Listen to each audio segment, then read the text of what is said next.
Last time we were here was 2023 2 years ago. It was a 27-7 win over the Science Hill Hilltoppers here again at Kermit-Tipton Stadium. Tonight we come back in here with some mojo on this field. We've done well here against Stacy Carter and the Hilltoppers over the last three trips in. 2023 beat them 27-7. 2021 we beat them 34-13. That was the ETSU game with the Railroad Rumble. And then the night there was a steam bath here. Never forget that one long as I live. Cade Maupin, Bryson Rollins, and the Cyclones on their way to the first of two state championships. Won at 28-20 in a steam bath. And so the last three times we've been here, we've owned it. And so we hope it's going to be four in a row. Good evening, ladies and gentlemen. Welcome to 2025 football. The Elizabethton Cyclones are on the air. Yours truly, Tom Taylor, Mike Side, and here at the field at Kermit-Tipton, 80 degrees with a heat index of 83, cloud covered, not bad at all. Certainly not what we've been used to over the last 6 or 7, probably 5 or 6 weeks, what's been in the 90s. So very pleasant night for football, and we're joined by our chairman of the school board and Coach Eddie Pliss. Good evening, sir. It's, as the late John Ward would say, it's football time in Tennessee, and it's football time in Betsy. It certainly is, and it sure is a good feeling. It's always nice to get this started, and it's what a better way to start it on a beautiful night against a rival like Johnson City, like Science Hill. So ready to get it on. This football team again last time we were here, 27-7. Zeth Mullins, Justice Wallen, Eli Blevins were our players of the game on that night. You had a Mullins an 8-yard run, a Mullins a 12-yard run, and Dry Griffin a 27-yard pass from Red Slegels. That was the scoring on that night, winning at 27-7. So this is a team this year, by the way, a pregame being brought to you by Phil's Dream Pit, the quest for perfect barbecue. This football team has a lot of question marks. We're a young football team, and Science Hill has a lot of question marks. They're a veteran team, but they got a lot of holes to fill from last year's run for Stacy Carter. So this is really a game of it's early. It's game one, obviously, but it's a kind of search me kind of game for both these two programs. In particular, the Cyclones. We get ready to start talking starting lineups. Got a lot of young guys, Coach, starting tonight. Yeah, and again, it is really typical for a school our size to be in that kind of situation. I think Sean and his staff do a great job. They put the work in up to this game, trying to find out who's strong, who's quick, who's committed, who can remember and learn the system. So it's also a great night for several kids to get opportunities. So they'll probably go with a lot of different people just to see how they handle the emotion of a big night like tonight, make us better for the rest of the year. We scrimmaged Jefferson County. We scrimmaged TK Robertson out of Asheville, North Carolina. And then last Friday night we scrimmaged Union, Virginia. Didn't get to the Robertson scrimmage, but from 1 to 3, it looked like, and Sean talked about this Monday on the show, on the Tom Taylor Sports Show, it looked like we have really improved, kind of start clicking, and that's what you want. You don't want to be excellent that first week out, I don't think, do you? You want to get better each week? No, and again, my hat's off to, again, our coaching staff, because they could find people to scrimmage that might make things look a lot better than they may be, but they pick the big boys, they pick athletic teams, and that'll only make them better. A lot of like what they'll see tonight, but I saw the first two, did not see the last one, and that's basically what I heard, was that they had made huge strides. And we know Union always is physical. I mean, that's a good scrimmage for us, and I know the first two were as well. That's Appalachia and Powell Valley combined to make a Union, and they play smash mouth football, and they were big and they were good, and I thought we did very well against them. So you look at this series tonight. Again, it's Science Hill leads the series 57-38-5. You know, we've been well documenting all week long on the show. It is game number 101 between these two great institutions. In Johnson City, the Hilltoppers lead the series here 31-18. In Elizabeth, they lead the series 26-20. They first met back in 1925. How about that? At one point, Science Hill won 8 in a row. At one point, the Cyclones won 7 straight. The most points scored was 90 in 2014. It was a shootout at our place, 56-34. Science Hill won that game. That was a barn burner. So, again, last year in here, Baylor Necessary, who ended up being the player of the year in the conference, went on to play and has gone on to play at VMI. 168 yards, 3 touchdowns on just 9 carries, including a 99-yard scoring jaunt. Science Hill wins that game 35-14. Jay Bird, or I call him the J Train, 65 yards and a touchdown to lead the Cyclones, who also got on their first touchdown on a 2-yard run by Justice Wallen. So that's what you've got this series coming in here, 57 to 38 to 5, led by Science Hill. But as I said at the outset of the broadcast, we've won the last 3 times we played here. And so we like coming over here and playing. They don't give us much of a chance, and we like that. We always come in here as the underdog. We play well. Yeah, it is. I mean, it's always an underdog situation. When we play them, I think our kids embrace that. I think our community gets into that. But again, it gives you the opportunity to do something special in a game like this, and I think our guys normally rise to the occasion. And like I said, when you look at the history of 100 years playing up to this point, and you look at the size difference in schools and everything like that, I think it speaks very well for Cyclone football and how they've done in this series. All-time Science Hill, or rather Elizabethton football, 662 wins, 366 defeats, and 27 ties. Sean Whitney's 19th season, 168 and 53. Not much has been talked about this. We've talked about it on the show all summer long. He's got 5 to tie it and 6 to break the record.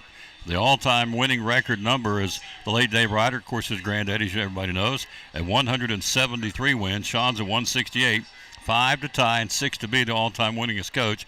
We obviously feel like that's going to happen in 2025 for the Elizabethton Cyclone football team this year, to let Sean become the all-time winningest coach in Cyclone football. And what an honor that would be to eclipse his grandfather, which, of course, they're building the Ryder Center for Athletic Performance.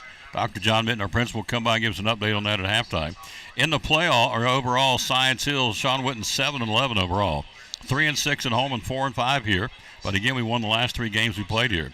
And then in the playoffs, which is way down the road, but we start talking it up already.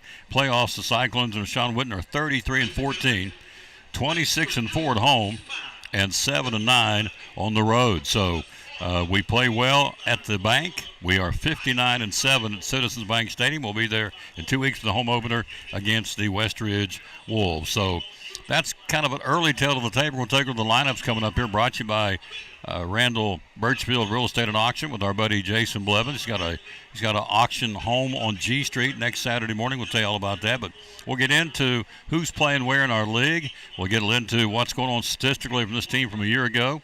We've got some guys coming back. I guess one thing before we go to the break, Coach, we've got firepower coming back from last year. We got a lot of skill guys that put points on the board in a lot of different ways, from Will Bowers to Rhett Schlegel to the J-Train. We got a lot of offensive weapons back this year for this football team. That's the biggest thing that I see. They're just the same names we've called for, a couple of years, and they're back. Obviously, Will Bowers, an unbelievable weapon. Can't wait to see what he does this year. I mean, Rhett's steady as he can be. And you've got all those options to hand the ball. You've got all those options to throw the ball. So that's not our area of concern or question mark. No, it is not. So look forward to seeing how Sean turns those guys loose. They can make young linemen, inexperienced, look better. But we know those guys up front are going to just work their tails off. And they're ready to go. Kickoff at 7:30 in about 30 minutes from now. We'll take a break. We'll be right back. Your pregame show brought to you by Phil's Dream Pit. We'll be there at the Tom Taylor Sports Show on Tuesday, Eastern Star exit of Interstate 26. Again, the quest for perfect barbecue at Phil's Dream Pit. Really easy way to feed a family or a bunch of people. And we start them off at 4. Dream pack for 4 runs $32.99, gives you a pound of meat. You can do pulled pork or pulled chicken, either one at that price. 3 sides, it's a pint each, so it's a 4-ounce serving of meat, 4-ounce serving of 3 different sides. Gives you a really good meal that'll fill you up. It's not something that you eat and you're hungry later, an hour later. I'm going to include your buns, your barbecue sauce. Instead of picking up a pizza, come by here, pick up a Dream Pack. Your family will thank you. And if you need it for more people, the breakdown on it's $8.25 a person. 12 people, for instance, is $99. You'll see that advertising out from us in a lot of different places. Feed 12 people for $99. That gives you 2 pounds of meat, 1.5 quarts of each side. Still gives you the bun, still the barbecue sauce. Really, really popular. I had group at Eastman just ordered a 16 for Wednesday. So you call us ahead. We can do as many people as you want. We do 100 people, 200 people. We'll put those in pans for you, or as few as 4. So an even number, however many you want. $8.25 a person. You can't beat it. Cannot beat it, folks. Again, here at Phil's Dream Pit, the quest for perfect barbecue. The phone number is 349-6437. Hours are open. 11 to 7, Tuesday through Saturday. We take Sunday and Monday off, but we're here the rest of the week. Social media? Social media on Facebook. Maybe Instagram later if one of my kids shows me how to use it, but right now it's on Facebook. That's where people watch you, so we'll figure they've got it here. And the website is? Website is philsdreampit.com.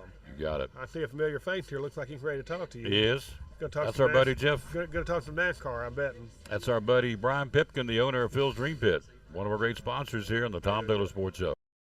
Tell us what you all do. So we're an accounting firm in Bristol, Tennessee. Crystal McDuffie is the owner. She's number 7 on the football team, Will McDuffie's mom. So the business is called McDuffie and Associates. We do have 2 locations. We have one in Bristol, Tennessee, and then one in Boone, North Carolina. We offer full-service accounting. We can do QuickBooks Online training, accounts payable, accounts receivable, payroll. We're pretty much full service. You do corporations and companies and individuals, right? Right, yeah, we do. We focus a lot on small businesses, the people who, they go out and work every day, they come home, they're looking at their books, they don't understand it, and that's what we're there for. Absolutely, help them out. Phone number is 423-968-9112. How do we find you on social media? So you can find us online at statax.com. There you go. New sponsor, glad to have them on board, Stanfield Thomas and Associates, sponsors of Cyclone Football and the Tom Taylor Sports Show. Back at Kermit Tipton Stadium, is that good? Yeah, it's good. I peeled it back a little bit. He said, man, you're blowing me out. I don't want to blow the man out. So there you go. We're good. We're adjusting volumes here on our headset. Let's take a look at this football team. Offensive firepower, to say the least, come back from a year ago. The J Train, they call him the Train. I call him the Train. They call him J Bird, but the guy looks like a train. You know that. It's 5'11", about 265, and can bench. He's an awesome man in the weight room. He's a stud. J Train with 10 touchdowns coming back. Justice Wallen, 9 touchdowns. Rhett Slagle, 7 touchdowns. Justin Whitehead, 6 touchdowns. Zach Wallen, 5 touchdowns. We call him the Cannon because he runs like he's shot out of a cannon. C.J. Mathis, 5 touchdowns. Jack Blevins, a touchdown from last year. And then you look at Will Bowers, these point afters. I've got him unofficially 40 out of 41 last year and 80 for 82 in his career point afters for Will Bowers, who is an absolute weapon to this team, only a junior. And we're going to hear, and Sean said this, we're going to hear more from him this year. You got a kicker. This guy's out there booming him. I just watched him. He was booming from the 40 and consistently hitting 40-yard field goals. So, Coach, you know this, having coached and played it, you got a guy like that on the sidelines. You want touchdowns, but you can't let the opportunity, and it won't, for Sean Witten to bring him out there and say, give me 3. No, it is a weapon. That's why it's called that.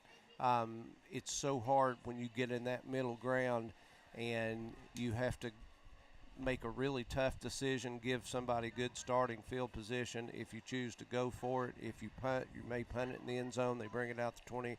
So you have an opportunity to kick the ball there's about a 20-yard range there of long distance.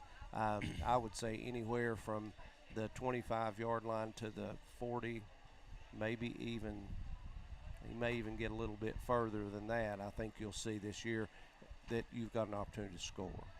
You look at this rivalry with Sean as the head coach. At one point, lost 5 in a row, 2013, 14, 15, 16, and 17. And then we reeled off 4 straight of our own, 18, 19, 20, 21.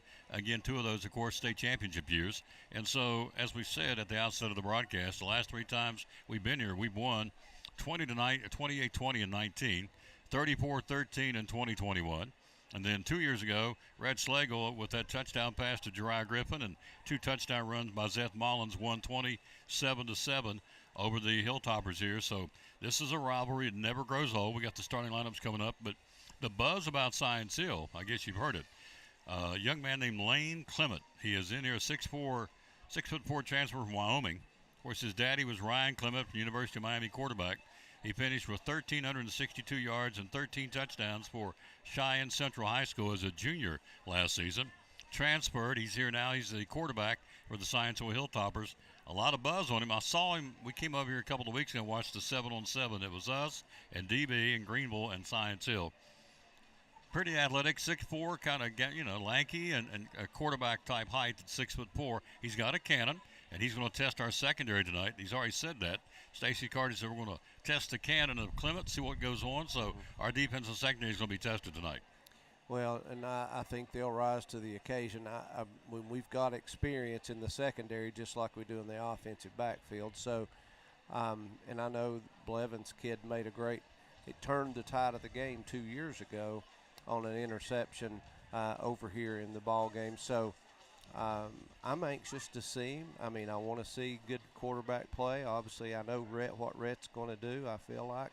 But I think they're going to be coached up. I think they'll show him a whole lot more than most first games get shown if I know what our defensive guys are doing. So I think we're going to test the cannon as well, I guess. You and I are biased, and we should be because we wear the orange and black, but we feel like, hey, my granddaughter just came in and, oh, look, she got a little black hat on. You're dressed as a hillbilly.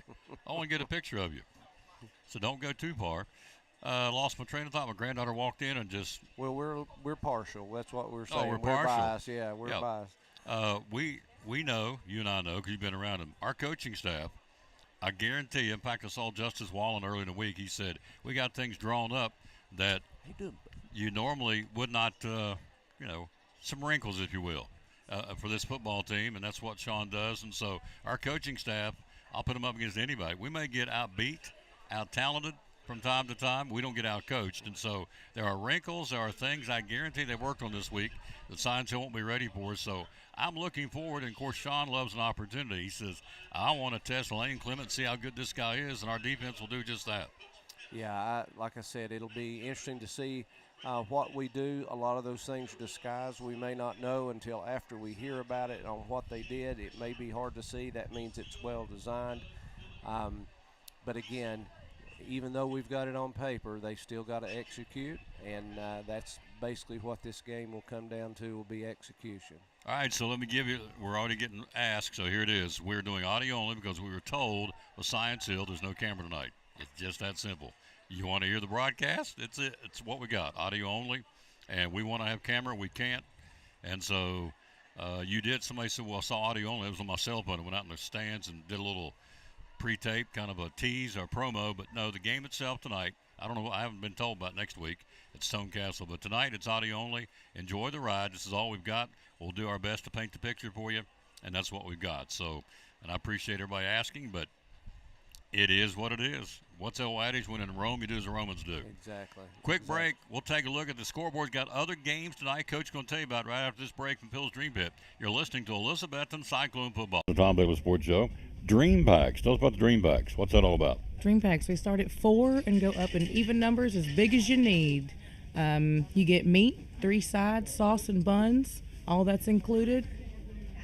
We do offer plates, plasticware, gallons of tea, but any number you need. Feeds 4, feeds 8. They do it in increments of 4. So if you're going to the ball game and don't want to cook, call in, get the Dream Packs, come by and pick them up, 349-6437. Yes, sir. Call ahead, and we're on our way to swing through, pick them up. Tailgate, Dream Packs, good way to watch them, or take it to the house, watch it. Either way, good way to watch a game, isn't it? Very much so. The Dream Packs. Phil's Dream Pit, 349-6437 is the number to call. Can we order online too? You sure can. Online, call it in. Come on down. There you go. Phil's Dream Pit, 349-6437, the Dream Packs. Proud sponsor of the Tom Baylor Sports Show and Elizabethton Sports.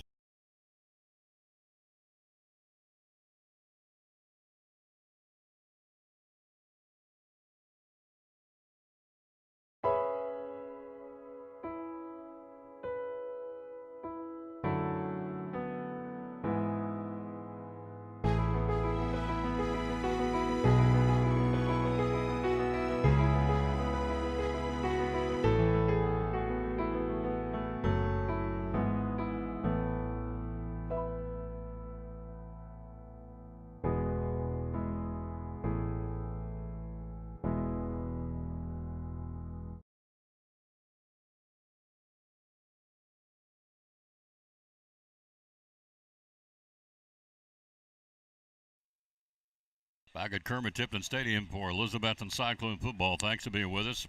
Let's give you the starting lineups right after Coach says other games tonight. It's opening night of football across Northeast Tennessee. We got teams we're paying attention to. We're going to be playing them. Coach, who's playing where tonight that we want to be concerned about? Yeah, well, the first one is the big one. Our next two opponents are playing each other. Tennessee High is at Westridge. Just gives us a chance to really get a good read and make some comparisons. Conference games, Cherokee is at Pigeon Forge. Boone at Volunteer.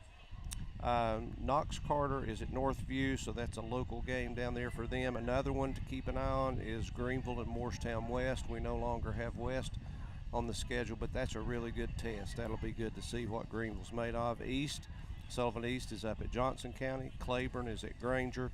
Seymour is at Gatlinburg Pittman. Across the state, the one that most people want to know, Maryville and Alcoa, two of the top teams, top programs for a number of years in the state. Dobbins-Bennett's down at Knox Central.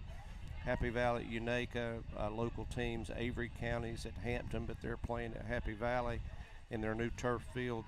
Cloudland is at Midway. Crockett's at Unicoi. Morristown East at South Green.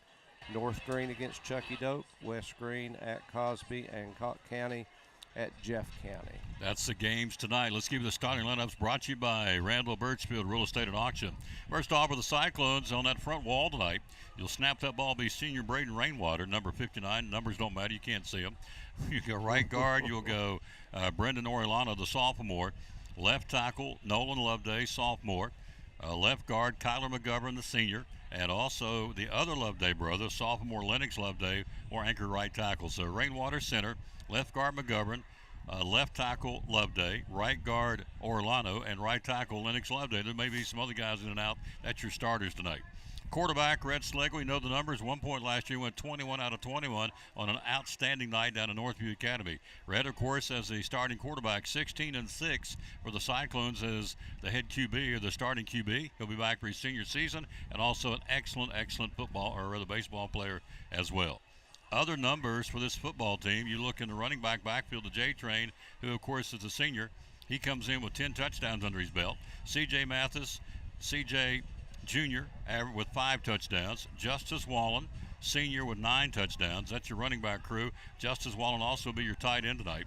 Wideout, Zach Wallen, 5 touchdowns. Justin Whitehead, seniors, both of those guys, 6 touchdowns. And Jack Blevins got 1 touchdown, a catch against Granger. And so that's your offensive firepower and the wide receivers for Red Slegel. On the defensive side of the football, run a 4-man front.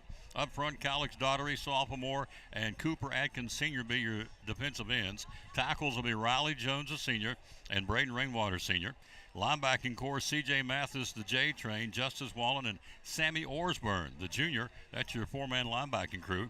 In the defensive secondary, Zach Wallen, senior, Tucker Taylor, senior, your safeties. Corners are Justin Whitehead and Jack Blevins, and we told you the kicker, and he's a good one, Will Bowers. Your punter will be Justin Whitehead for the Cyclones. For Science Hill, their quarterback, as we told you, Lane Clement, 6'4", junior. Running backs, Aiden Perry, the leading rusher of the team from a year ago, is back.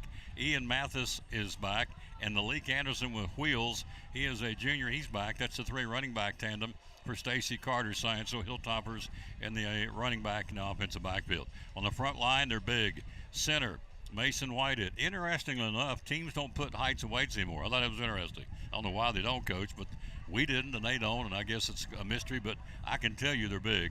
Yeah. Mason Whitehead Jr. is your center. Trenton Hughes Sr. will be your left guard. Left tackle for Science Hill, Jacob Horn. Right guard is Tyler Law, and also right tackle is Sawyer Necessary, the younger brother of Baylor Necessary. Tight ends, you've got 3, Braden Austin, Hayden Smith, and Hayden Cox. Rotate 3. Clement, your quarterback. On the defensive side of the football, Hayden Cox, Sawyer Necessary, and Darius Dulagaga are your defensive men up front. Linebackers are good ones. Malik Anderson, Braden Austin, Darian Hill, Hayden Smith, and Sean Ewing will rotate in that linebacking core. In the defensive secondary for Science Hill, Josiah Battle, Kalante Harris, Tyler Holder, and Ian Mathis. And that's your starting lineups brought to you by Randall Birchfield Real Estate and Auction. Jason says they've got a home on West G Street. It's the estate of Mary Daughtery. It's right. You can see the signs are up. It's right there on G Street. He's going to auction it off next Saturday morning, a week from tomorrow. It's a fixer-upper 5-bedroom, 2-bath brick home on 104 West G Street. You can see the signs, and so again, that is the latest, greatest auction by Jason Blevins at Randall Birchfield. Again, you can stop by and look, give him a call. You can get a walkthrough before the actual auction at 543-5959. And so again, that is your starting lineups, brought to you by Randall Birchfield Real Estate and Auction here on Elizabethton Cyclone Football. So we are 13 minutes away from kickoff. We got the national anthem, the Science Hill marching bands on the field. It is a night that is very pleasant. It is unlike what we've had over the last 3 or 4 weeks when it's just been unbelievably hot and humid.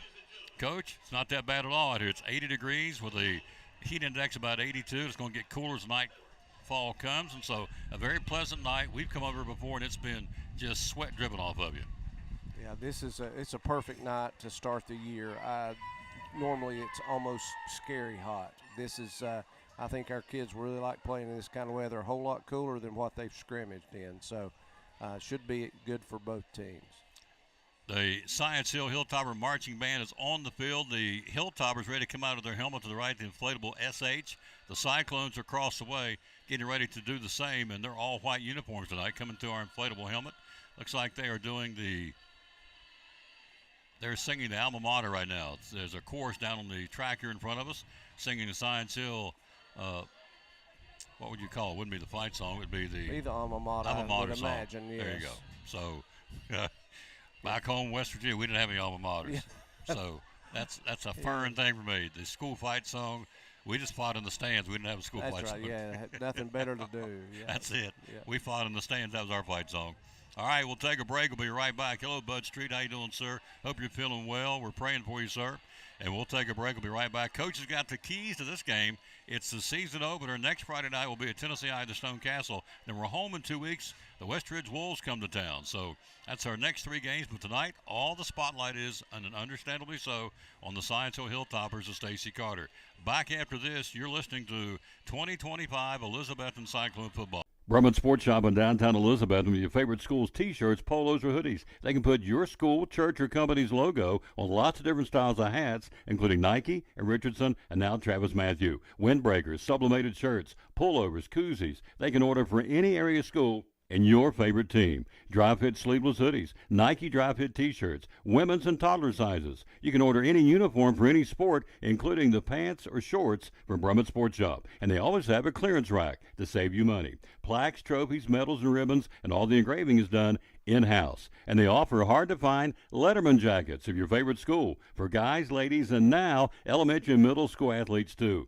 And they offer all the different sports patches as well. Brumman Sports Shop, downtown Elizabeth, and Facebook, Instagram, website, BrummanSportsShop.com, phone 542-2321, Brumman Sports Shop in downtown Elizabethton. Millions of dollars of furniture in stock right now. Are you tired of hearing what you want is sold out? We have the largest selection of in-stock furniture in the area. We receive truckloads every day of special buys ready for you to pick up today or have delivered. Come get your new furniture at Cannon's Furniture in downtown Elizabethton.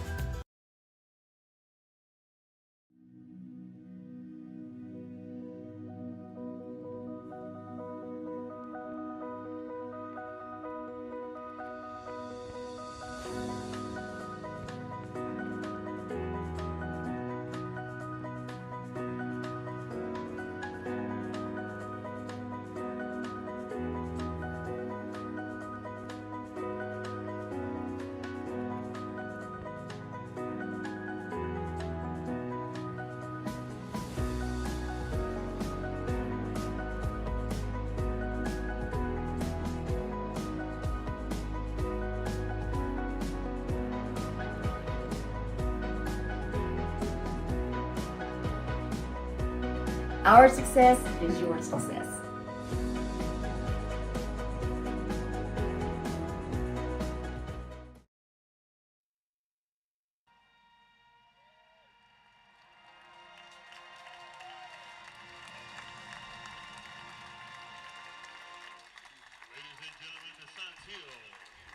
Tell you what, that don't get you fired up. We are the greatest country in the world, bar none. That's why everybody tries to come in here legally and illegally. So that's all I'm going to say about that. We got a good thing going in this country, folks. We hear all the negativity, and we've got it. But I'm telling you what, at the end of the day, ain't no place like US of A.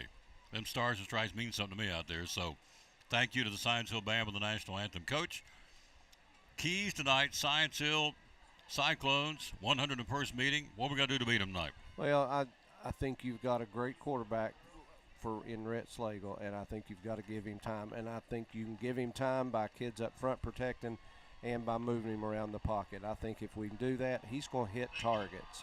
So just give him time as one of them. I think the team that tackles the best, one long run last year turned the tide of that game, and it was just missed tackles. So I think the team that tackles the best has the best chance to win. And then I will say that the turnover battle early seems like it comes out early. We've done better over here in that category, I think, for the last 3 or 4 times, and then again win the kicking battle. And I think they've got a great place kicker as well, but I think we do. I think he's a game changer. Will Bowers may play and should play a big part in this football game. They're getting ready to come out on the field outside of the inflatable helmet across the way, and our white jerseys, white tops, white bottoms. Again, here they come. They bust through the Cyclone football banner, and here come your 2025 Elizabethton Cyclones down the far sideline. Our fan base over there going nuts, standing room only, as it always is. Also with the 3-time state champion Betsy Band, and our cheerleaders, and our dance team, and our color guard. And so it's awesome. And they go coming out of the helmet to the left of us, run all the way down in front of the fan base, down to the opposite end zone, and go down on one knee to pray in all white. And so we're not that far away from the coin toss to get this football game started. So you know that Stacy's going to try and put the heat on Rhett Slagle. Why would you not? So I would think the backs back there, they got to pick up the blitz package on the outside. Your backs, when they come, you got to be ready for them, and you got to fend them off to give Rhett a chance to throw the ball. Hey, the good thing for us, I think we've got meat on our bones in the backfield. I mean, we've got guys who are put together pretty well, and I think they're going to do that to the best of their ability. I think they know how important giving Rhett time is, and they're going to receive the ball some too. So I think them catching the ball will be a big deal. We don't throw a lot to backs normally, but I think this year is going to be a different kind of year. The kicker for Science Hill, they've got 3 of them on the roster. You've got Carter Lockman, a senior. You got Bryson Phillips, a sophomore, and Maxwell Zahner. I'm going with Lockman. I think he's your guy, number 37. Of course, you can't see numbers. So Lockman is the senior kicker. It may come down to kicking him. I know Will Bowers, this guy's got a foot, to say the least, and so we got to get him out there when an opportunity presents itself and to kick field goals. But obviously, first and foremost, we'll put 6 on the board. Hello to Bob Thomas in Dallas, Texas. Hello hey, to Bob. Amy Emmerich, Chris Hensley, Megan Vance, John and Pam Hutchins, Big John. Poo. Yeah, Big Hutchie Poo. Yeah. Hutchie Poo? Yeah, Did you call him Hutchie Poo? Yeah. Or Mr. Hutchinson, either one. He goes by a lot of names. He's a big old boy. I don't think I'd go up and say Hutchie Poo, but I guess you can get by with that. Well, So. I think he cares about me. So. Hello to Cheryl Kimbrell, Carolyn Stoneside. We'll say hello to some folks here real quick before we get the coin toss. Let's see, Allie Hensley, Michelle and Barry Smith. Go Loveday boys. Craig Jones watching out of Nebraska. Riley starting tonight. Holly Pendergrass, Misty Taylor, Judy Richardson. Listen to you guys. Thank you. You're very kind, Judy. They got the TV turned down. Listen to us. Thank you. Teresa Stout, Javen Moorfield, Big J. Miss you, big dog. Devin Bird, Rick Osborne. Let's see who else real quick. Just some more folks. Saying hello to Donna Williams. Michelle and Barry Smith. That's your cookie girl. Hope you guys enjoy the cookies. Tell them what she brought. Yeah. Oh, no bakes. One of the best. Oh, mercy. Her mom's she's the queen of that. So I'm going home after the game. Yeah. Give me a big old glass of milk, sit down in my chair, eat these. They may not go home after the game. You better set them over there. At least I'm going to get one. That's right. Go home, watch a cowboy movie. There So you go. maybe 310 to Yuma or I don't know, open range. That's what I do after a ball game. All right, we're waiting for the Hilltoppers. They're coming down the field, or coming down the ramp out of their field house. There's a bunch of them there. They'll go with maroon tops and gold bottoms. The Cyclones in all white. They're bouncing, jumping around over on the sideline. They're ready to go. It is here, folks. There's a light breeze blowing the tassels on top of the goalpost. And again, it's you can feel the electricity here, Coach. There's a buzz. It's Science Hill and Elizabethton, 101st meeting. It's a big deal for these two communities. It is. You can tell a whole lot about how kids act after a ball game, and you'd think a school of 2,400 playing a team with 850 might not show a lot of emotion after a win, but you know, when they beat us last year, you could tell it was a big deal to them. It's the same thing for our kids. It's a big deal to us. Too much pride in the community for it not to mean that. Co-captains for Science Hill, let's read them off for you. Number 1, Ian Mathis. Number 8, you say hello to Aiden Perry, the great running back. Number 58, you go to Trenton Hughes, and also number 3 will be Braden Austin. That's your co-captains for Science Hill here on the near sideline. We'll try and pick up. They have shot a cannon off here of sorts with it's a lot of smoke coming out of the helmet to the right side. It's fake smoke, of course. The Hilltoppers getting ready to come down. There's a row of cheerleaders and band members, kind of like the T in Knoxville, as they'll run down out of this inflatable helmet down the middle of the field and turn and come to the near sideline as we are on the home side of the field tonight. It is artificial turf here at Kermit-Tipton Stadium. So we await the arrival of the Science Hill Hilltoppers here in this Little Lifter for the 2025 season. They go to Morristown West next week. We go to the Stone Castle, and here they come down the field. Science Hill making the turn to the near sideline. Stacy Carter, all-time winningest coach at Science Hill, and been on my show a lot over the years, and just a class gentleman. I have the utmost respect. I'll go back to the day Jake Logue died on the field at Sullivan South High School. Player died on the field down against Knox West. Of course, brought Jake back home. They had the funeral. Stacy helped preach the funeral. Had kids saved at the funeral, Jake Logue, and how he kept that team together, because it could have very easily fell apart. Oh, yeah. Yeah, Stacy, I had the privilege of coaching against him. He was at South there, you know, at the time, and just a class act and just a quality coach. And his staff, I know several of them, just you get to know them over the years. Got a lot of respect for them and what they do here. And so, and that was the night in that funeral. The entire South Gym was full of football teams, came from all over Northeast Tennessee in their jersey tops, and attended that funeral, and Stacy preached the funeral. But the biggest thing was he kept that team together. They went on to play and lose in the state semifinals. So I have the utmost respect. I told him then if he never won another game, what he did to keep that team together is unbelievable. Yes. So a lot of respect for Stacy Carter. Yeah, that's the toughest thing he's ever done, and he did it well. Absolutely. Here they come across the field, the Cyclones, ready to do the coin toss for Sean Whitten, see who gets that football. The J Train, how do you miss him? You can't. He's big as the side of a barn out there. Also for the Cyclones, Justice Wallen, the J Train. And, of course, they're across the way. We can't see them now. They're covered up by the Science Hill guys. They're all high-fiving. So Whitehead and Rainwater, I believe. Rainwater and Justin White are the other two guys. We're in all white. We got black numerals trimmed out in orange. And, of course, our black helmets.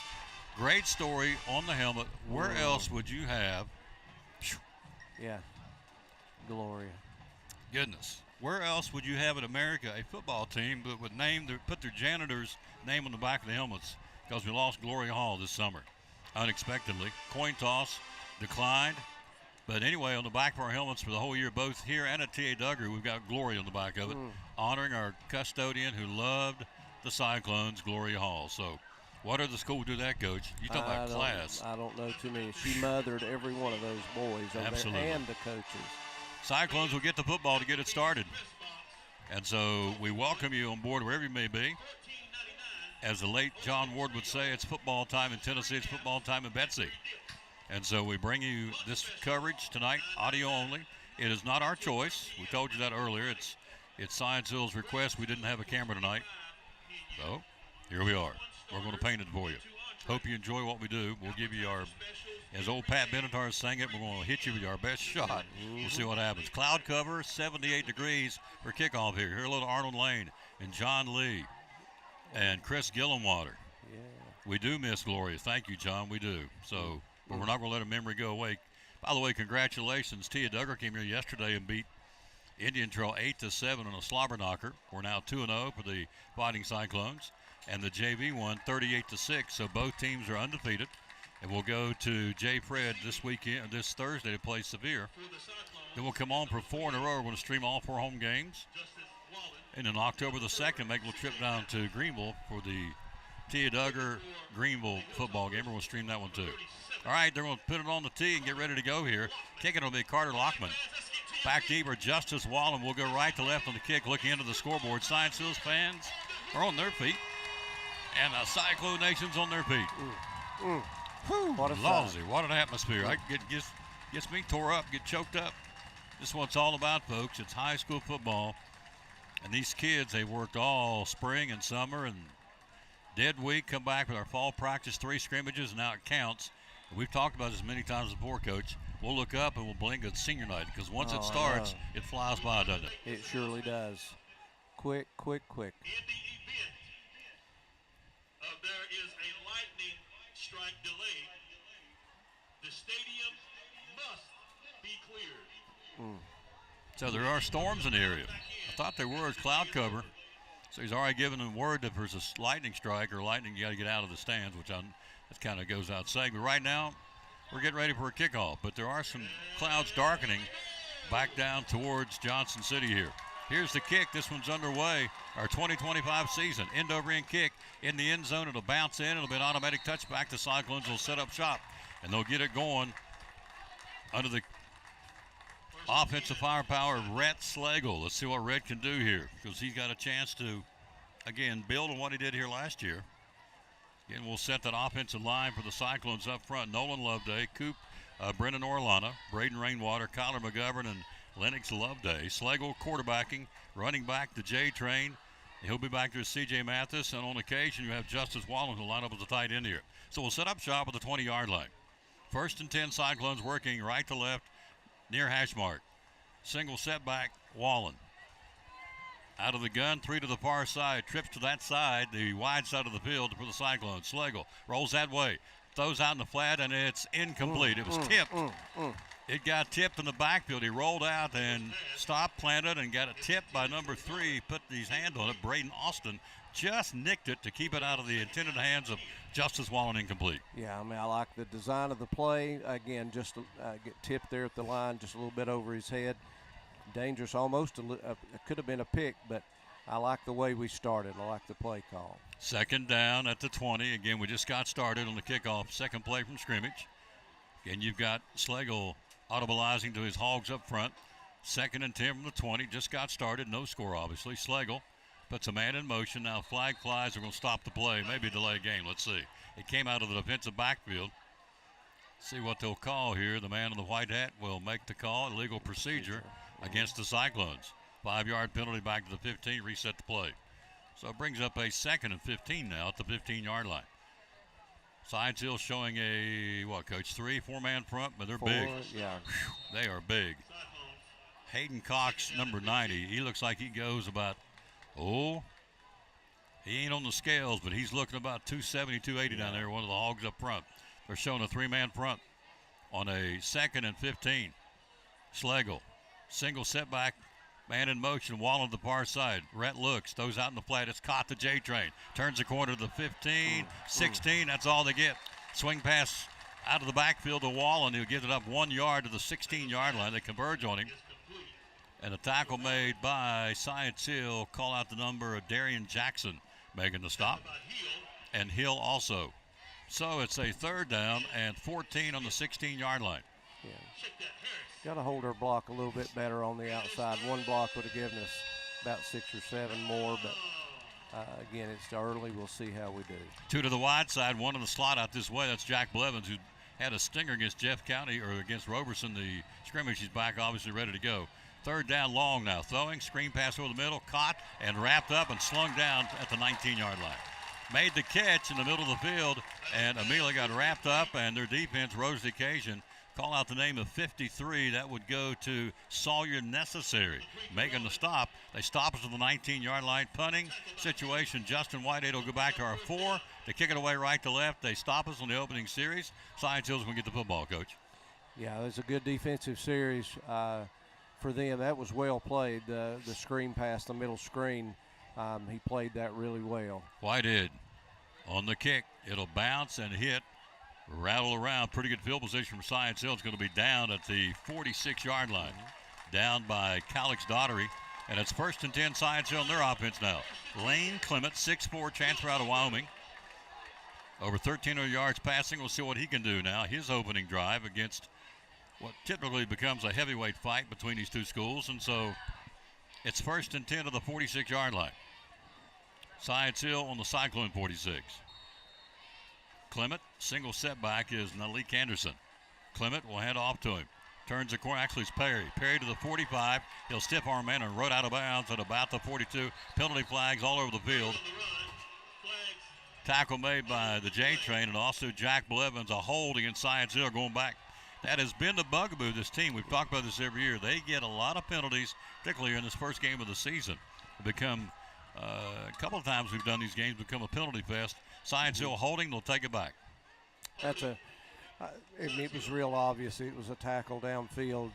Kid trying to fight off, couldn't get rid of him. So good call, and definitely helps us, kind of puts them in the same situation we were in. Puts it back to the Hilltopper 48-yard line. They work left to right and the ball in the near hash mark. Back to the scoreboard here. Packed house, big crowd. 2nd and 16 from the 48. 10:22 to go first quarter, no score. To the line, they'll bring it. Cyclone show a 4-man front. Out of the gun, Clement looking for his first passing attempt. Here it comes. A quick to the near side, caught, and they drop him right there. Good job. Catch made, but immediately Good Tucker job. Taylor makes a stop. Came right up, made the catch. Was tackling Darian Hill at the 50-yard line. I'll actually give him forward progress to the 49. Picks up 3 or 4. Great open field tackle coach by Tucker Taylor. Great open field. That's a good read too. He came from deep and made a really nice play. Ball on the 49-yard line of the Cyclones. 3rd and 13, Science Hill. First quarter, no score. Clement, play action. Here comes a rush. Blevins back there, and he gets away from one, throws downfield. It's going to be in and out of the hands. It's incomplete. He had pressure. Ryan Jones back there. Also for the Cyclones, number 59, putting heat on him, Braden Rainwater. Backpedaling, had to dump it early to the near side, and right there was a great bat down by the Cyclone defense, and a great read by our Cyclone D. Brings up 4th and long now for the Hilltoppers at the Cyclone 49-yard line. So I think it's going to be third. A third down, I'm sorry. Yeah. Jack Blevins did a really nice job right there defending that ball too. 3rd and 13, 49-yard line. Clement looking, throws near side to his safety valve. Perry caught near sideline 45 and down and rode out of bounds to the 41-yard line. C.J. Mathis makes the tackle. Perry caught it come out of the backfield, takes it from the Cyclone 49 down inside the 45, down to about the 42-yard line, bumped out of bounds near side by C.J., and it puts it at about the 41-yard line. So 4th and a manageable situation now for the Hilltopper offense. Yeah, we got to be smart right here. We got to move on movement, not give them 5 easy yards here, but we got a lot of options right here. 41-yard lines where they've got it. 4th and 5. Science Hill going on the 4th down conversion here. Cyclones jumped in the neutral zone, but they got back. Let's see. Nope. He jumped and then got back, but wasn't soon enough, and they're going to whistle him for the penalty. Kyler McGovern. So they just got him a first down on the penalty. They changed up the cadence, and we bid on it. And offside Cyclones, first down Science Hill. Puts the ball at the 36-yard line. Clock 9:30, first quarter, no score. So it's still 4th, they said. So, again, that's the thing you got to watch early. It's a typical first game mistake, but we can't give them anything. Make them earn every yard they get. Spoke too soon. It's 4th and about the half a distance, half the length of a football here. So a single, now Clement goes over center. He'll hand off, and he'll get the first down and then some. Working off right side, breaks 3:30, 25-20, 15, 10, 5. Touchdown, Science Hill. Needed a half inch. He gets a 36-yard rumble by Aiden Perry. Touchdown, Science Hill. Looked a whole lot like that 99-yard run. Kind of got him stymied up inside, stopped him, broke outside, lost containment, and outran us to the end zone.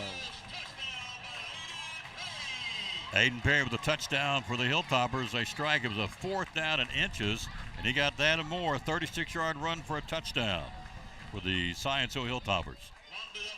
Lockman for the point after for the Toppers. Ball down. It's a high snap. Gets it on the tee. Kicking to our right, and it's up, and it is good. 7-0 Science Hill first quarter. You're listening to Elizabethton Cyclone Football.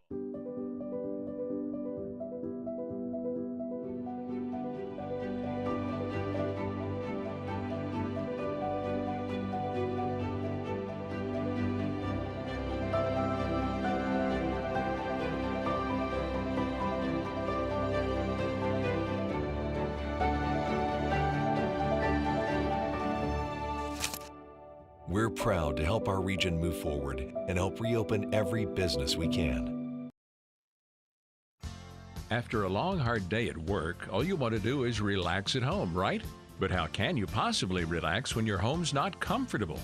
If you want to feel more comfortable at home, give Advanced Heat Pump Systems a call today. With over 30 years of experience and the most innovative solutions, you can rest assured that Advanced Heat Pump Systems will make your home more comfortable. Give them a call today, 926-2665, or visit them online at advancedheatpump.com.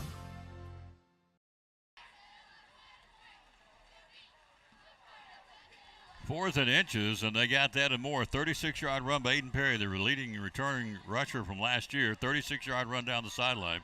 Tip it to him, try to keep from stepping out of bounds, and he did. Lockman's point after 7-0.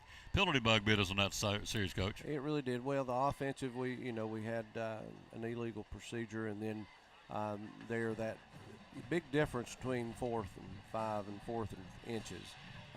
Your options change completely. So, again, got to cut those out. I know it's early, but got to cut. Can't give them anything. Make them earn everything they get. Cyclones, hello to Tim Carey down in South Carolina. Also want to say hello to Tina Westgate, Donna Presnell, Michael Grindstaff, Chris Gillenwater listening in Roanoke. Thank you, sir. Kelly Ladd.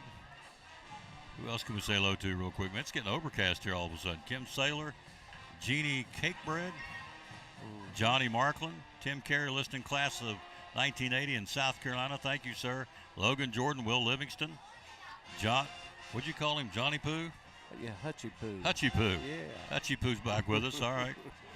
Let's see, got some other folks I want to say hello to. Sarah Prophet, and let's say hello to one more here while we can. Jimmy Buck and Joni Laws.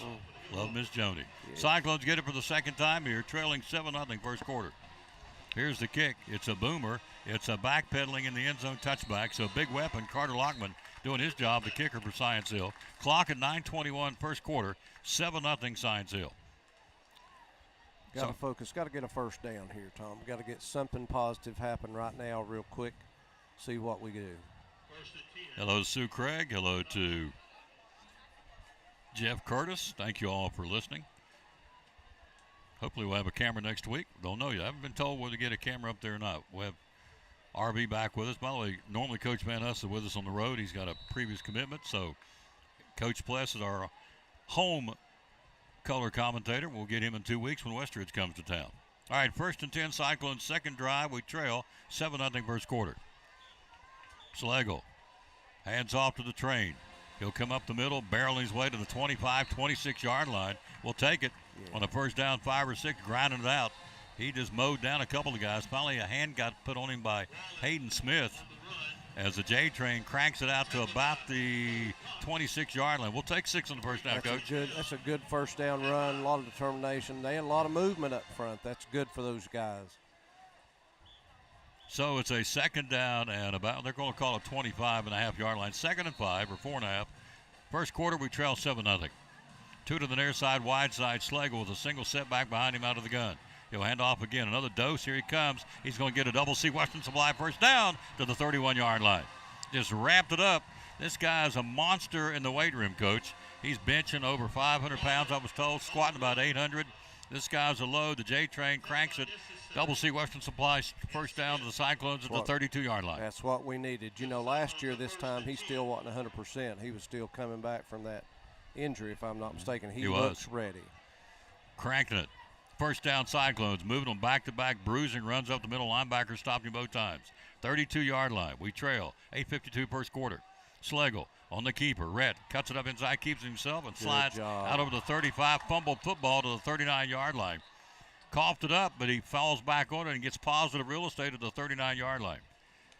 It bounced around up there, and Rhett grabbed it, kept a hold of it, and puts the football out to the 38-yard line. Yeah. I like that call. He's an awfully good runner. So it's good to see him use him that way early. 2nd and 4 to 38-yard line. 8:19 first quarter. We trail 7-0. New man in the backfield. It's the cannon, C.J. Mathis. He can go. He's got the wheels. We call him a cannon because he runs like he's been shot out of one. He likes that. I saw him at Chick-fil-A today. He likes being called the cannon. He'll get the handoff. He'll bounce around, and they'll wrap him up. He didn't can it this time. 35-yard line, waiting on him. He stopped for just a second because that left side of the wall kind of got buckled up, and so they surround him and bring him down. That big boy, number 90, did it again. Hayden Cox, the defensive lineman for Science Hill, puts the football back to the 36-yard line of the play. 3rd and 6 at the 7:41 mark in the first quarter. Big play, give him time. Moving the sticks to the 42-yard line. We need a first down, as Coach said. Keep our defense off the field right now. Long count, Slagle. Rhett, 3-step drop looks. Throws in the flat. It's going to be incomplete. A shove in the back, no call. Blevins on a comeback route. Number 1 put his forearm right in his back, and the ball went flying over Jack's head, and there was a reason for that. There was a forearm in the back, and they missed it. Incomplete pass, 4th down. That would have been a first down had they caught it, but he got a little love shoved by Ian Mathis, and we'll go the other way with it. Whitehead to punt the football at the 7:19 mark in the quarter. 7-0 Science Hill. So Whitehead will stand at his 24-yard line and boom it right to left here. He was hammered a 65-yard punt against Union the other night. Here's a kick, pretty good one. It's a twister. It'll bounce down around, take a cyclone bounce to the 32, and goes out of bounds all the way down inside the 25. Let's see what to mark the football. Great punt by Justin Whitehead. Clock at 7:12. First quarter, 7-0 Hilltoppers. Coach, our first 2 offensive sets. What's your take on it? Well, I think they're finding a little something. Again, we talked about how young and inexperienced some of the line was, so we knew that may take a little bit of time. I think they did some good things that series. So I think they do have something to build on there. So the penalty on the punt, it goes against Science Hill. Let's see what Larry Hutchinson says it is. Here he comes. He'll make the call. It will be personal foul. Oh, gosh, what's that signal where they put you? Head-to-head contact against the Hilltoppers. This is huge. All the way back down inside. They'll keep marking it down. Down to set up shop at the Science Hill 12-yard line. Huge penalty against the Hilltoppers. Head-to-head contact. 1st and 10 Hilltoppers on their own 12-yard line at the 7:12 mark in the period. 7-0 Science Hill. Great punt, but the field got flipped even more. So, again, our guys got to keep their composure too. Just it's going to be physical. Keep your composure and play with class. Hello, Tammy and Marty Meadows, watching or actually listening in North Carolina. Thank you. Again, it was not our choice. Science Hill said no camera, and we said, okay, no camera. We're audioing it. 1st and 10, 12-yard line. First quarter, 7-0 Hilltoppers. Clement, single setback. Hands it off to him. Penalty flag will stop the play. Perry got tripped up in the backfield on a great play with the Cyclones, but they blow the play dead anyway. Tucker Taylor back there to make that tackle. On the little blitz package, was that Tucker? Yes, went in there and up-ended him for a loss in the play, but illegal procedure. They blew the play dead before it got started. Again, the penalty, what's that, 3 now on Science Hill in the penalties? Yes. Our stat man, Isaac Fletcher, had a previous commitment. We would have stats for you. We'll have them for you next week. So penalty flag puts it back from the 12. They'll mark it back to, where'd they put it, Coach? At the on the 11 or 12. 12-yard line. 7:09 first quarter, 7-0 Science Hill, and an Aiden Perry 36-yard run. Lockman's point after. You know, it's back on about the 7 or 8. There's too many lines right there. Yeah, it's about the 8-yard line. Clement, hands off up the middle, tries to squirt outside, got a little running room. He'll push it out to about the 14-yard line. Cyclones on him. Trying to see who it is making that tackle for Elizabethton.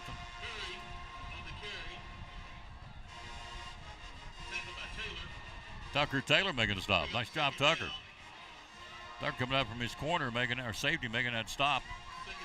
2nd and 10 for the 14-yard line. 6:44 to go in the period. Clement, 2 to the near side, wide side. They work left to right now. Back to the scoreboard here in the artificial turf at Kermit Tipton. Clement rolls out, play action, dumps it out in the flat, caught, turns it upfield to the 15, to the 20, goes helmet to helmet and gets hammered to the 20-yard line. Who put the lick on him? Oh, baby. Shot put on there by Justice Wall and also by Sammy Orsburn making the stop. Good job, Sammy. The junior putting a lick on him at the 20-yard line. He caught it out of the flat, Coach, and turned upfield on the near side, had some real estate, and Sammy slammed the door on him. They closed, had real good closing speed. I'm really impressed with how they're moving to the football. 3rd and 3 from the 21-yard line. Big play here. We can stop and get the ball back. And the Cyclones jumped in the neutral zone again. Son of a gun. Loveday jumped early. That would be 74. Nolan Loveday. And 3rd and 3 becomes a 1st and 10 now. Another penalty on a 3rd and 3. In the cadence, we jumped outside, and they'll mark it across the 25 to the 26-yard line. 1st and 10, Science Hill. 5:55 to go, first quarter, 7-0. Hilltoppers. Hello, Sarah Heatherly and Devin Bird, Travis Williams. Ball at the 26-yard line, near hash mark, working left to right. Hilltoppers, garnet tops and gold breeches. Those out in the flat caught and then dropped the football. He caught it, heard the footsteps of Jack Blevins. He caught the ball at the 30, was going to turn upfield. Branson Newberry dropped the ball for Science Hill. Incomplete pass because Blevins was there to put the lick on him. Incomplete, 2nd down. Had good pressure, too. He had to get rid of it when he did. So I like the call. We had a little blitz action there on the outside. 2nd and 10, 26-yard line. Science Hill in their own 26. Handoff right side to Perry. Perry breaks free to the 30 and gets bounced out of bounds and turns upfield. He got stopped at the 32 and spun around, got up the near sideline for 3 or 4 more yards. Tucker Taylor making a stop along with Braden Rainwater. But Perry will bounce it from the 26. He'll mark it up. Forward progress for Science Hill to the Cyclone 38-yard line. 1st down. Tucker Taylor very active back there in the 1st quarter. Appreciate his effort. Yes. He's my cameraman during volleyball and baseball. Oh, Tuck. Love that boy. Clement rolls out in the flat. Throws against his body downfield, and it's going to be a diving catch to make it, and he did not, out of bounds. Clement rolled out of the wide side of the field. McIntyre was the intended receiver for Science Hill. He went in a down-and-out pattern. Sideline route to the 45-yard line, let him too far. Caught it over in the Cyclone sideline, out of bounds, incomplete, Coach. Yeah, that's a really good motion. We kind of wanted to see what he's made. That's a pretty good throw going to his left. Hello, Ernie Berry. How you doing, sir? Handoff, right side, big hole, look out. 45 to the 46. Juke the man at the line of scrimmage. Now Malik Anderson with some speed. Anderson takes it out to the Cyclone 49-yard line. Big chunk of real estate, 1st down, Science Hill. Now a timeout on the field, I think. Let's see. It is a timeout. Television timeout. We'll be right back after this. You're listening to Elizabethton Cyclone Football. Talking to our buddy Molly Hurley from Chick-fil-A. It's football time in Tennessee, the late John Ward would say.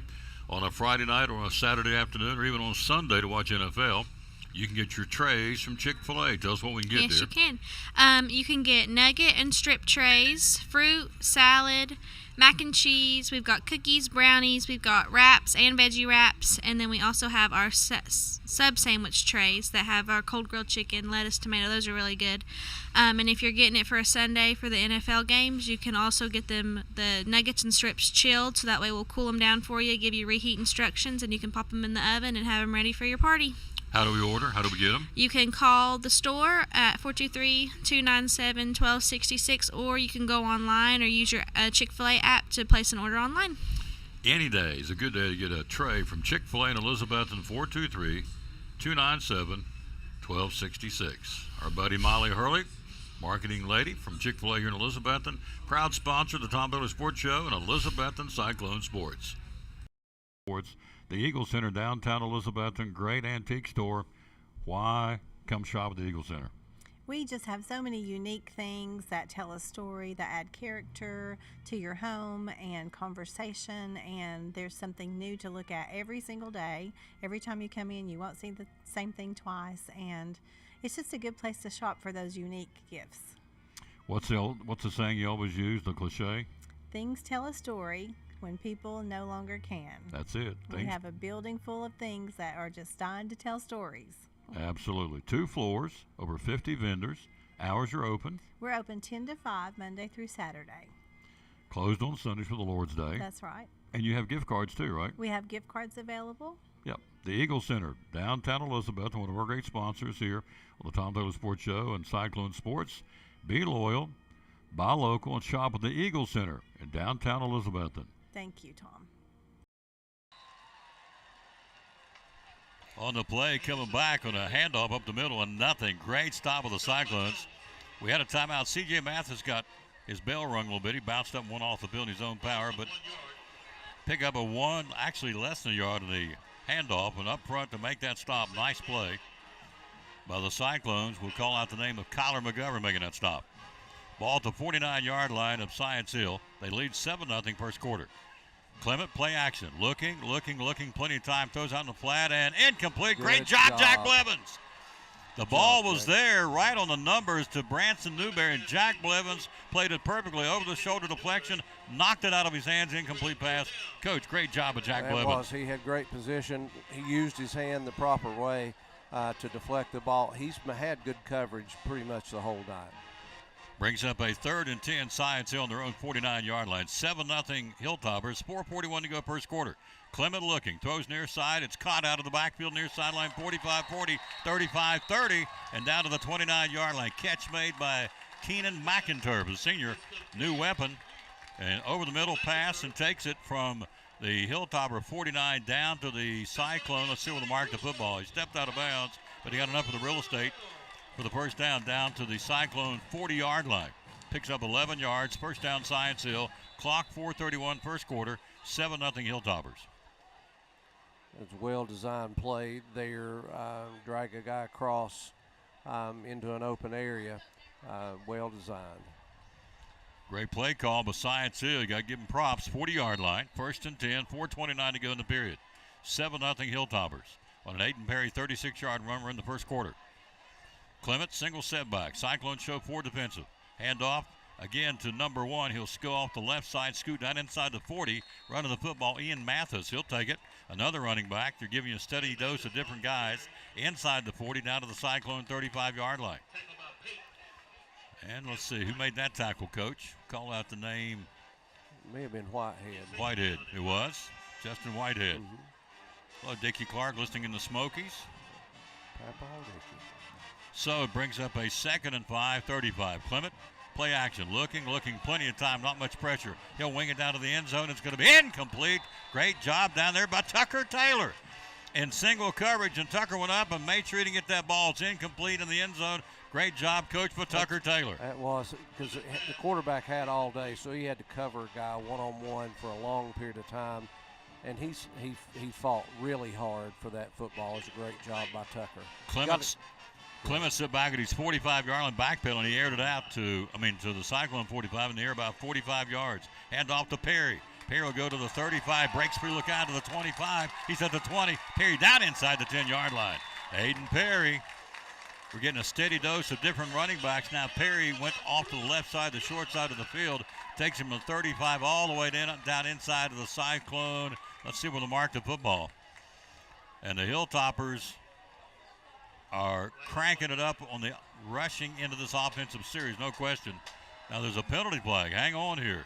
They're going to bring this one back. Let's see. Larry Hutchinson says the man in the white hat will make the call, the veteran official, and it will be holding Science Hill to bring it back, Coach. It was a 34-yard run down to the Cyclone 1-yard line. It doesn't count. It goes back to the Cyclone 42.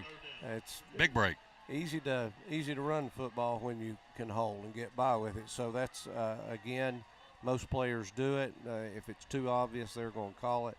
But we needed that break right there. A lot of speed in their backfield, though. That's the thing that gets me. And a lot of different weapons. They've used 5 different running backs now, 4 different running backs. So they bring the play back, 3rd and 11 to the 42-yard line. Clock, 3:31 first quarter, 7-0 Science Hill. Ball on the far hash mark. They work left to right, back to the scoreboard. Clement, 3-step drop. Looking for the screen pass over the middle. It's caught at the 42. At the 40, we gum it up and bring him down to the 38-yard line. We bottled it up, frustrated him, and got that play. Great job of Science Hill trying to get that screen pass. Great job our defense. That was a great job. They fought off blocks, got there, and they tackled. We talk about tackling before the ball game. Really tackled well. 3rd down, Cyclones. 3rd down, or make it a 4th down, rather. 4th and 7 from our 38-yard line, trying to get the ball back. We trail 7-0 first quarter. They get it down to the 31 to move the sticks.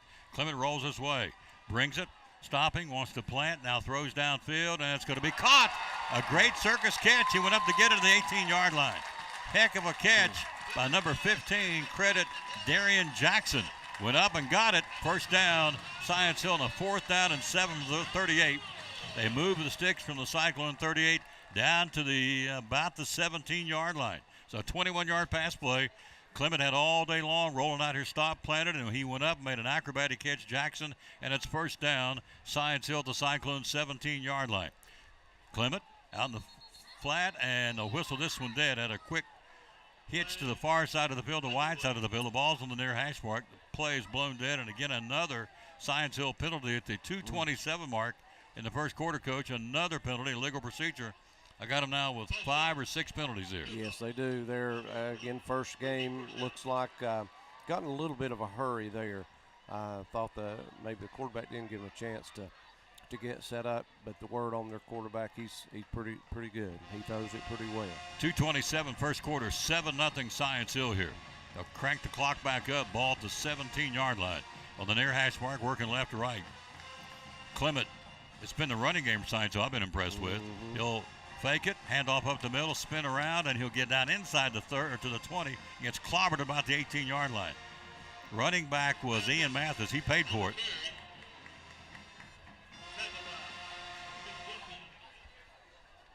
And let's see who made that tackle for the Cyclones back there. It looked like we got a Cyclone going off the field hurt, Coach. Who is that going off? It looks like 55, but is that Lennox?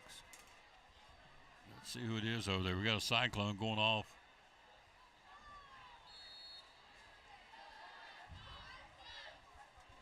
Double check. Hand off right side, Science Hill, down to the 10, scoots inside, touchdown. Ian Mathis from 17 yards out. Got down, got hemmed up at the 10, broke free, and a 17-yard run by Ian Mathis. Touchdown Science Hill at the 140 mark in the period. Yeah, they sealed the edge really well. Might have had another hold right there on the defensive end. But again, he's tough. He's a tough running back. Ian Mathis.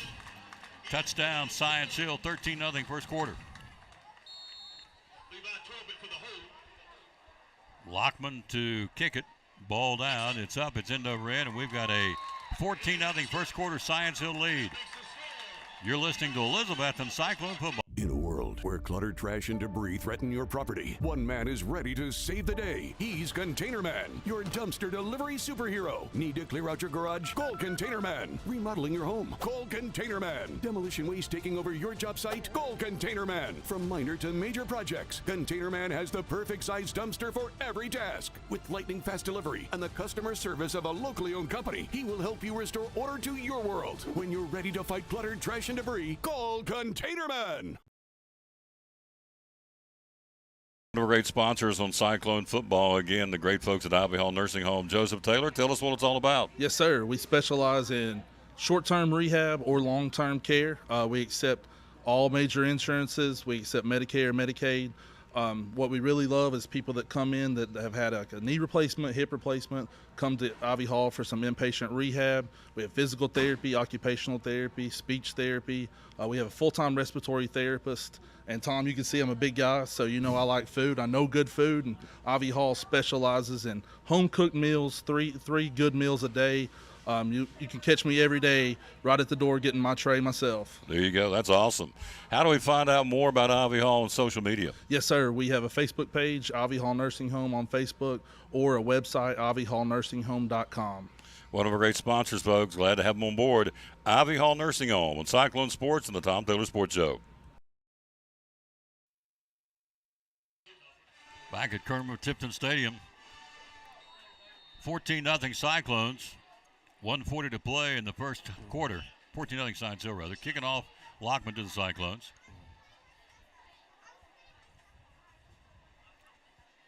Lockman to boom it away here. Got to get something going for the Cyclones here. Here's the kick. It's in the end zone touchback. Big weapon for Science Hill's Carter Lockman, Lockman. Next Friday night will be the Stone Castle. Tennessee High playing Westridge. Interestingly enough, our next two opponents playing each other tonight at Westridge. Hello to Helen Blevins. Hello to Johnny Marklin. Hello to Connie Foster. Hello to Joe Carr. Nita Fox.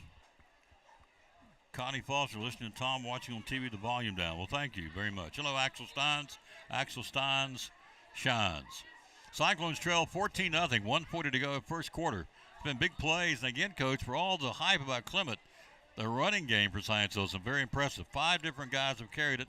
and 5 different guys have carried it very well. Their running backs are all quick. They just they don't necessarily have that power runner. I mean, they all have strength, but they're so quick to the edge and quick to the hole. Yeah, they're doing it by committee. And they're doing it well. Go to the website, check them out, collinsandcompany.info. They got several auctions. They've got an auction going on that ends tomorrow. Got over 190 items. Please go there and bid. This is for an organization called Waiting to Hear. They buy hearing aids for young people who otherwise can't afford it. And so we have a lightning delay. That's what we're waiting on. So not sure where they want everybody to go. I guess they're going to head to the cars, but it's a long haul. So we now have a lightning delay. Both teams have been sent to the respective locker rooms. So we have a lightning delay at the 1:40 mark in the first quarter. Clouds are thickening. We saw them coming in here over the last 20 minutes or so over top of the scoreboard, going back down into Johnson City on Rome Street. Very dark clouds, and it's several layers of dark clouds, and so they have stopped this game for lightning. So this game is now on hold at the 1:40 mark, first quarter, 14-0. So probably a good thing for our football team to go there and sit down and kind of get regrouped, because they have moved the ball. They've done misdirection. They've won straight up the middle. They threw some dump passes over the middle. They did play action. So they've had a nice offensive package tonight for Science Hill. Yeah, they have. And that, of course, that's Stacy's forte. And he does, obviously, he's got weapons. You never know until you see it. Last year was completely different with the necessary kid in kind of the way they approached it. So this is a little bit different from what we've seen in the last 2 or 3 years. But it is good, I think, for our kids to be able to sit down and be able to talk about what's going on. So the coaches, I think, will do a good job with them. We're in a lightning delay, and it's now a 30-minute mandatory wait in between lightning shots. So we have 30 minutes to showcase a team from the class of 1969. We're going to do that. We'll take a break. We're in a lightning delay. First quarter, 1:40 to go. In the first quarter, Science Hill leads at 14-0. They just kicked off an automatic touchback. We'll get the ball and get back to action. But for now, as we said, we've been put on hold here. And we'll be right back after this. You are listening to 2025 Elizabethton Cyclone Football. Now this from one of our great sponsors, the Jewelers Band.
Sports and Tom Dillon Sports Show.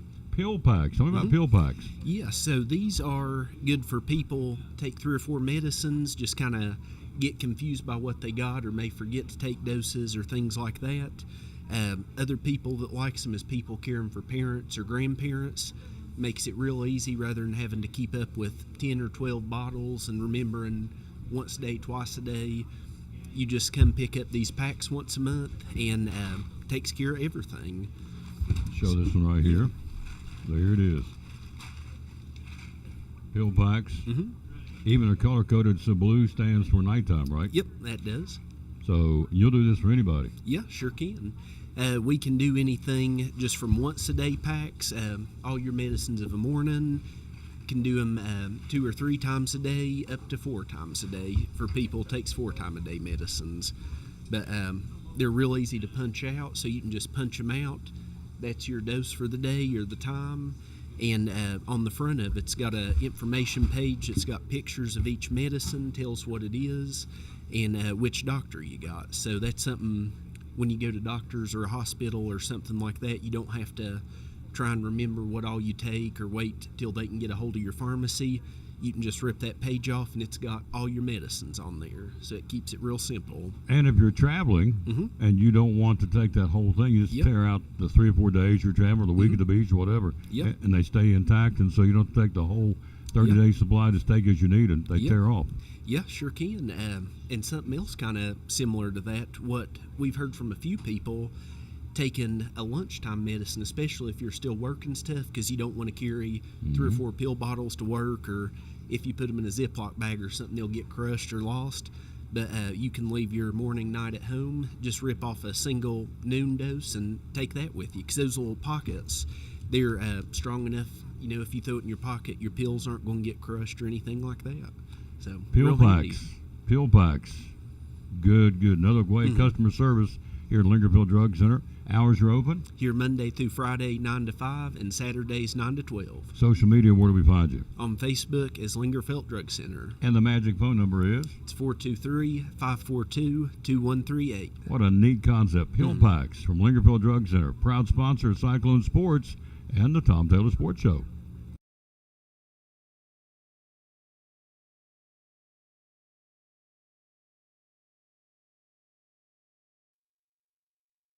We're in a lightning delay here at Kermit Tipton Stadium at the clock, 1:40 in game clock. Now, the countdown on the lightning delay, you know the rule. Every 30 minutes, you got to wait it out. So we're at 23:45 first delay. By the time you get everybody out here, so many people here tonight. By the time you get the stands cleared, it may be 23 minutes to come back and play. I don't know. The clouds above us are dark purple, and they're layered, and it's, you know, it looks like we're going to get a storm. It's not rained here yet. But that's usually the case over here. It'll have a steam bath. It'll rain. This happens almost every time we come here. We have a steam bath, it's very hot and muggy. Have a rain, and then come back and finish the game. But right now we're in a lightning delay. We trail 14-0. So again, you look at, if you had to assess this first half, it's not Clement. It's the running game, and our offense is trying to find its rhythm. And Science Hill's defense has something to say about that, Coach. They're playing very well defensively. They really are. Like I said, we did a little bit that second drive. You know, we've not had the ball very much, and but it seemed like we had a little bit of momentum that second drive. So hopefully we can build on that. It's a huge size differential, and that doesn't mean it's a done deal. You just have to figure out how to do different things when you're leverage is different and the size is different. So I'm sure they're working on that right now, and some of their schemes. There are some things they can do, but again, I still think we got them in some penalty situations where, you know, it moved them back, and then we gave them their first 2 first downs. I think were on our penalties, and just little things like that kept drives going, so. They've scored on both of those, so we'll see how it comes when they come back out. We should gain some momentum here. They should lose. They had all the momentum going in on this break. And I would think our coaches have a chance now. They got them inside the locker room. Both teams had to go to the locker room. This lightning delay. They got them in there, got them cornered, and said, all right, guys, settle down. Let's make some adjustments. Let's figure this thing out. And so we're at 21 minutes in this lightning delay. We have a 30-minute mandatory wait, so we've already waited 9 minutes. Hopefully this will go through, and we'll get back to playing football. Until then, hello, Maddie Rollins. Man, oh, man, oh, man.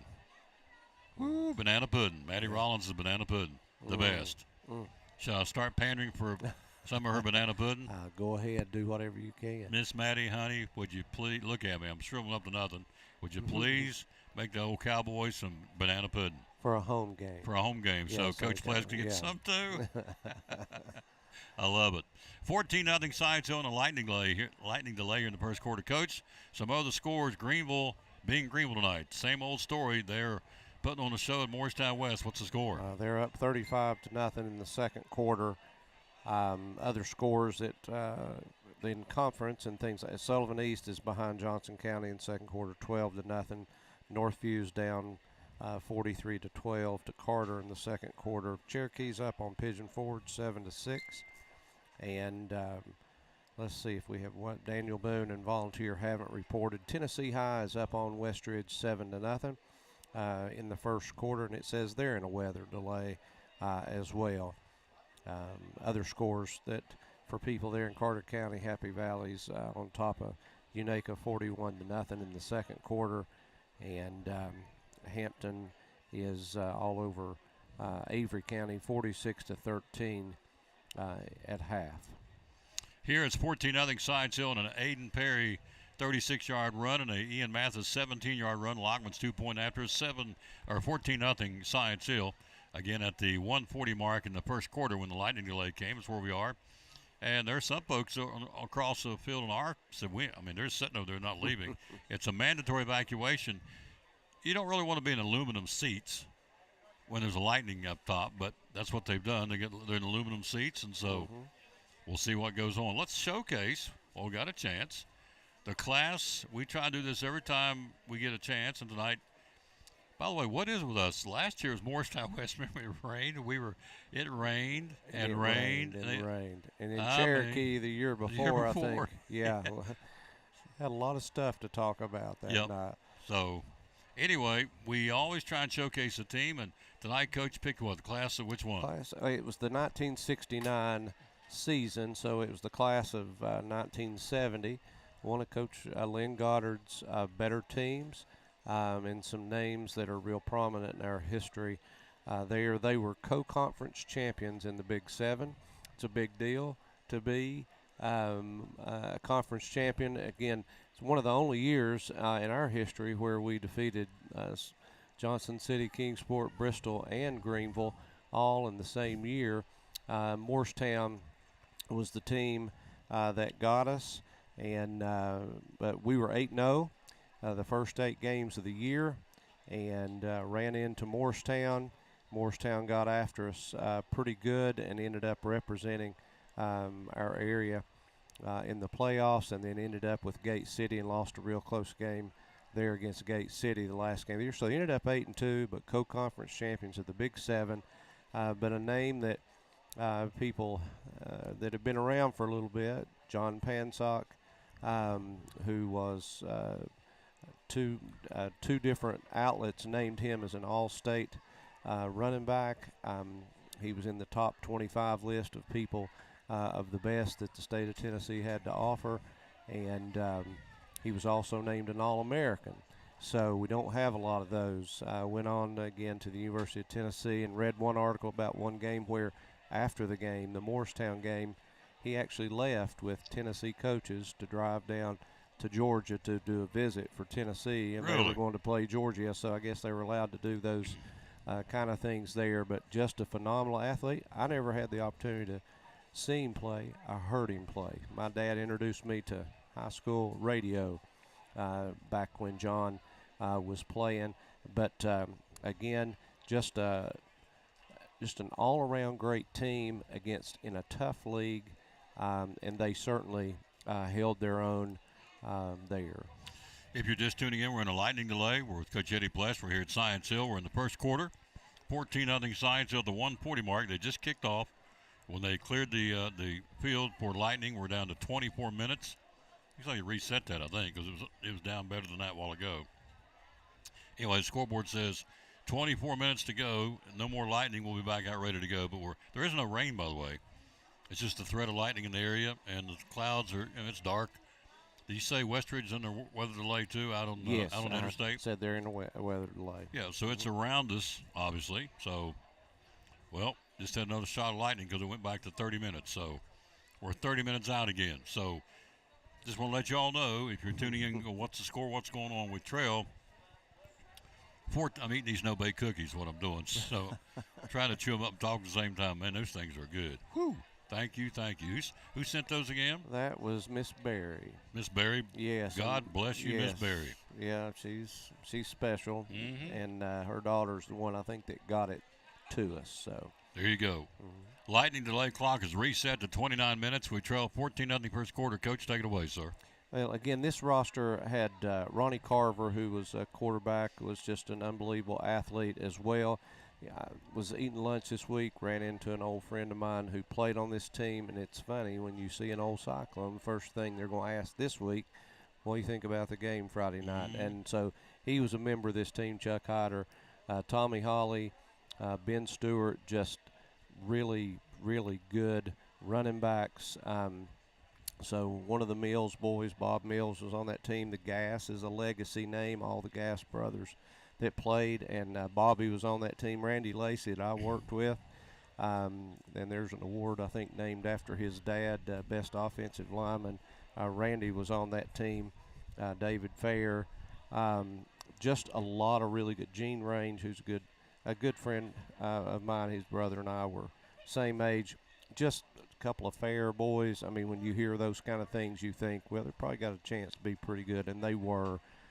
So, like I said, 8-0 for the first 8 games, ended up 8-2, and co-conference champs. And they didn't just have a lot of close games, so they were beating people pretty bad.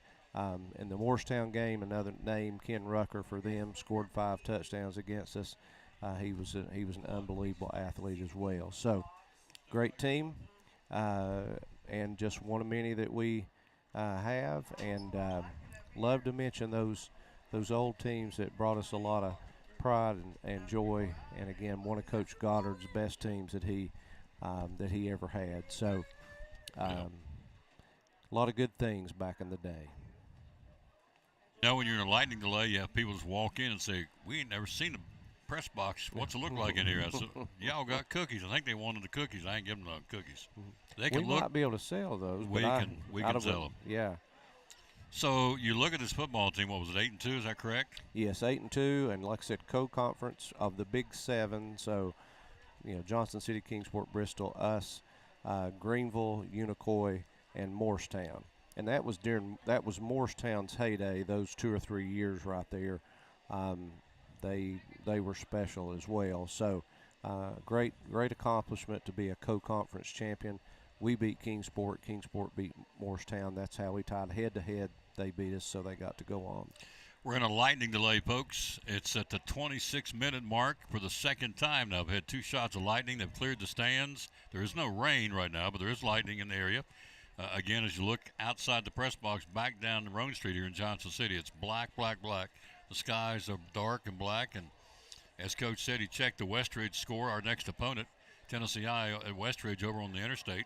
They're in Bluffville, and they're in a weather delay as well. So we are currently at 14-0 weather delay, Science Hill first quarter. We're going to take a break, come back. We're going to treat you. I found them. I knew I had them. We're going to treat you to some of the highlights from last year's season. So while we're in a lightning delay here, we trail 14-0 first quarter, and we're going to do that right after this from our great sponsor, Northeast Community Credit Union. Lightning delay, we trail 14-0 first quarter. You're listening to Elizabethton Cyclone Football. Community Credit Union, one of our great sponsors.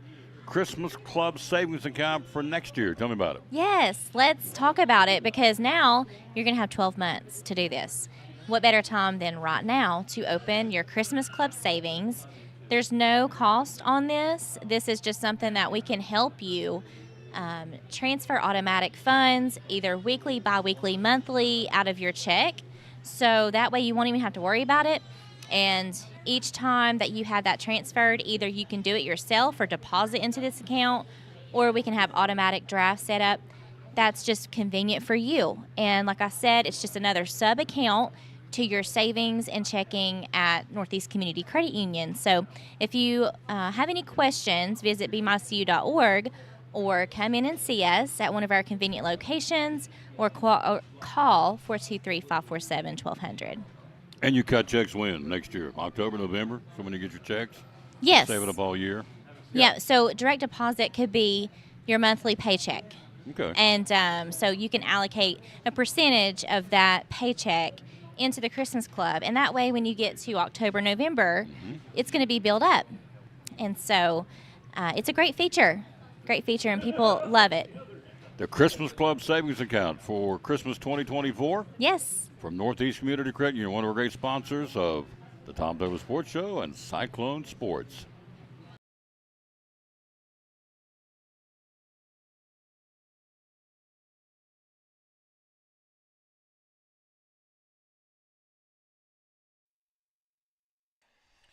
Back at Kermit-Tipton Stadium, again, we're in a lightning delay. 24 minutes for the second round of lightning. We got it down to about 18 minutes, had another shot of lightning, and they reset the clock. We're at 23 minutes now till hopefully this will go through. We've been told with some fans that some fans that have friends in Johnson City said it's pouring it down in other parts of Johnson City. It may be coming this way. Right now, no rain, just all lightning. We trail 14-0. So here's what we're going to do. I think it's really cool. Thanks to Kerry Taylor, who did this for us in the off season. We're going to bring you some highlights of last year's game or games, and so we'll do this as long as we are really just kind of, I wouldn't say killing time, just waiting. We're in a waiting mode, holding pattern. They've cleared the stands, although some of the Cyclone fans have not left over there. If I'm in aluminum seats, I'm out. I can tell you right now. So they just got better seats. They just moved into the middle. Is what they've done. Yep. I know at the Speedway back on the track announcer, it was mandatory, and I'm thinking, what? Of course, up there it's 180,000 aluminum seats. And it's like Lightning says, hit me, hit me, hit me. I mean, that big a facility with that aluminum, you don't want to be in there, so they mandatory them up there. They asked them to leave here. Most people did. But again, no rain, just a lightning delay. 22 minutes out. Here's highlights from last year's game, which we will have them on the schedule later on this season. We'll go down to Granger and battle the Grizzlies down there. Here's the highlights of last year as we are in a lightning delay at Science-O High School, trailing 14-0 in the first quarter. Here's the Granger highlights from last year. If you missed Friday night's win over Granger, you missed these exciting Cyclone football moments. 3rd down and 6 from the 24, opening drive. 2 to the near side, the wide side of the field. Empty backfield looking this way, Taylor. Pumping, throws over the middle. It's going to be picked off by the Cyclones. Down the field, Wallen, he'll go. Touchdown, Cyclones. Touchdown, Justice. Wallen. Great job. 30-yard interception, Cyclones on the board on the pick. 41-yard line, 1st and 10. 1:52 to go in the period. 14-0 Cyclones. Man in motion from far side to near side. That's Rowland. Slagle looking. He's got a man out here. Single coverage. Wallen's got him beat. It's touchdown, Cyclones. Touchdown, Rhett Slagle to Zach Wallen. Oh, baby. What a throw, Coach. Perfect. Just put a lot of air under it. Gave him a chance to run under it. Let him in stride. Didn't have to slow down one bit. And he had plenty of time to throw. So all around, just a great play. Good drive for our first really initial long drive. Books. Coach, we've had an interception for a touchdown. We've had a quarterback keeper for a touchdown. We've had a bomb of 41 yards from Slagle to Zach Wallen for a touchdown. Pretty complete way to put 21 points on the board. Pretty balanced attack. I think they had a specific approach they were going to do early. I think they've done what they wanted to do. 21-0. Start the second period. 3rd and 11 from the 10-yard line. Back to the scoreboard. Taylor rolls out in the flat, looking, pumps once, twice, throws one out there. It's going to be overthrown, and Whitehead with a pick at the 40. He'll turn it back upfield to the 35. Whitehead to the 30, cut to the outside of the 25. He's at the 20, 15, 10, 5. Does he go? Touchdown! Good Touchdown, Cyclones. Touchdown, Justin Whitehead on the INT. We'll get another dose of the J train. You wait and see. Hand off. Got it. 1 yard line. He's in. Touchdown, Cyclones. Touchdown, J train. Wallen for Betsy. See what Gavin Kodak was involved in almost every play there. Pullen just did a tremendous job opening a lot of holes. Impressed with him. You bragged on him earlier. He's a load. 2nd and 10, 15-yard line, Slagle. Throws out in the flat, caught. Little bubble screen, stays on his feet. Takes it to the 10, takes it to the 5, takes it down. And did he get in? He did. Touchdown, Cyclones.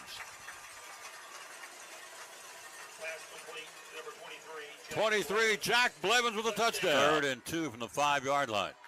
Slagle hands off to C.J. Mathis inside. He'll fall forward to get it, and he did.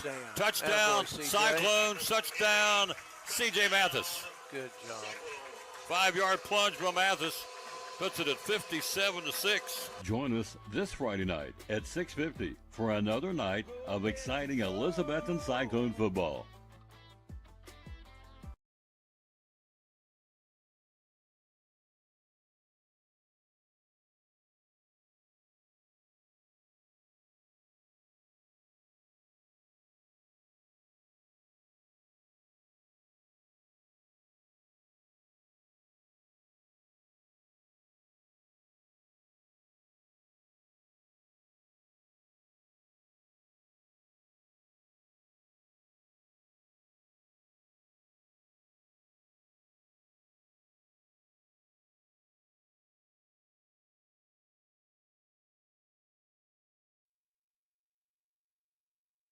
back in the lightning delay. Again, we are at, another lightning. While I stepped away, we're at 28 minutes now, so we had to redo it. We're joined by one of the assistant coaches of the T.A. Duggar Fighting Cyclones on this field last night, 8-7 varsity, JV 38-6. We're 2-0, kicking butt and taking names.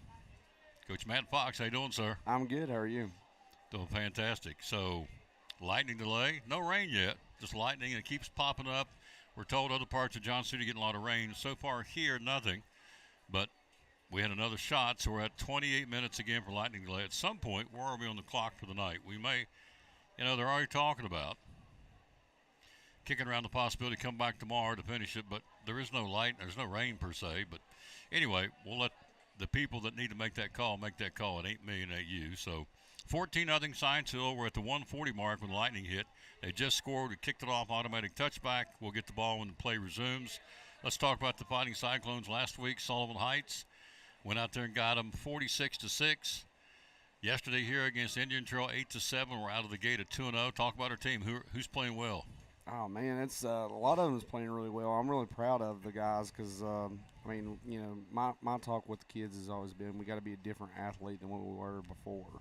The year before, we got to be better. And what I saw last night was a lot of resilience and determination. We could have folded. Indian Trail had 3-4 attempts at their goal line to score, and defense we held them up. Really? And, yeah, we did. And for basically the 3 quarters, it was 7-0 the whole game. And Creed Baker, just seeing how he ended last year and how he's starting this season. That's a whole different kid. Carson Lyons, Nolan Bowles. I'm mainly with the linebackers quite a bit, and tight ends and H's, and they're all great group of kids. But I really speak highly of my linebackers. I felt like we did what we were coached to do, and instead of laying down, we really overcame the adversity and challenge of the game. And Carson Lyons catching that 1-foot catch right there in the fourth quarter by Creed. It was great. It was just the tone here. So it's like just the ability to just keep fighting. These kids don't quit. We got a poster made, never quit and everything. So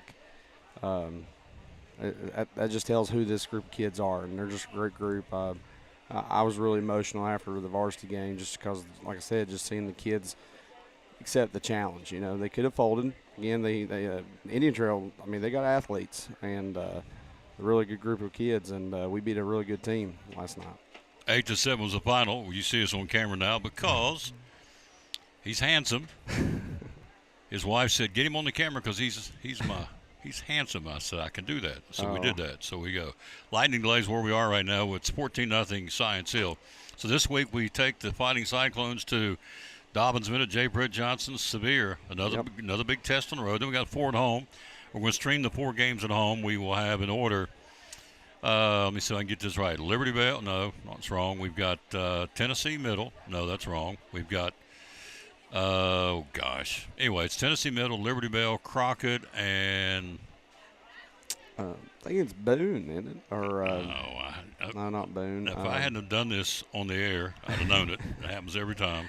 So you don't have that problem. You're a young whippersnapper, but us old codgers, we can't remember anything, or I can't. So let's see what we got here. I want to give you the schedule because we're going to be doing all the home games.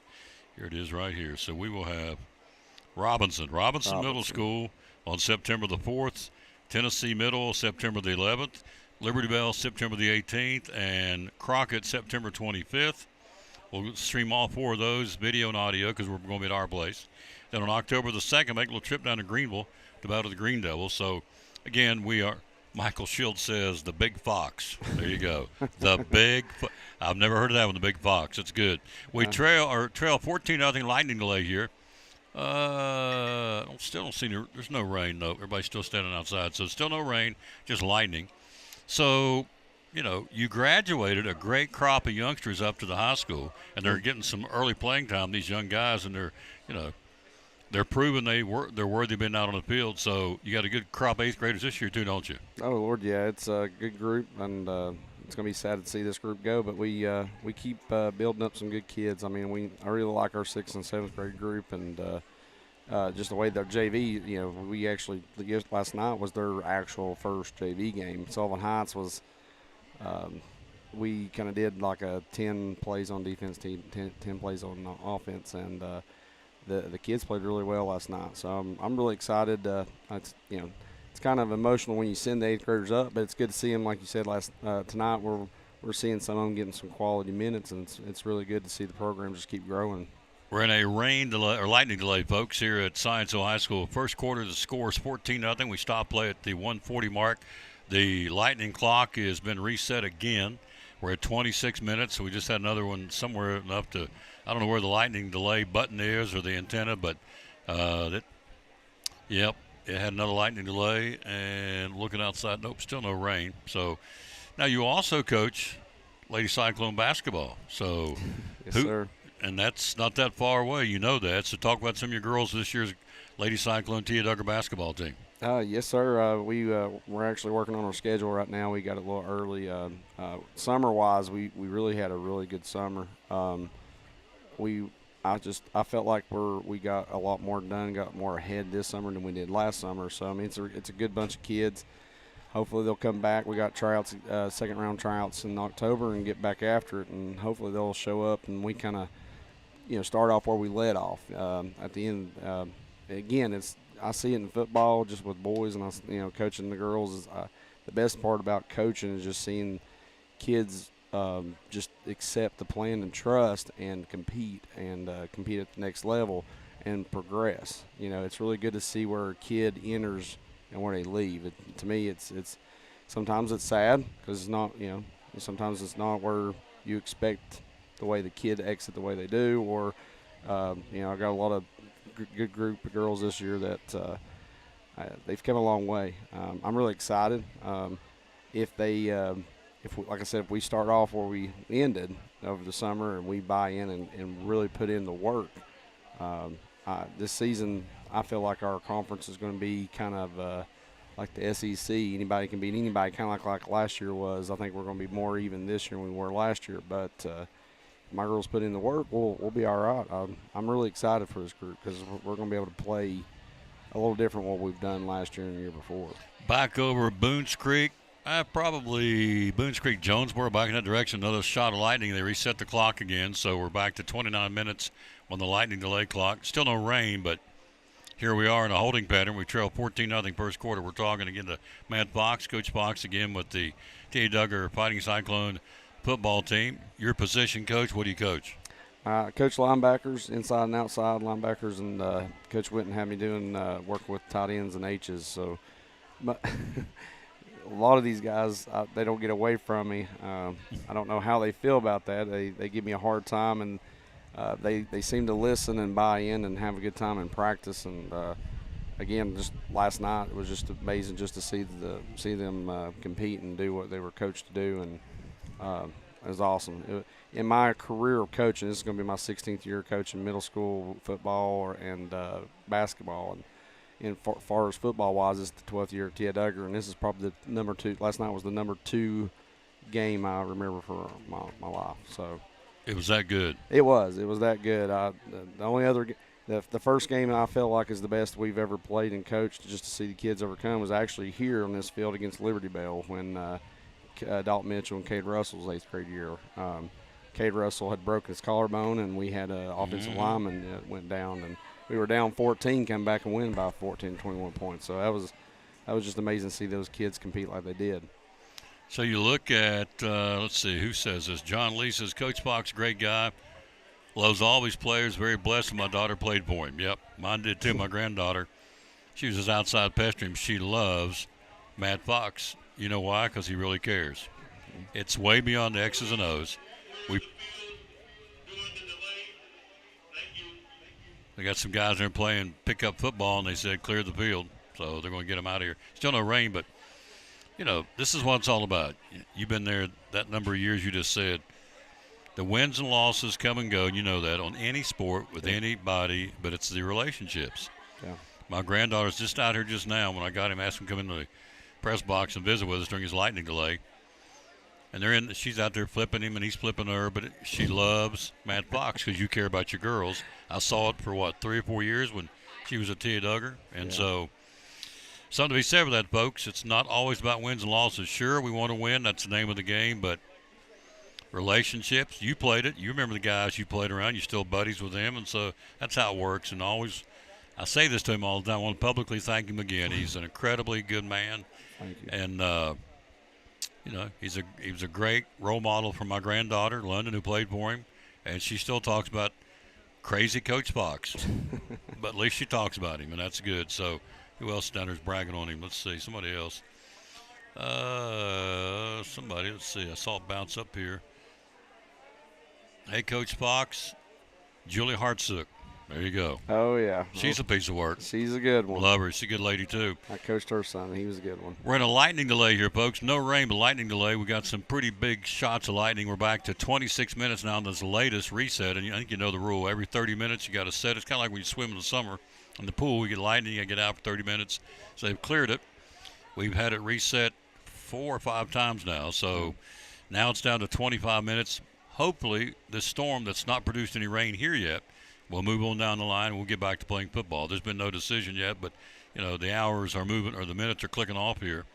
It's going on 9. It's 8:42. I know some of the folks just went on home, so they're going to listen to it, and that's okay. We appreciate them doing that. Oh, Jeff Honeycutt. Let's see. Somebody else wants to say something to you, and I want to get it. Coach Fox, Mason, somebody. Do you any Masons? Sure, there's a lot of Masons. Yeah, that's kind of a loaded question. So, anyway, it'll pop up here in a minute. So what's your take so far in this football game?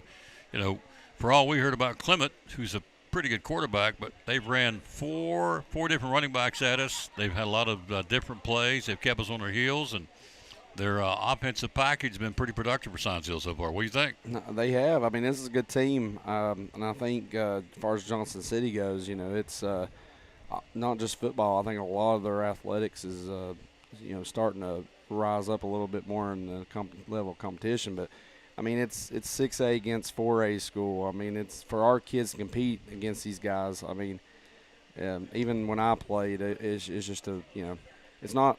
I guess Johnson City is not really a rival, but to us, it's a testament to us as a community. And hey, we may be smaller, but we're gonna make it a dogfight. And I'm very proud. Like you said, we've got a lot of freshmen, sophomores, juniors, and we got seniors on the team, obviously. But we got a lot of freshmen, sophomores, and juniors putting in some minutes in tonight's game. And again, hats off to Johnson City. They you saw on the sideline, they've got a lot of kids, and when you compare. We feel like we've got a lot of kids, but they're almost double. Yep, they are. They're double the size of this football team. They're 6A. They should be. Yeah. We're not making excuses, but it is what it is. It is a numbers game to a point.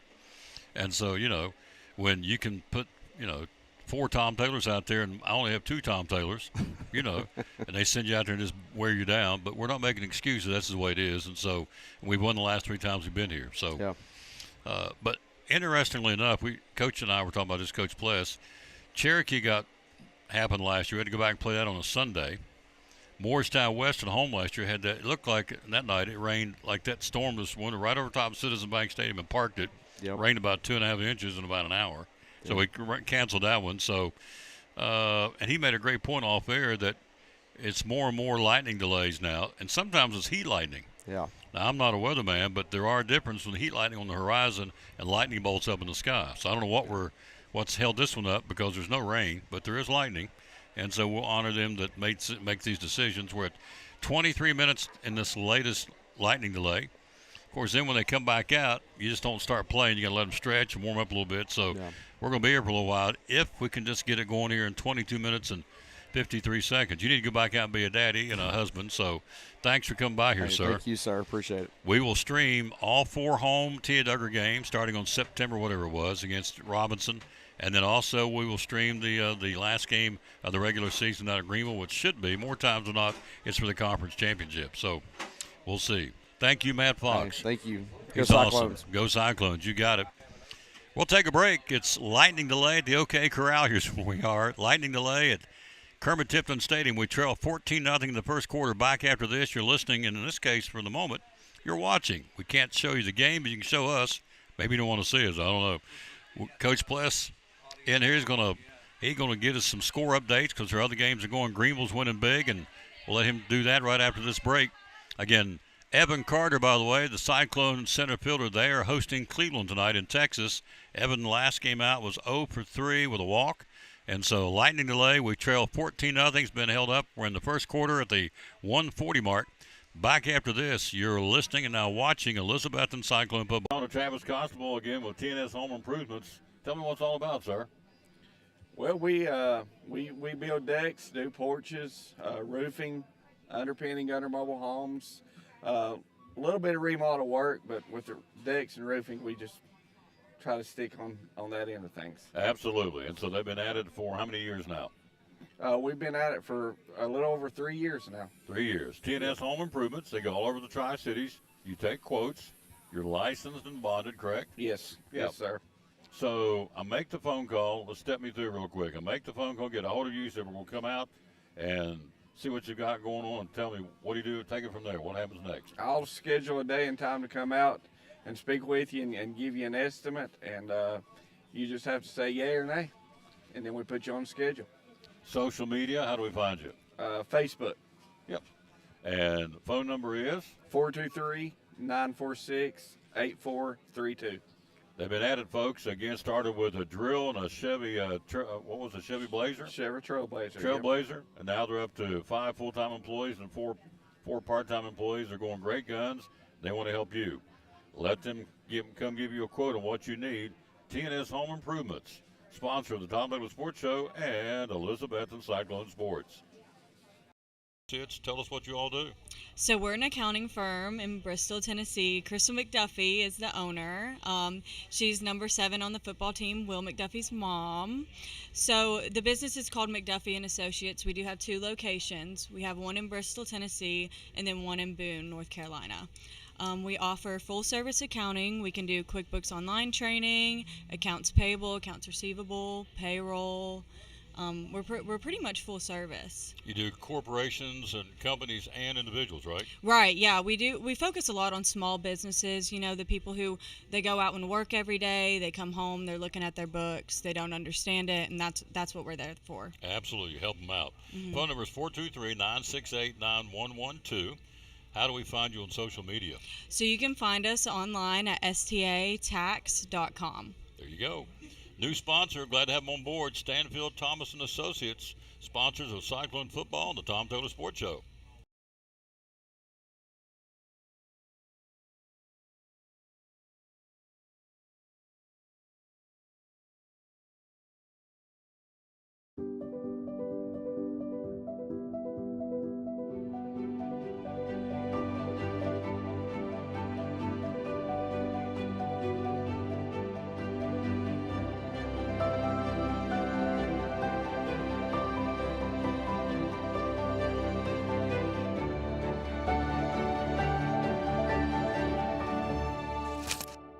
We're proud to help our region move forward and help reopen every business we can.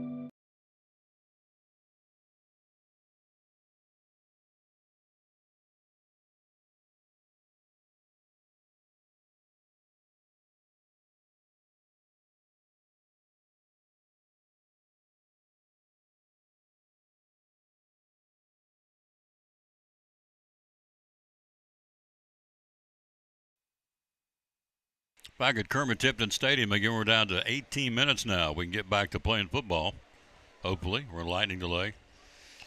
If you haven't heard, Evan Carter placed on a 10-day injury list with a wrist injury. Man, he can't get a break, can he? No, he sure can't.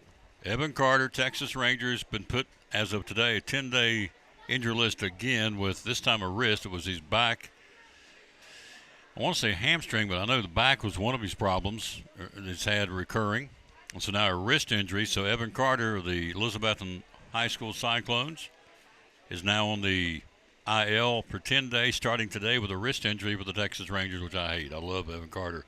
What a great guy. What a great family. Well, yes. So we've had some games finish up early. The rain's all around us here. We checked the radar. There is rain right around us here in Johnson City. We're in a lightning delay, which has been well over, gosh, going, 35, 40 minutes now? Yep. Every bit of it, rather. This current lightning delay countdown's down to 17 minutes. I'm looking at the scoreboard, so if they come back out, they got to stretch, get ready to go. So it's going to be a little while before we start playing. We hope the radar shows and the report says it'll be rain until 10:15. But we haven't had the first drop yet. Everybody's still standing outside, out of the bleachers, standing out here behind us on the mezzanine here at Kermit-Tipton Stadium. Other scores, Coach, what's going on right now? Okay, well, the one final, it makes me think that weather may have been involved there because it was over within an hour. Greenville defeated Morristown West 35-0. We've got Seymour, who's tied at the half with Gatlinburg-Pittman 7-7. Granger's ahead of Claiborne 16-0. Not in the conference, but Hampton's ahead of Avery County 46-19 in the third quarter. Not that they're in our league, but since we scrimmaged Jeff County, obviously they looked really solid. They're ahead of Cocke County 27-0 in the second quarter. Johnson County and Sullivan East is kind of tightened up. Johnson County at the half's ahead 18-14. Northview really struggling with Knox Carter, and again Northview's in our conference, but Carter's the next region over and could be a playoff team, so we watch that. Cherokee is ahead of Pigeon Forge 20-6. Morristown East and South Green are tied at the half. Happy Valley's ahead of Unaka still 41-0. Unicoi ahead of Crockett 13-7 at the half. Volunteer is ahead 7-0 against Daniel Boone. It still says first quarter, makes me think there's a delay there. And Tennessee High at the half, they have at least started playing there again. They're ahead 14-7, Tennessee High over West Ridge. And Alcoa, again, who's now 4A school, is ahead of Maryville in the third quarter 21-14. We'll see both of those teams back-to-back. Will be at the Stone Castle, the historic, legendary National Register of Historic Places, the renovated, refurbished, and very nice Stone Castle. It's a really cool thing to play up there. We'll be there, up there, meaning Bristol, next Friday night, 7:30 kickoff, and then we'll come on for the home opener against West Ridge in 2 weeks. You'll be back with us then. Mr. Van Huss will be with us next week, so it's here. We'll look up, as we said earlier in the broadcast, it'll be senior night. It'll be over. I'm telling you, it just flies by in the playoffs, but right now it's not flying by, it's creeping by. We're down to 14 minutes and 22 seconds left of this latest lightning delay. Keith Turner's out on the field, the athletic director, and I'm thinking that's a good sign. He's out there pointing to the scoreboard, so he makes the call, of course, athletic director. So you may see a return to action here. We trail 14-0. It's an Aiden Perry 36-yard run and a Ian Mathis 17-yard run. Carter Lockman's 2-point afters have made it a 14-0 first quarter lead for Science Hill. Our offense just never got going. Part of that's our offense just didn't get going, but other parts, their defensive package, very nice. They had everything covered in those first two drives. Well, they really did. We had 2 or 3 nice runs that second drive. Seems like we found a little bit, but they're big, they're quick, they play downhill. We do too. They just do it with a little bit bigger, people. So. But again, we've only had the ball for, probably 10 snaps or 10 or 12 snaps so far. So not really had an opportunity to do too much. So I'd really like to see us come out, get a stop, and then see what we can do. You're still, if you get a stop and get a score, it's just like starting over. It's a brand new ball game. So absolutely. Let's give you some NFL scores when we got a chance. This is the final tune-up for preseason football because they will skip next week and start week after next NFL. I don't know how much this matter, but halftime the Eagles lead the Jets 6-3. Dallas in the second quarter leading Atlanta 14-0. The Titans lead Minnesota 7-3 in the second period in Nashville, and the Chiefs lead the Bears 10-0 in the first quarter in their ball game. Of course, the real team plays tomorrow night. You know who it is. The Raiders. Tomorrow night against Arizona, my boys.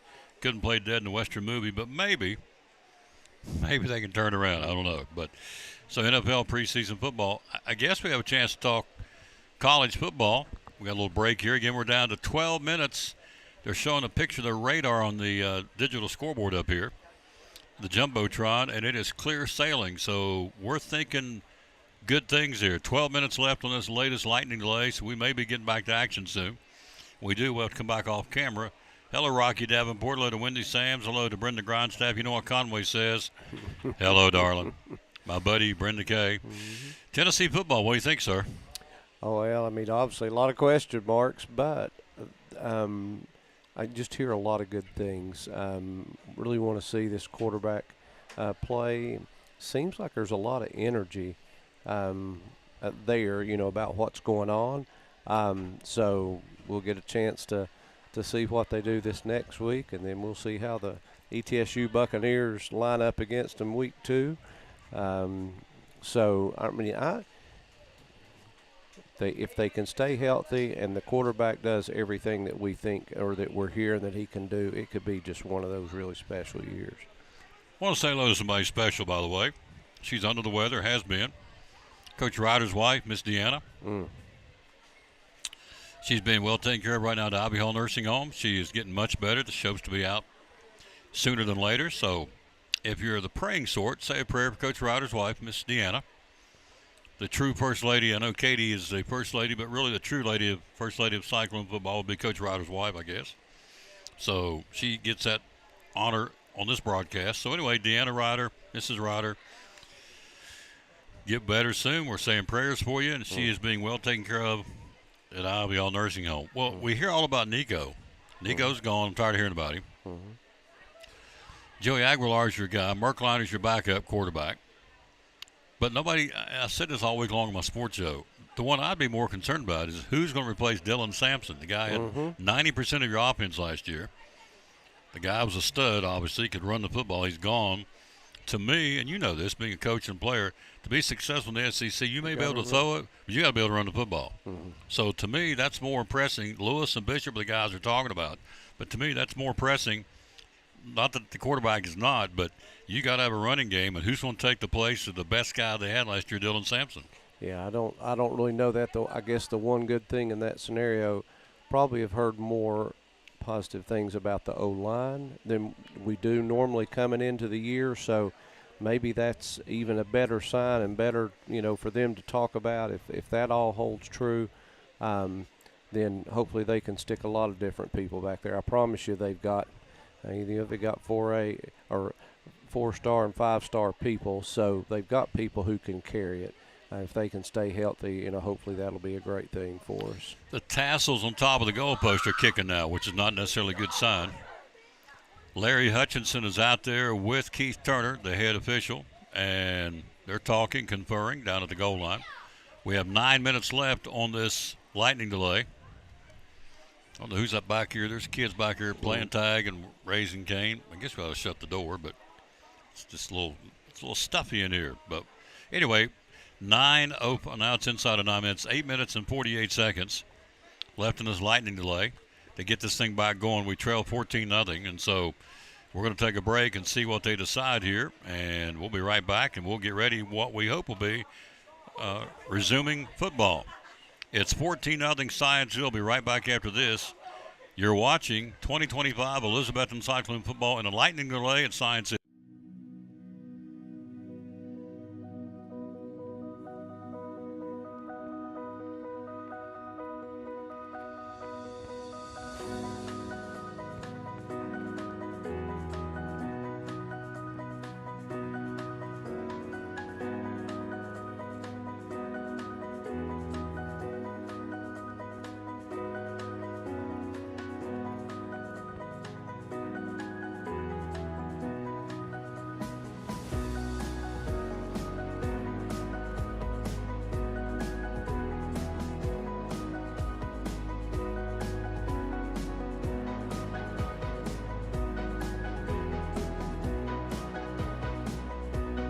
Our success is your success.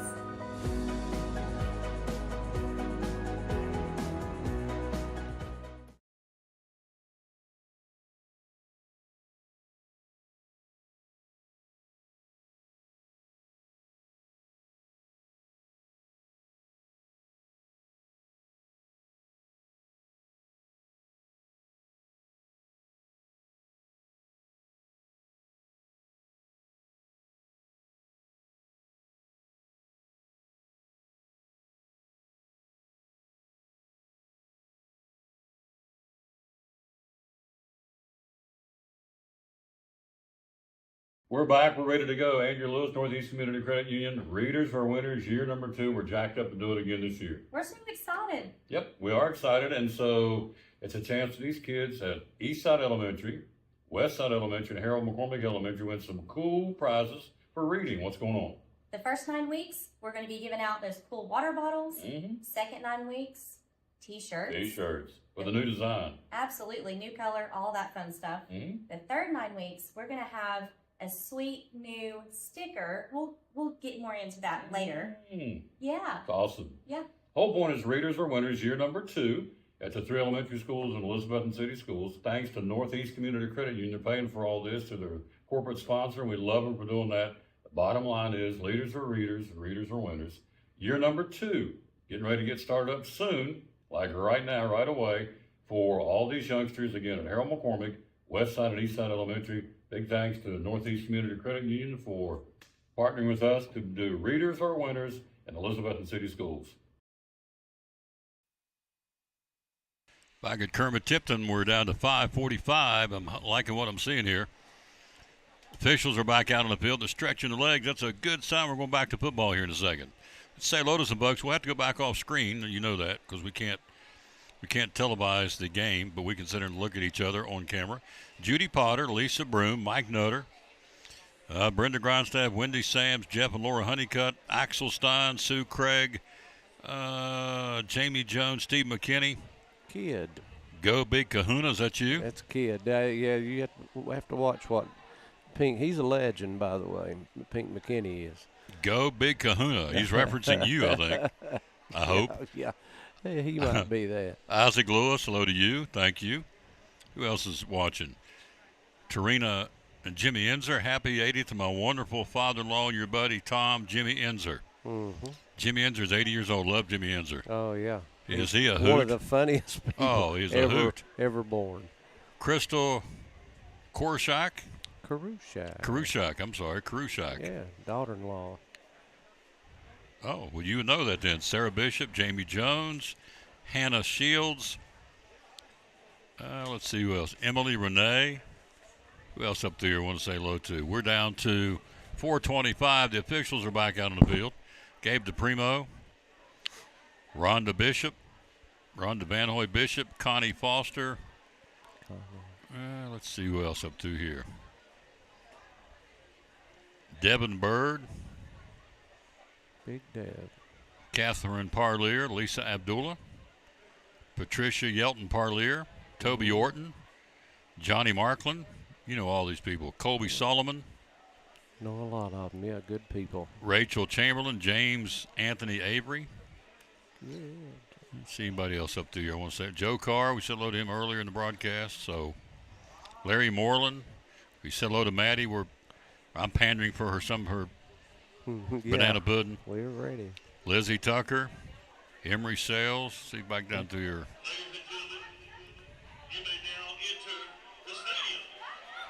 We're back for football.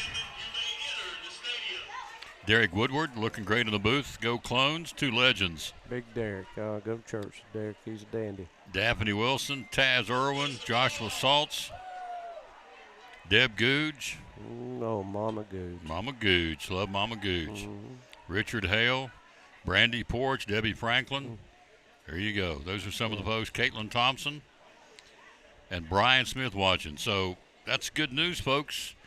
Cyclones will come back out on the field to stretch, get warmed up, so we'll have to go back off camera, but we're ready to bring you back football. That's a good thing. Here's where we are, 14-0. We stopped play at 1:40 to go in the first quarter. They had just scored, kicked off. We took an automatic touchback in the end zone. Carter Lockman booming that ball for Science Hill. And so with that, got ready to bring it out of the 20 and get things rolling. They flagged us for about almost an hour now. We've been out with a lightning delay. Some of the folks already gone home, but the ones that are back in there are going to be treated to some good football. This one's far from over, folks. This next possession is big for this football team. We trail 14-0. You said, I think you made a great point, when this lightning delay, they had all the momentum, and they lost it. It's 14-0. They had all the mojo. They were clicking offensively, they being Science Hill. Now it's like, now we're back to, we get the ball first on this kickoff and look out Nelly, because I think you're exactly right, Coach. I think we get the momentum. certainly stop theirs, and we get a chance to get inside the locker room and regroup. Yeah, we got to have a big stop right here, and then turn it around. I mean, we could shift momentum 100% from the way it was right before the delay. If we get a stop right here and then take care of the football and take it down and score. So a lot of opportunities to change this thing around right here. What's that old country song? Give me 40 acres and I'll turn this rig around. There you go. And it's a turnaround time. We trail 14-0 first quarter. You got some more you want to talk about this team? Well, I got one stat that I was made aware of that I think's unique. Mike Karushak's record as the chaplain. Mm-hmm. So he's been on the field, been part of the team for 229 victories, 91 defeats, 27 years. He's been helping young men, helping coaches, being faithful. And I don't know that there's a coach that's been a part of more. Tommy Jenkins may have been part more of that, but he may have more wins being on a staff, even in the role that he's in. So I thought that was pretty incredible. We talked the other day, and he let me know that, and I thought that needs to be shared. Mike Karushak's one of a kind. I'd like to know how many young men he's influenced their lives. It's a great point. And so worth mentioning. Absolutely. All right, so we'll take a break. We'll come back and go back audio only to resume our broadcast. Again, we have to go no camera tonight at the request of Science Hill. We get that. We're okay. I'd rather do audio only than not do it at all. And so that's what we're going to do. We'll go back to no faces. You really can't take much more of this anyway. These two handsome rascals. Yeah, right. So, hello, Baker. How you doing, Baker? You know what I'd like to have, Baker? You've been taking a snack break. Yep. RB's watching. Hello. He'll be with me next Friday night at the Stone Castle. Yeah, look at that. The no bakes are about baked out. Mm-hmm. We've hit them pretty hard here. Thank goodness she made a bunch of them because they've come in handy in this lightning delay. We're getting ready for football. 4 minutes and 50 seconds away from Science Hill's back out getting loosened up. We're back out on the field getting loosened up. We will get the football back on the kickoff. Over an hour lightning delay. No rain, just lightning in the area here in Johnson City. We trail 14-0 with a minute 40 on the first quarter clock, and we'll come back. We'll go audio only and resume our broadcast after this. You're listening, in this case for the time being watching, but you're about to go back to listening to 2025 Elizabethton Cyclone football. Again, audio only at the request of Science Hill tonight, no camera. We don't have a choice. We do what we're asked to do. I'd rather, as we said, sit here and talk it than not do it at all. Back after this to resume play, trailing 14-0. We're going to get the ball after that kickoff, and we'll see what we can do right after this from Big John's Closeouts, where they hammer high prices.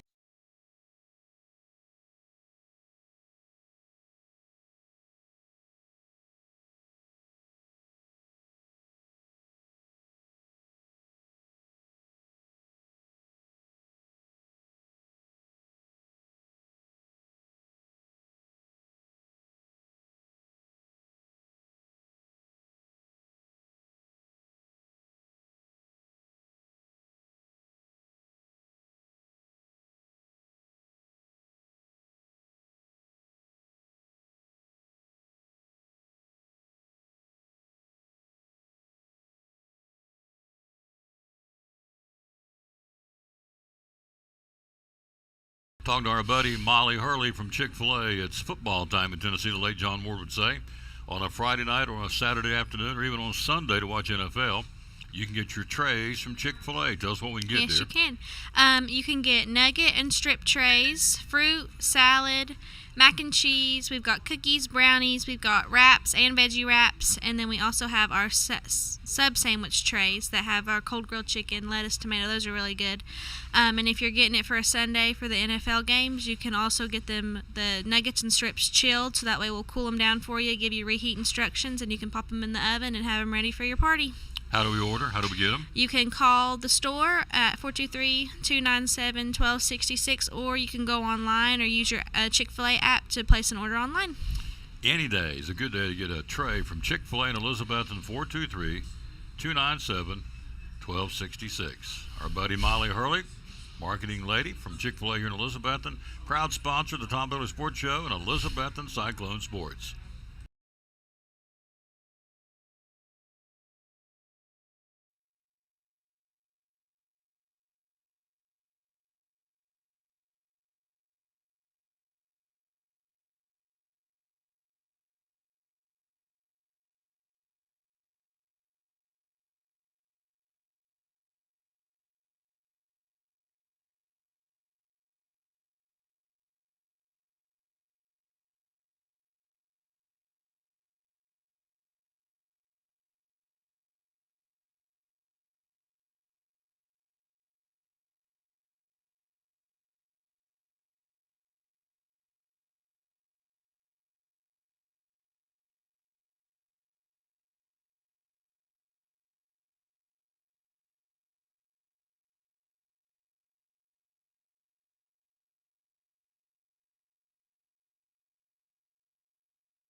that's a good sign. We got them back on the field, Coach. We're getting ready to get back at it.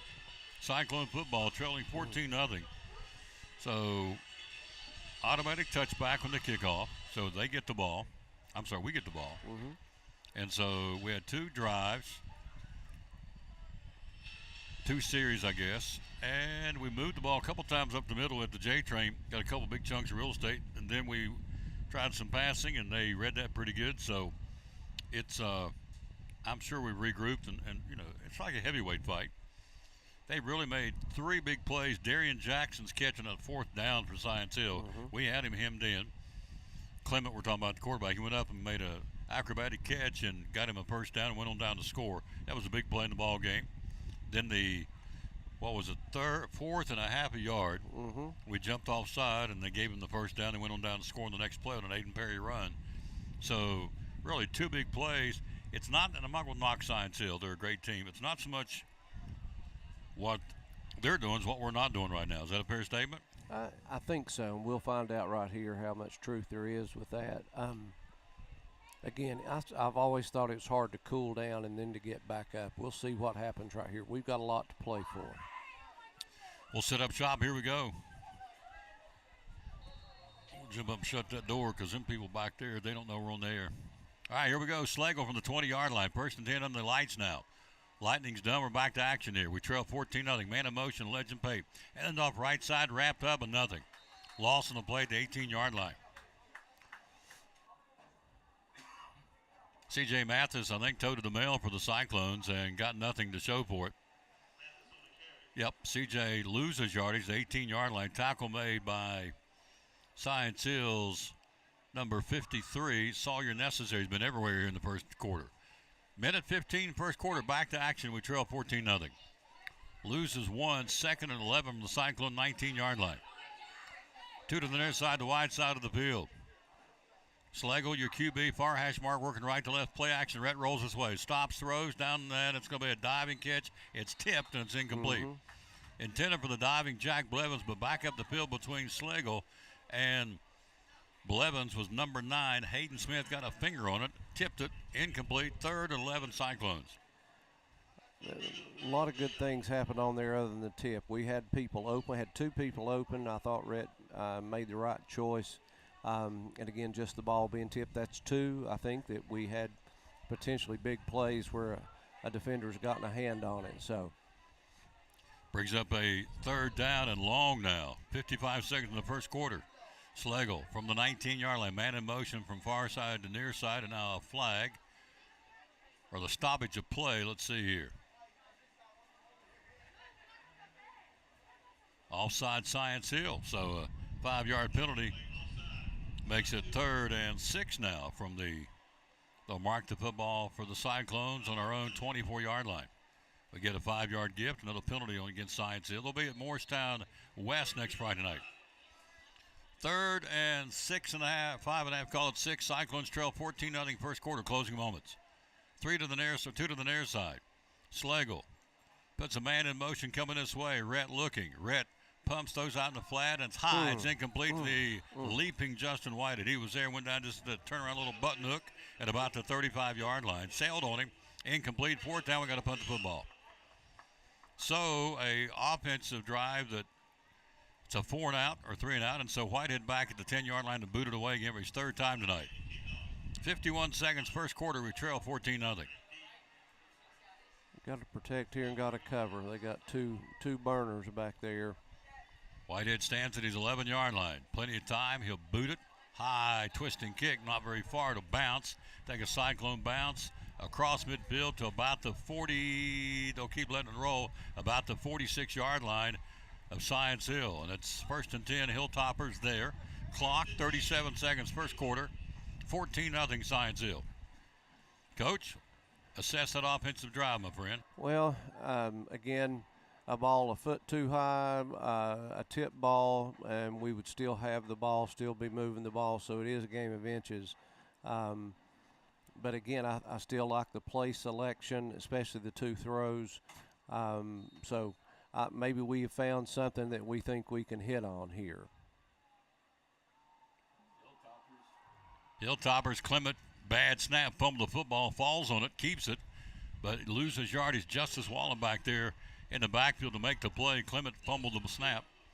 Goes back to about the 44-yard line, loses yardage in the play. 20 seconds to go in the period. Back to action after a lightning delay of over an hour. We trail 14-0. Clement near hash mark. 3-step drop looking. Pressure outside Wallen. Throws down the field. Got a man out there, and it's going to be knocked away at the last second by Jack Blevins. Great play over the shoulder. Almost an acrobatic catch by Braden Newberry down around the 15-yard line.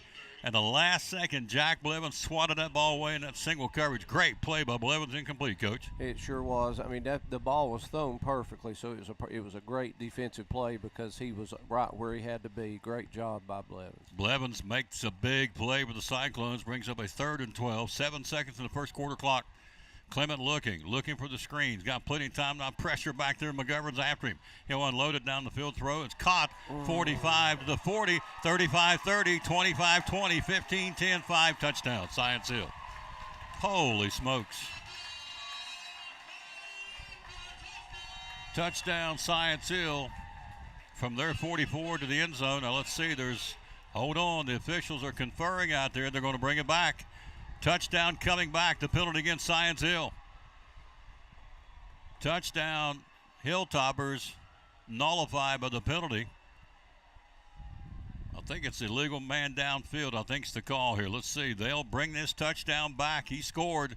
It'll be for naught for Science Hill.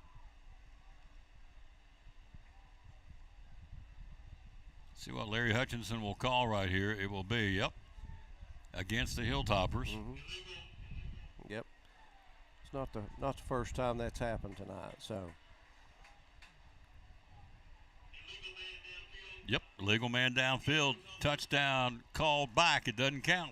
And they get yardage tacked as well. That's a big break for the Cyclones. We have to capitalize here. Yes, we do. Puts it back to the Science Hill 39-yard line after the touchdown called back. It was a perfectly thrown ball to the awaiting Darian Jackson for the touchdown. But it goes for naught, and we get a break. We got to make hay while the sun shines. It puts it back to the Hilltopper 39-yard line near hash mark, working left to right, back to the scoreboard, and the quarter's over here. Goose eggs in the first quarter. We'll take a break. We played one after the lightning delay. And your score, Science Hill 14, your Cyclones nothing after one. Yeah, wait a minute. The scoreboard has 0-0-0. That would be the end of play. They blew it dead. Let's see. They're going to play one more play on this clock. And let's see. Yes, they are. They're going to play one more play here. Interesting. The scoreboard has 0-0-0, so we'll go with it. 3rd and 17 from the 39-yard line. Clement, shotgun, outside bull rush, coming in there. Mathis, he eludes the tackle. Clement steps up, throws downfield, and it's going to be caught at the midfield marker. Nice tackle immediately by the Cyclones, William McDuffie, the junior. Back in his grill was Mathis to make him step up and hurry the throw, and right there to make the catch, and made a nice one at the 50-yard line for Science Hill, and so moves the sticks 11 yards for the Hilltoppers, and now the quarter's over. We'll take a break. We played one. It's getting interesting out here. Both stands are back pretty full. 14-0 Science Hill after one. You're listening to Elizabethton Cyclone Football. Brumman Sports Shop in downtown Elizabethton with your favorite school's T-shirts, polos, or hoodies. They can put your school, church, or company's logo on lots of different styles of hats, including Nike and Richardson, and now Travis Matthew. Windbreakers, sublimated shirts, pullovers, koozies. They can order for any area school and your favorite team. Dry fit sleeveless hoodies, Nike dry fit T-shirts, women's and toddler sizes. You can order any uniform for any sport, including the pants or shorts from Brumman Sports Shop. And they always have a clearance rack to save you money. Plaques, trophies, medals, and ribbons, and all the engraving is done in-house. And they offer hard-to-find Letterman jackets of your favorite school for guys, ladies, and now elementary and middle school athletes too. And they offer all the different sports patches as well. Brumman Sports Shop, downtown Elizabethton, Facebook, Instagram, website, BrummanSportsShop.com, phone 542-2321, Brumman Sports Shop in downtown Elizabethton. Millions of dollars of furniture in stock right now. Are you tired of hearing what you want is sold out? We have the largest selection of in-stock furniture in the area. We receive truckloads every day of special buys ready for you to pick up today or have delivered. Come get your new furniture at Cannon's Furniture in downtown Elizabethton. At Carter County Bank, it's our job to help you focus on the happy moments and check off the things on your to-do list to make them happen. We're here along the way so you can pull off the happiest moments in life. Carter County Bank, in the business of happiness.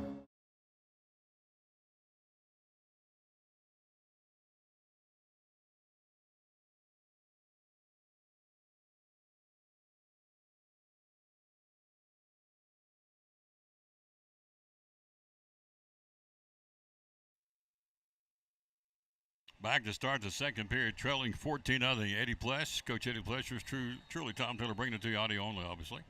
Coach, wacky first quarter of football. What's your assessment so far, sir?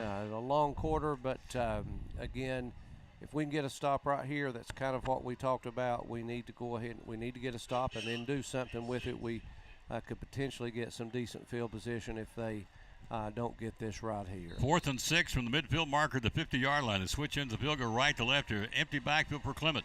He'll do a quick kick and get it away. And he'll drive it back down, hoping to pin us back. He'll go down inside the 15, bounce back up the field, and is down to the 14-yard line. So a 36-yard punt will set up shop at our own 14-yard line, trailing 14-0 in the first half. Coach Eddie Plesh, yours truly, Tom Taylor, bringing it to you. Audio only, and so, Coach, broken record, my friend. We've talked about it off air. We got to sustain a drive here. Got to move the mark. Got to move the chains. We do. We still, through the first quarter, had the ball fewer than 15 plays probably. So we've got to establish, put some things back to back, and gain just a little bit of momentum. They've got to believe they can do it. So let's see what we come out with here. Curious to see if we get the J train back in here in a little bit. 14-yard line, 1st and 10, back to the scoreboard. We'll go left to right on the far hash mark. Wallen is, in fact, in the backfield. Besides Schlegel in that shotgun formation.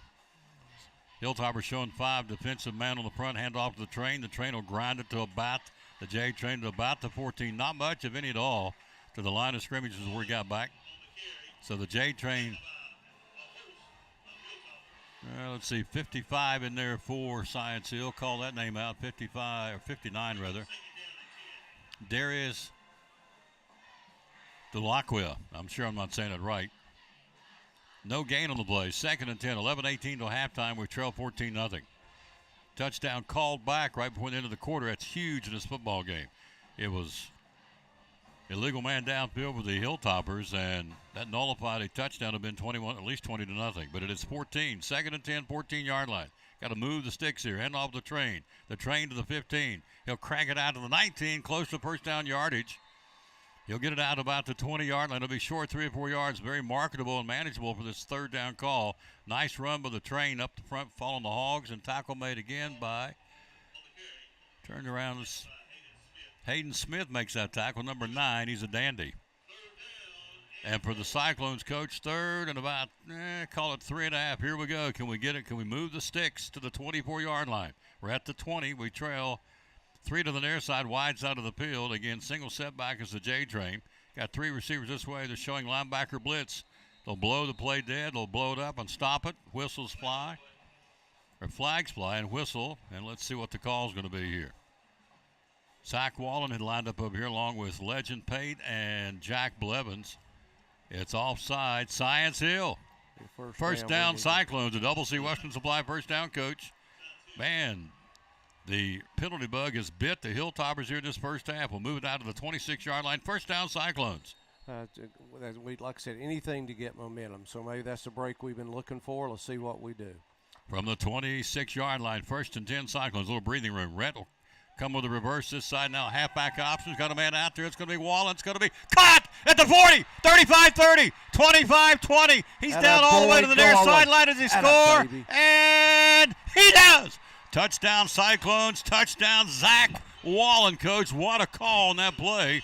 From the 26 down the near sideline. Touchdown Elizabethton. Oh, man, what a call. What an execution for young guys to do that early on. You got Whitehead, who's a backup quarterback, can throw it. Beautiful throw right there. Great job running after the catch. Good job protection. That's huge, huge. Schlegel rolled out, flipped it back, coming this way to Whitehead, running this way, stopped, planted. The backup quarterback rips it behind the coverage, burnt their biscuits for a 74-yard touchdown pass. Cyclones right back in this ball game. Bowers to the point after Whitehead to hold. on the Science Hill field house into the stadium here. Balled out, it's up, it's end over end, it's long enough, it's deep enough, and it's good. Cyclones right back in at 14-7 first half. You're listening to Elizabethton Cyclone Football. Brumman Sports Shop in downtown Elizabethton with your favorite school's T-shirts, polos, or hoodies. They can put your school, church, or company's logo on lots of different styles of hats, including Nike and Richardson and now Travis Matthew. Windbreakers, sublimated shirts, pullovers, koozies. Millions of dollars of furniture in stock right now. Are you tired of hearing what you want is sold out? We have the largest selection of in-stock furniture in the area. We receive truckloads every day of special buys ready for you to pick up today or have delivered. Come get your new furniture at Cannon's Furniture in downtown Elizabethton.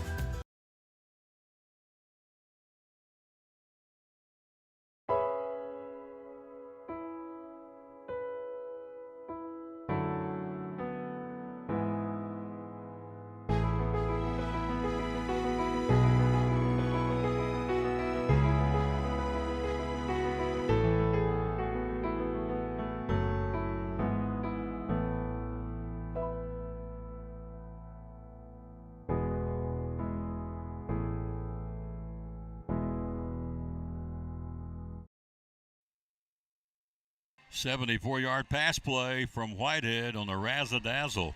On the option play, Schlegel went that way, flipped to Whitehead, coming back this way from his wide-out position. Took the lateral, stopped, planted, and threw a strike down the near sideline. In-step, perfect throw, Coach, to the awaiting Zach Wall, and took it to the house. Touchdown, Cyclones. Yeah, it looked like Whitehead thrown a ball or two, which he has. He's just a great all-around athlete. And like I said, hit him in stride. And then I'm tickled with how Wallen fought to get free of that defender to get in the end zone too. So just a great job all the way around. Great call at the right time. Longest touchdown for Zach Wall in his career, 74-yard bomb from Whitehead. 14-7, Bowers Point out, right back in his game. 9:58 to go to halftime, 14-7. Science Hill will kick it off. Will Bowers to do the honors. He'll go left to right here. All white jerseys, black numerals trimmed out in orange for the Cyclones with the Gloria across the back of the helmet in honor of our late custodian. Science Hill, garnet tops, gold bottoms with garnet and gold helmets. And they'll wait to kick left to right from the foot, Will Bowers. 14-7, pretty play. Caught him off guard, sleep at the wheel. And Wallen burnt your biscuits for a 74-yard touchdown pass from Whitehead on the option play. Here's the kick from Bowers. He'll kick it. Forget it. Automatic touchback. It almost goes through. It almost went through the uprights of the field goal. A foot. Unbelievable. That Automatic touchback. Coach, new life for our football team. It is new life. I'm just the design of the play and the execution's just huge. We talked to Pete McKinney. He sent a word that's something that he would draw up. Just a great job. Changes everything here. Now the defense has to do their end. Indeed they do. 1st and 10 Cyclones. See if we can get this football back. They'll start, of course, on the touchback at the 20-yard line. 14-7 first half. 9:58 to go to halftime. Clement will hand off up the middle. Pretty good-sized hole. He'll spin his way out to the 25, 26, 27-yard line. Toting the ball, Aiden Perry. Stop made by the Cyclones. Who was there to get him? Call out, let's see. Rainwater making a stop. Looked like Legend Pate was in the vicinity, too. Legend Pate, the freshman. Remember that name. Mm-hmm. Oh, he can play. Yes, he can. Picks up 8, 2nd and 2, 28-yard line, Science Hill. Handoff coming this way, Perry. Perry breaks to the 30. He'll get to the 32-yard line. Tackled by Ryan Jones for the Cyclones. Also in on the play for Elizabethton. Turnaround, number 40, the J-Train. First down, they'll move the marker to the 33-yard line. First half, 14-7, Science Hill. Up front is Loveday, Jones, Rainwater, and Loveday. On the four-man front, up front, the Hogs. 1st and 10, 33-yard line. Clement, hand off again, another dose of Perry. Perry will crack it to the 35. Not much there. We hit him and drove him back. Good job. Got to win first down, Tom. Maybe 1 yard on the play. Who made that tackle? I think Legend Pate made it. He did. The freshman. Pate stops him for a loss on the play, or actually gave him 1 yard pickup to the 34. Brings up a 2nd down and 9. Clock at 8:55 till halftime. Great job of the freshman, number 9, Legend Pate. Young football team out here for the Cyclones. 34-yard line, 2nd and 9. Clement hands off right side to Perry. Perry's in trouble, hemmed in, turns a corner, gets a little real estate, not much. We rode him out of bounds on the far sideline. Maybe a yard on the play. Great pursuit, Coach, by the men in white. Yeah, they took a good angle there. Made contact in the backfield. Good job all the way around. Calic's daughter in there on the play for the Cyclones. Also call out the name of 58 for the Cyclones. Check that, 59 Rainwater making that stop as well. Clock at 8:43, first half, 14-7. Big play here, Coach. Another penalty against the Hilltoppers. Legal man downfield again. They put it back down to the 24 to the 24-yard line. Wow, from another 10-yard penalty against Science Hill. I got him unofficially with 8 penalties in the ball game. So can we capitalize on this? Second down and 19 Science Hill from their own 24-yard line. 8:38 to go to halftime. Trying to get the ball back. We trail by a touchdown. Clement, single setback behind him. They go right to left, looking into the scoreboard. Out of the gun, Lane Clement, 3-step drop, looking, fires over the middle, picked off! Had a baby. Stolen and a pick down the far sideline for the Cyclones, down inside the 5, down close to the 1-yard line. It looked to be, I want to make sure, I think it was Justice Wallen with the interception. Justice Wallen with the INT, and the Cyclones set up shop. First and goal against the Hilltoppers after the pick. Justice Wallen with the INT, Coach. Oh, that's a tough catch. A great run after the catch. That was just a very athletic play right there. Good job. We're knocking on the door to tie this thing up. It'll be first and goal. Elizabethton from the 3-yard line? First and goal from the 3, the Cyclones. Trying to tie this up at the 8:15 mark. Coach Pless nailed it. He said, this lightning delay of about an hour is going to help our football team, and we're a different team out here. First and goal from the 3. Knocking on the door to try and tie it up. Slagle, single setback is the cannon, C.J. Mathis. Red from the 3, out of the gun, hands off to Mathis. Mathis tries to get outside, turns a corner, and he's going to be brought down to the 5-yard line. Great open field tackle. 4 tackled 4. Number 4 is Tyler Holder, the senior defensive back. Drops him for a loss at 2 yards back to the 6. That's a great play by Tyler Holder. It was a great play. Obviously, team speed for Science Hill is pretty impressive. We're probably going to be better hitting them right at it. I think that's where it was designed. Hole was clogged, and CJ tried to get what he could get. See what we have right here. Here we go. John Horniak now in, the junior on that line for the Cyclones. We're moving some guys around in there. So from the 6-yard line, second and goal from the 6, trying to tie it up here in the first half. And now, they moved, and it'll be a timeout. Because they moved. I thought we were going to get called for illegal procedure, but they burned a timeout, and that's Cyclones burn one, and we're going to keep it right here, Coach. An impressive pick. Clements had his way back there. He's had a lot of time, maybe too much time that time. He tried to look downfield, and Justice Wallen stepped in the passing lane with the INT. Yeah, he tried to force one in there. Really got in his drop zone really well and made a good read. Like I said, the catch was tough. It was a tough reception for him to get that, then to catch it and tuck it and get what he could. Huge play at this point in the ball game. So the clock stops at 7:25 to go to halftime. We trail 14-7. Be a second down and goal from the 6 after we got stuffed for 2 yards on the run by Mathis on the tackle made by Tyler Holder for Science Hill.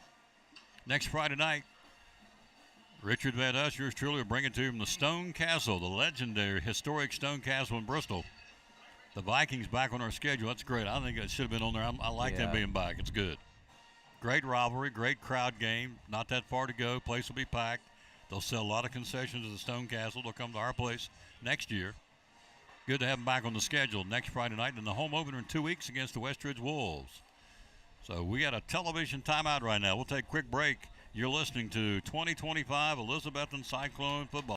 Hey, it's your girl Mayani. A little thing that I love about the Chick-fil-A Cobb salad is the chicken. Literally, the nuggets, they smack. When you put those nuggets in the salad, it just brings the salad to life. I'll give it a 10 out of 10. Hi, I'm Jasmine, and a little thing I love about the Chick-fil-A market salad is that the chicken is super juicy and the apples can be a little tangy, also a little sweet as well, so there's just a ton of different flavors. It's just so good.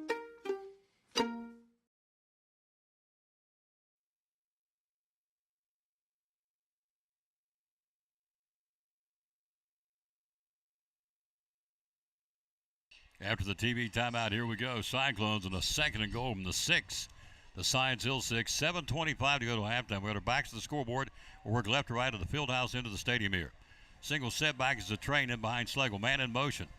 Red wants to pass. Throws one down in the end zone. Caught! Touchdown Cyclones! Touchdown! Who got it? Justice Wallen. Touchdown Cyclones. So 6-yard pass from Schlegel to Justice Wallen, using it as a tight end, and took it into the house. Touchdown Elizabethton. 14-13 first half, Coach. That's one of Rhett Schlegel's best throws as Elizabethton Cyclone. That was a great route, kind of flooded the zone, and real deserving that Wallen caught that touchdown pass. Great job right there. Kick this extra point, and it's all square. 14-13. Whitehead to hold again on the field house into the stadium here. Will Bowers sizing things up here. The right-handed booter and junior kicker trying to tie this game up in the first half here at the 7:20 mark. Whitehead, ball down to the tee. It's up. It's long enough. It's deep enough. It's good. We're tied at 14. Yeah, baby. First half. We'll be right back. You are listening to Elizabethton Cyclone Football. The Eagle Center, downtown Elizabethton. Great antique store. Why come shop at the Eagle Center? We just have so many unique things that tell a story, that add character to your home and conversation, and there's something new to look at every single day. Every time you come in, you won't see the same thing twice, and it's just a good place to shop for those unique gifts. What's the saying you always use, the cliche? Things tell a story when people no longer can. That's it. We have a building full of things that are just dying to tell stories. Absolutely. 2 floors, over 50 vendors. Hours are open. We're open 10 to 5, Monday through Saturday. Closed on Sundays for the Lord's Day. That's right. And you have gift cards too, right? We have gift cards available. Yep. The Eagle Center, downtown Elizabeth, one of our great sponsors here on the Tom Taylor Sports Show and Cyclone Sports. Be loyal, buy local, and shop at the Eagle Center in downtown Elizabethton. Thank you, Tom.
Second down and 11, 19-yard line. Tie football game here in the first half, 14-14. Head off Anderson, right side. Tries to turn the corner near side of the short side of the field and rode out of bounds. Jack Blevins got him first.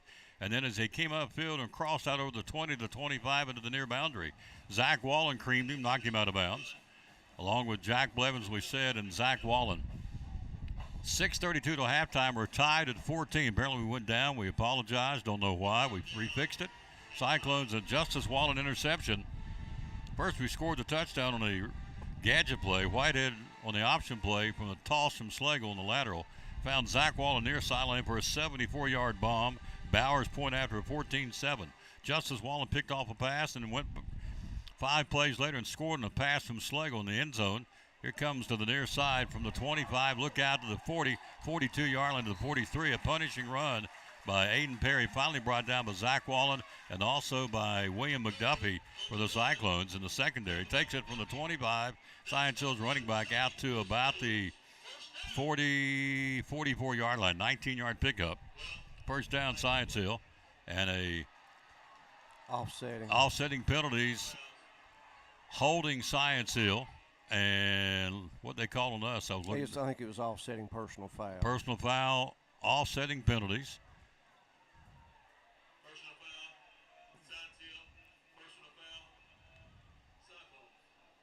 So Justice Wallen got the touchdown, a 6-yard catch in the back of the end zone. Bowers point after has tied this game up at 14-14 at the 6:24 mark till halftime. So Justice Wallen with the touchdown catch, his 10th. First this season, obviously. So the penalty marker takes it out to the 44-yard line, where Science Hill has it on the near 44, the near hash mark at the 6:18 and counting clock in the first half, and a 14-14 tie and a dandy. Cyclones have come off the man, scored 14 unanswered. Clement over center, 3-step drop looking. Throws the ball down the near sideline and overthrew him. Had a man out there. Intended receiver just got by Jack Blevins. Intended receiver incomplete to Branson Newberry was the intended receiver down the near sideline. He laid it out there about 30 yards. Incomplete pass on a misfire. 2nd and 10, coach, 44-yard line. Clock stopped, 6:03 to halftime. Yeah, interesting. They've put the quarterback under center this whole series, so I'm not really sure exactly what the approach is now. It looks like maybe he's going back to the gun. They had a lot of success with him in the gun, so we'll see what they do here. 2nd and 10, Hilltoppers, 44-yard line, near hash mark, working right to left. Clement, quarterback, bubble screen, far side, caught. Did he one-handed? He one-hopped it, rather, incomplete pass. Tried to go out there to the intended receiver. That was Keenan McInturf, and one-hopped it to him, incomplete pass. We were there in the vicinity. We had it covered. Ball sits at the 42-yard line. 5:45 to go. 3rd down, coach. Big play here. 3rd and 12. Hilltopper offense. Big play. I think they said he caught it because they lost a couple of yards. They did. So that's good for us. Yep, he did catch it. Yeah. And fell down 2 yards behind the line of scrimmage, so they lose 2, but a complete pass play. 3rd and 12. Big play here. Trying to get the ball, come up the middle. Perry's got some running room. They're going to stop him to 50, and he broke free. Stays on his feet, and a great run by Aiden Perry to the 45 to the 44 of Elizabethton. We had him hemmed in twice, and Perry broke it. He took it from the 42 out over the midfield, the stripe down to the Cyclone. We're at down around the 44-yard line. So a pickup of 14 yards. Enough for the first down to move the sticks for Aiden Perry, their outstanding running back. Got a Hilltopper down on the field. Our story at the 5:20 mark till halftime, we're tied 14-14 after an hour lightning delay. And a good football game. And, Coach, not everybody's back across the way. There's some empty spots in the bleachers, but probably 80% of the place over there is still full after the hour lightning delay. They came back. They came back. They had no intentions of going anywhere. So, again, we just have an unbelievable fan base, and in everything that our kids do, we're so appreciative of what our community thinks. And obviously this is a big deal with 2 of our feature things with football and the band. It's a huge deal. So while we were away, at the end of the first quarter, we trailed 14-0. Justin Whitehead on the option play, a 74-yard bomb to Zach Wallen down the near sideline for the score. Great play. Coach, reset that play. It was Slagle on the option of flipping to Whitehead, who threw the touchdown. Describe it for us. Yeah, I just looked like Rhett was basically going to sprint out to the left or carry it to the left. Tossed it back to Whitehead. Wallen had done a really nice job setting up, acting like he was going to block a little bit, and then went by the corner, hit him in stride with a perfect pass, and then Wallen fought hard to get in the end zone. The injured player is Aiden Perry. He's being helped off. He's putting no weight on that left foot. I hate to see that. Don't want to see anybody get hurt. And Aiden Perry is coming off the field with no weight at all on that left foot, and that is not good for Science Hill. That's their great running back, Aiden Perry, the leading rusher from a year ago. He's coming off the field hurt. Cyclones will defend now the ball down to the 29-yard line where they mark the football. There's a penalty, late penalty against the Cyclones, unsportsmanlike. 1st and 10, 29-yard line. Clement, play action out in the flat, caught to the 30, 25. He's at the 20, down inside the 20 to 18-yard line. Tackle made by Jack Blevins and Legend Pate. Catch made by number 5, Keenan McIntyre. Not very big, about 5'7", but big real estate down to the 17-yard line. First down to the 5:08 mark till halftime. Tie game, 14-14, Coach. Yeah, just really quick receivers. They're going to try to get it to them as quickly as they can, then see what they can do with it. Just really athletic guys on the outside. 1st and 10, 17-yard line near hash mark. Ball on the near hash mark, working right to left. Puts a man in motion. Clement will hand off to number 1, Mathis. He'll go to the 15, and not much. He's wrapped up there. Great tackle by the Cyclone interior defense on little scatback Ian Mathis. See who made that tackle. I want to say Rainwater. And Robinette's a new name in there. Elijah Robinette, the freshman, number 58, making the tackle. Great job by Elijah. Ball's at the 16-yard line. Picks up 1. 4:19 till halftime. We're tied at 14. Clement, single setback. Ball in the middle of the field. Hands off to Mathis again. Mathis goes up the middle and cuts to the outside and dropped to the 10-yard line. It got him, actually brought him down from behind, Coach. Great tackle from behind. Call out the name that time of Justin Whitehead making the tackle. Down to the 10-yard line, but caught him from behind. 3:56 to go. 3 timeouts, Science Hill. 2 timeouts for the Cyclones. At the 3:52 mark in the break, till the break, we are tied at 14. Science Hill driving for the go-ahead touchdown at this point. Big stop right here. Need a big stop. Clement over center, 3rd and 3 from the 10-yard line. He'll pull back down, give to Mathis. Mathis dances. Jitterbugs going to be brought down, and second effort may have got him for him. He got stood up with a 10. To his credit, he kept grinding those legs and may have got it. Calix Daughtery brings him down, the sophomore defensive end, down around the 6-yard line. Let's see if it's going to be enough.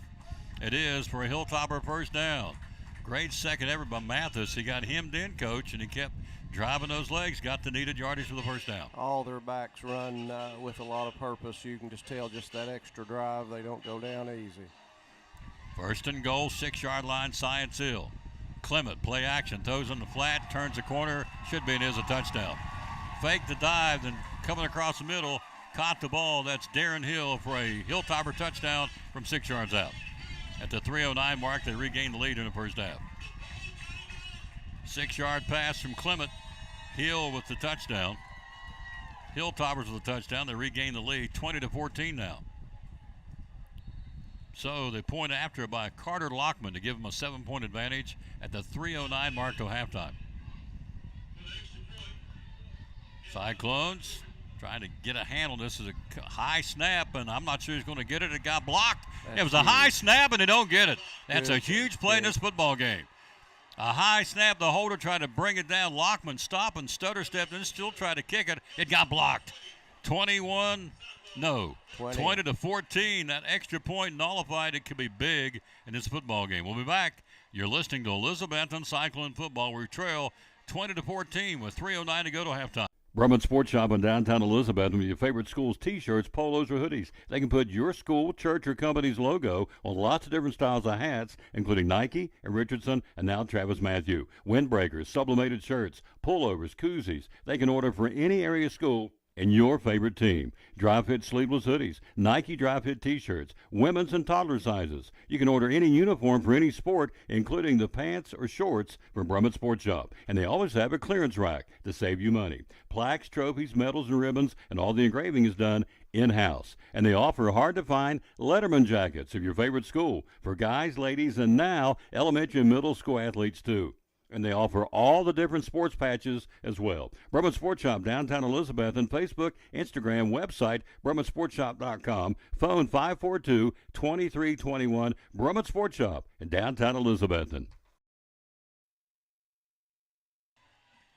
Back at Kermit Tipton Stadium, Lockman to kick it. It's a returnable ball this time. It'll be taken at about the 2. Up the field at 5 to the 10 to the 15 to the 20. Look out, 25. He gets about the 26, now 27. And second effort got him out to about the 28-yard line. Trying to see who got that return for the Cyclones.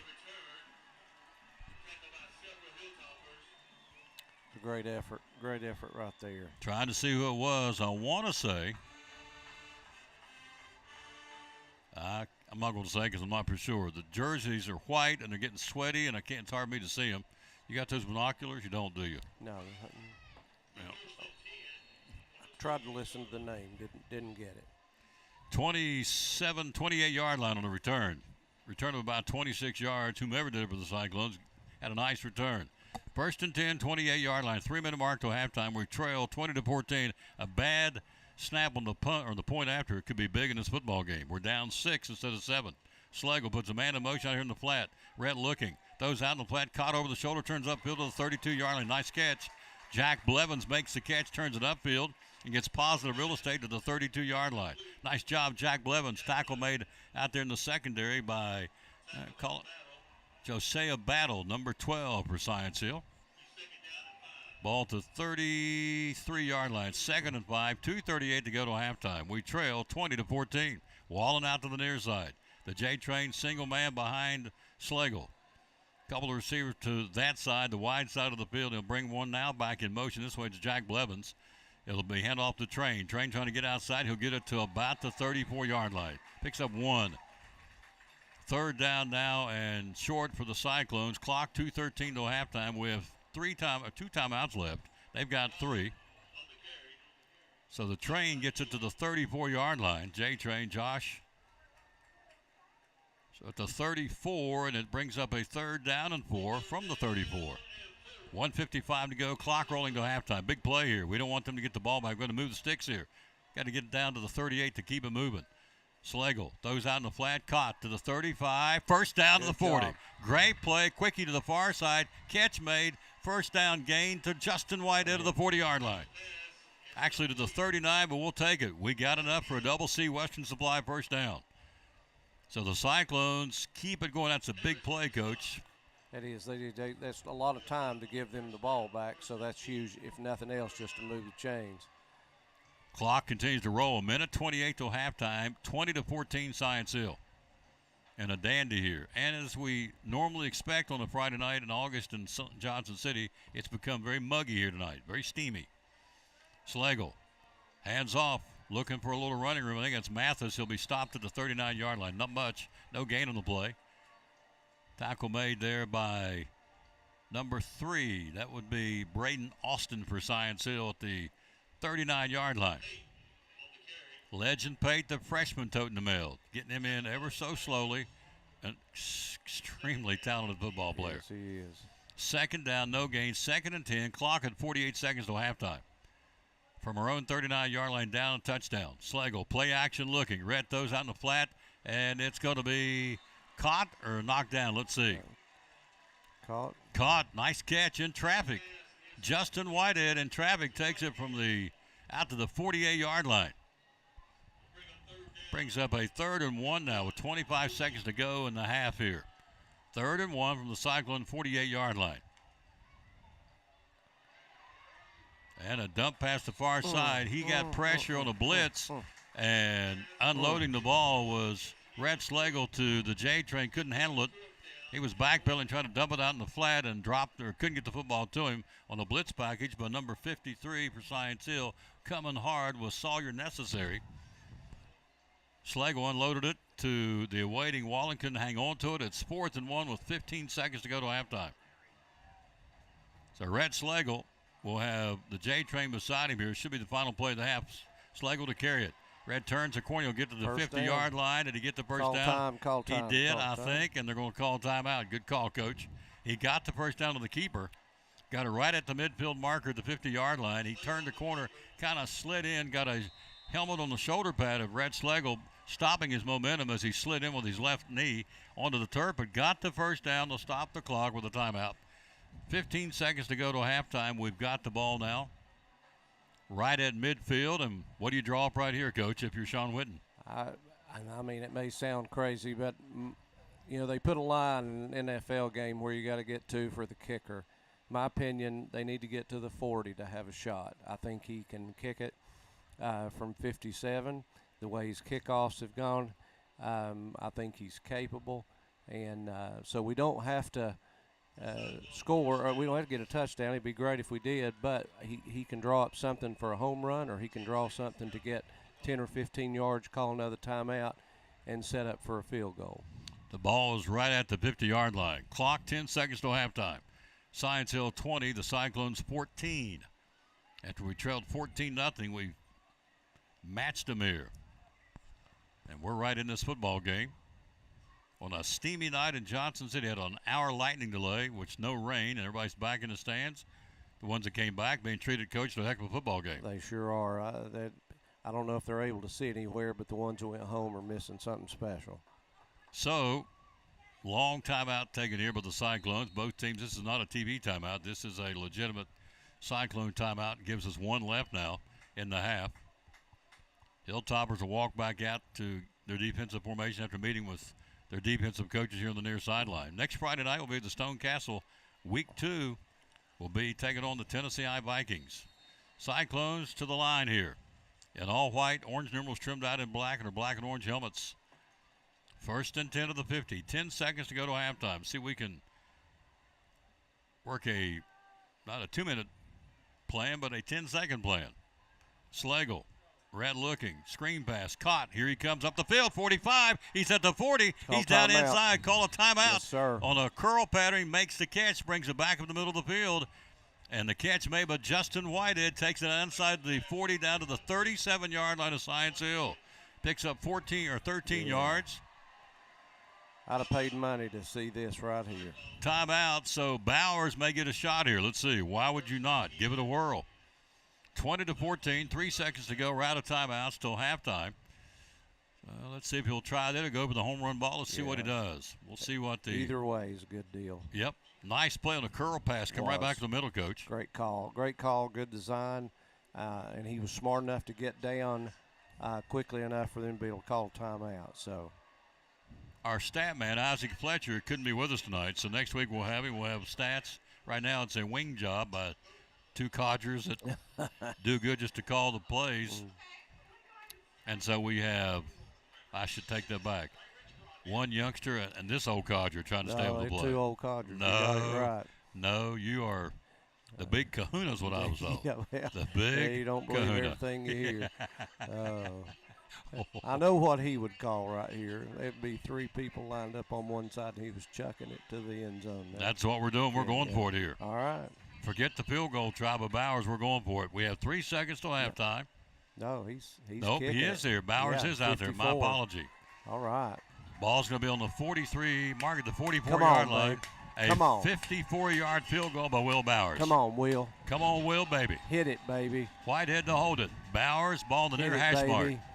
54-yard field goal attempt by Will Bowers. Ball down. It's kicked, and it's blocked by Science Hill. Never got it up off the tee. It's a block kick. It's return football, and it's halftime here. The clock's expired. A block try of 54 yards, and it's halftime. We'll go to the break. Your score at the break, Cyclones trail 20-14. Second half should be a dandy. Don't go away. You're listening to 2025 Elizabethton Cyclone Football. We're talking to our buddy Dr. Eric Carter from Lingerfeld Drug Center, one of our proud sponsors of the show and Cyclone Sports. A lot of pharmacies out there, a lot of drugstores out there. Why, in your humble opinion, should we come and trade at Lingerfeld Drug Center? Yes, I think our customers are our family. We treat people how I'd want my family to be treated. And that's, we can come in after hours for you if you need or deliver to you. I think we just go the extra mile. A lot of times at a big chain or something, if you need a refill and it's out of refills, it's too bad. But we'll call the doctor, send them messages, and keep bothering them until they get them sent in to us. So we want to do everything we can to make sure our customers have their medicine and are happy. Customer service, folks. Again, Lingerfeld Drug Center down here beside Carter County Bank in downtown Elizabethton. Proud sponsor of Cyclone Sports and the Tom Taylor Sports Show.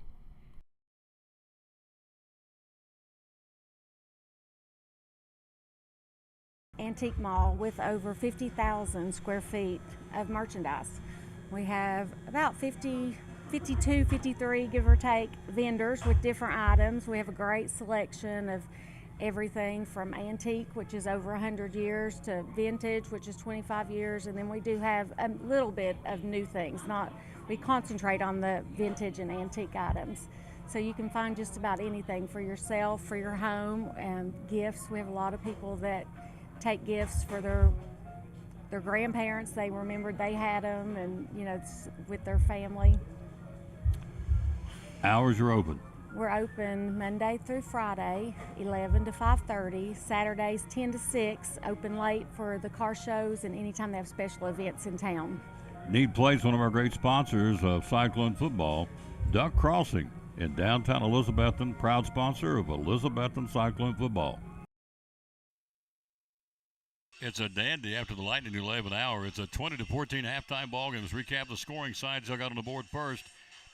Back-to-back scores in the first quarter. Jump out 14-0 on an Aiden Perry 36-yard run and an Ian Mathis 17-yard run.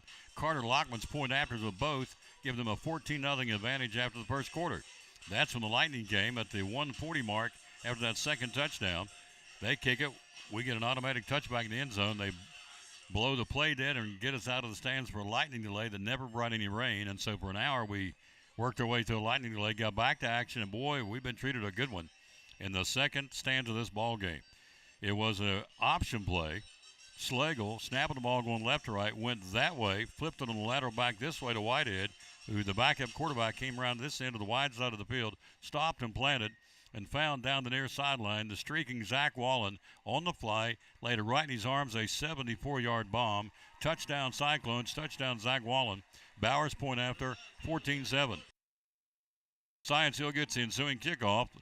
In the midst of that drive after the kickoff, a pick by Justice Wallen took it down inside the 5-yard line on the INT by Wallen, the linebacker. And then a couple of plays later, a 6-yard strike from Schlegel to Justice Wallen, 14-13. They come back with a pass over the middle, deep in our territory, a 6-yard pass to Hill. That would be Darren Hill from Lane Clement. Point after block, huge in this ball game.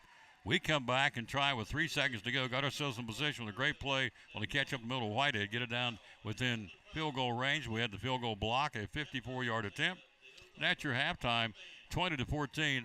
Coach Eddie Pless nailed it he said it multiple times, couple times on the air, and certainly during the break. He said, Tom, this Lightning delay of an hour is going to help this football team. It took away their momentum, gave us momentum. Coach, you're exactly right. Good call. Well, it's turned out that way, and we took advantage of it. So, again, all that goes to the kids and the coaches because they did something different. They did some different things. I wouldn't doubt that play that kind of broke the ice was reviewed and talked about there while they sat over there during the delay, but well executed by a bunch of young kids. They got to go out and perform. But they did gain their momentum back, and even though Science Hill scored there, I even think the little drive, us getting in field goal range, gave us a little bit of a boost too because we had to move it, and we did, and just ran out of time. So looking forward to seeing what happens in the second half. So it's been a crazy first half with an hour Lightning delay. We didn't start out well, got in the whole 14-0. We've come back and made it a 20-14 ball game. So if you were in class, sir, and you were grading this football team in the first half, A, B, C, or D, how would Eddie Pless grade this team? I would think offensively in the first half it would be down like my grades used to be, not real high. I would say second half probably more toward Mr. Van Huss kind of grades. I mean, obviously they improved tremendously from before the delay until here. They're on to some things. They've got some things figured out.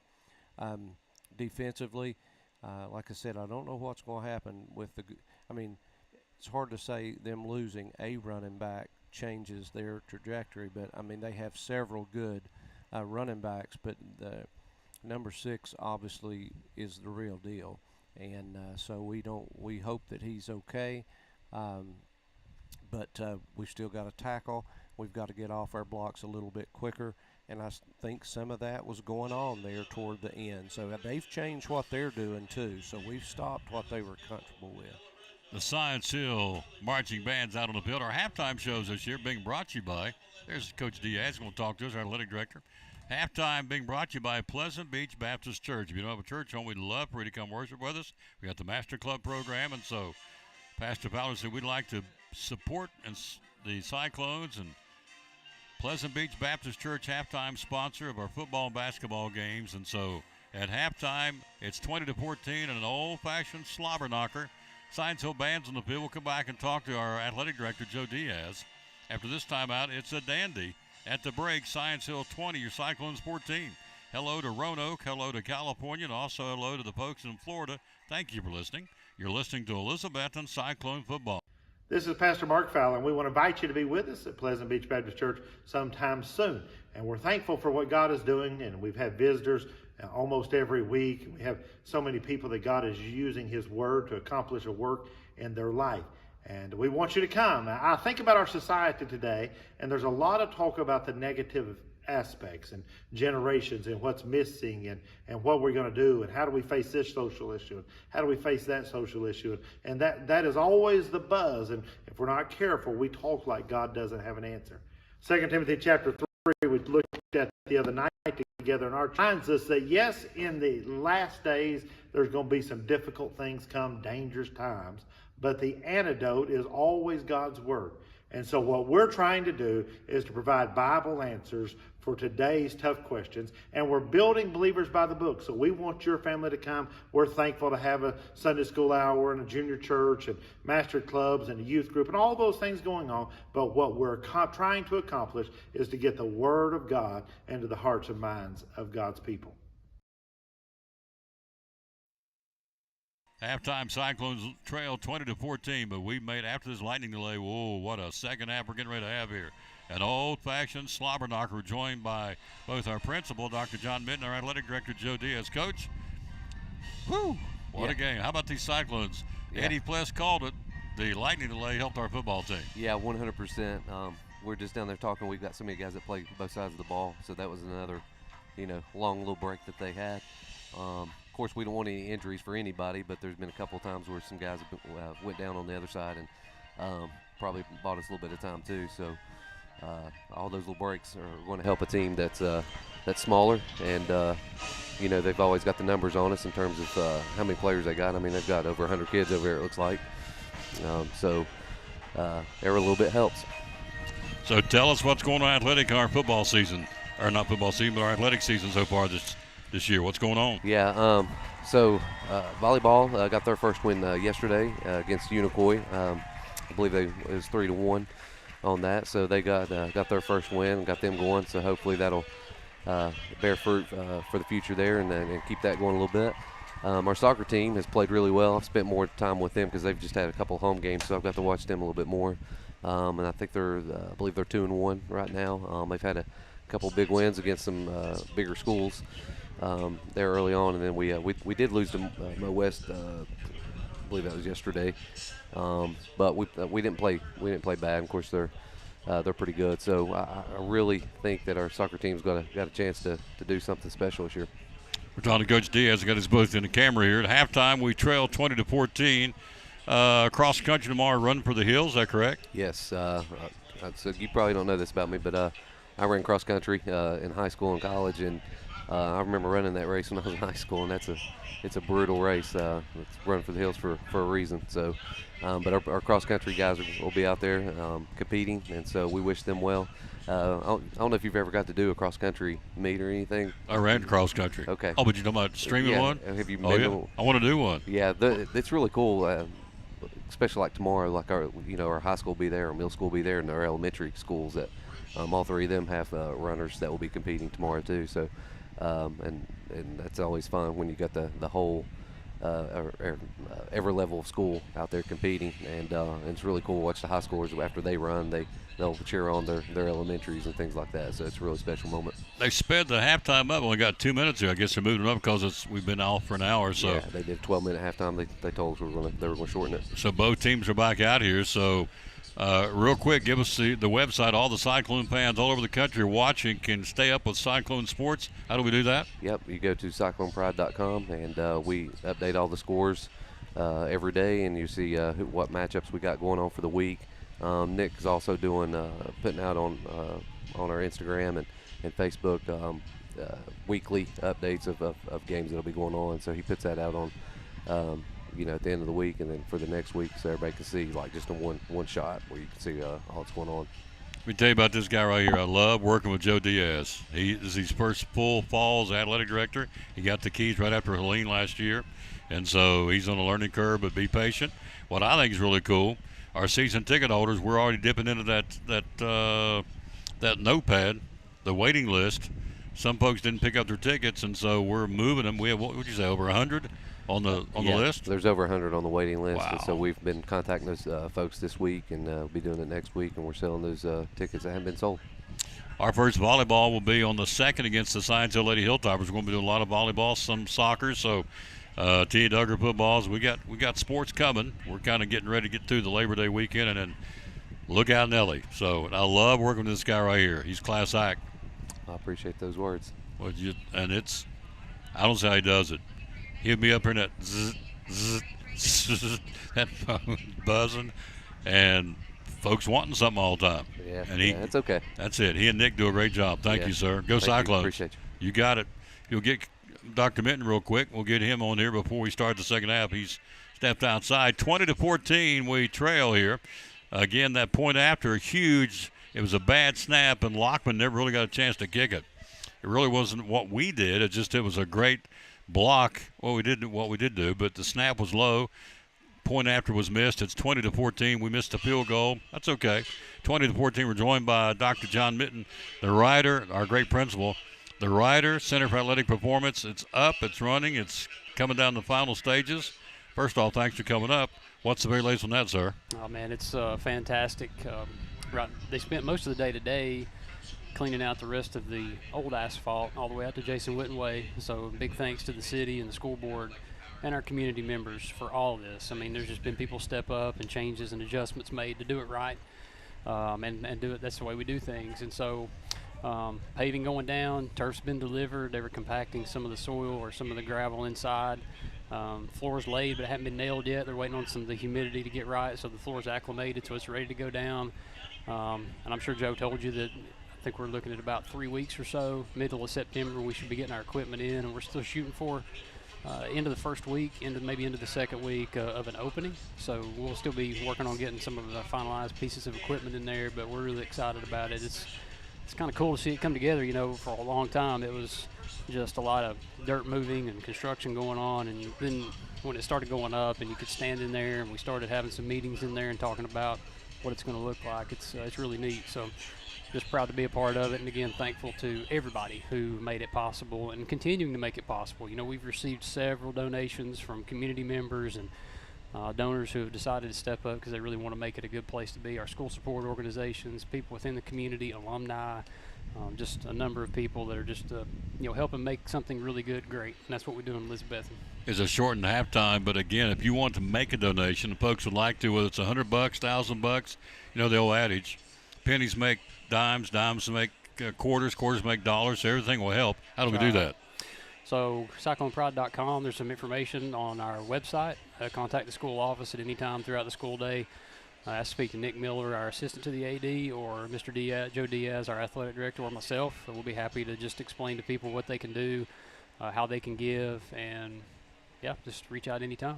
It's going to be a great second half, sir. I'm ready for it. Yeah, man, how about that? It's just crazy. I was telling somebody over there, several people, it feels like over the last 2 to 3 years we've just dealt with weather a lot, and so just a little frustrated there just to see a lightning delay. I know we have to do that for safety, but I just hate it for the kids. It's a great community event.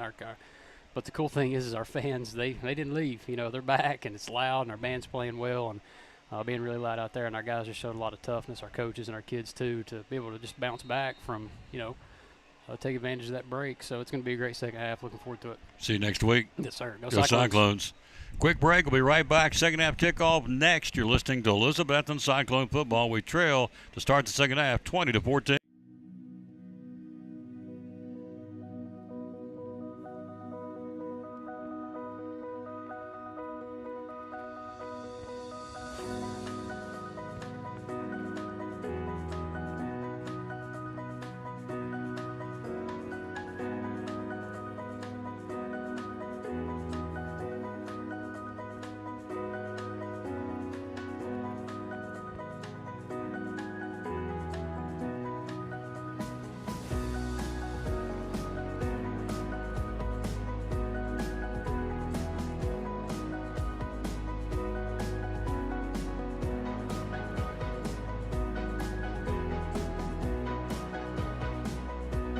Our success is your success.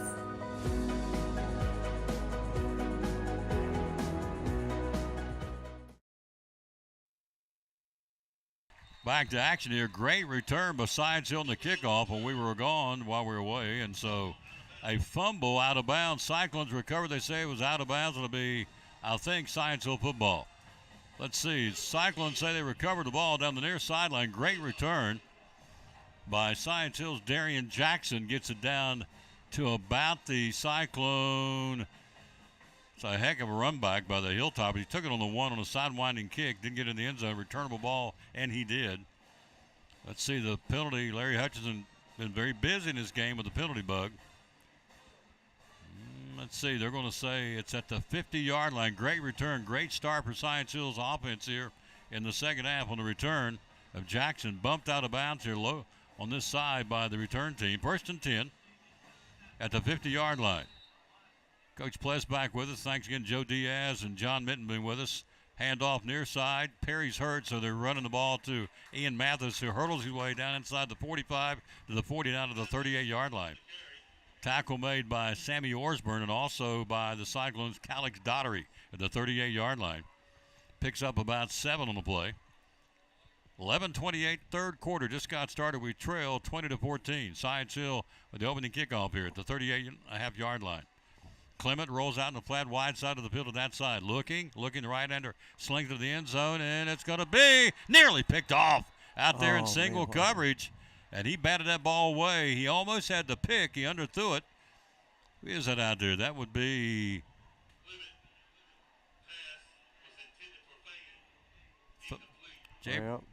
right there at the 15-yard line. Zach Wallen. Yep, Zach. Zach Wallen batted that ball down. Wallen, the taller of Jabriel Fain, used to be at T.A. Duggar back in the day, transferred to Science Hill. So he goes single coverage, and Wallen bats that ball down to the goal line. Great job of Zach. 3rd and 3, Science Hill in the Cyclone 38. Hand off to Mathis. Mathis trying to find a hole, spins his way to the 35 and slung down at the 34. Should be enough for a first down on the spot of the football. Tackle made by the Cyclones. Number 50 making the stop. Call out the name of Kyler McGovern, the senior. First down, Science Hill to move the sticks to the Cyclone 34. Opening drive, third quarter. Cyclones trail 20-14. I'm just looking, Tom, those backs are holding that ball out there a little bit open, looking for a turnover is what we need.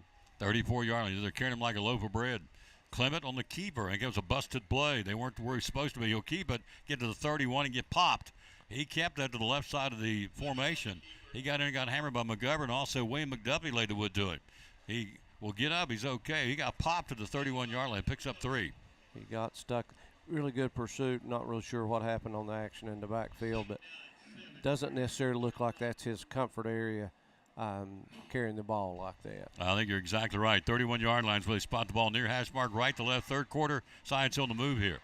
Clement hands off to Mathis, come back this way. Some misdirection inside the 30 down to the 28-yard line. Great job of the J-Train making the stop on Malik Anderson and also Calix Dottery making the stop, and also Loveday making the stop. It was gang tackle, Coach. Great pursuit by our defense. That was just a great form tackle. That's kind of what they teach. They've been getting so many yards after the first touch. That was really good because they stopped him in his tracks. 3rd and 3, 27-yard line, near hash mark. Third quarter, we're down a touchdown. Science Hill to move at the 9:43 mark. Clement hands off to Anderson. Anderson will get it, and he'll drag bodies to the 25, down to about the 24.5, maybe 25. Should be enough for a Hilltopper first down. Needed 3. Let's see where they mark the football. William McDuffie stuck getting nose in there and made that stop for us. And also 74 out there on the play. The big hoss, sophomore Nolan Loveday. Let's see where the market. The market at the 24-yard line. Science Hill first down to move the sticks here. Clock 9:28, a moving third quarter. We trail 20-14. Science Hill in the opening drive of the second half here. They've got it down to the Cyclone 24. Need to bow up here. 4-man front with the men in white for Coach Sean Whitney's 19th season. Clement, long count and jumping offside, and it looked like the right side jump for Science Hill. They did indeed. A legal procedure. The Cadence and false start Hilltoppers. Break Cyclones, puts them back 5 yards. Puts it back to the 29-yard line. 1st and 15. Science Hill's double digits in penalties, Coach. Yeah, they've been winning the first down. A lot of times that's big. It just makes it a lot tougher right here. On the option, Clement comes his way and flips it to the trailing Mathis. Mathis, big hole down to the 20, down to the 15-yard line near sideline.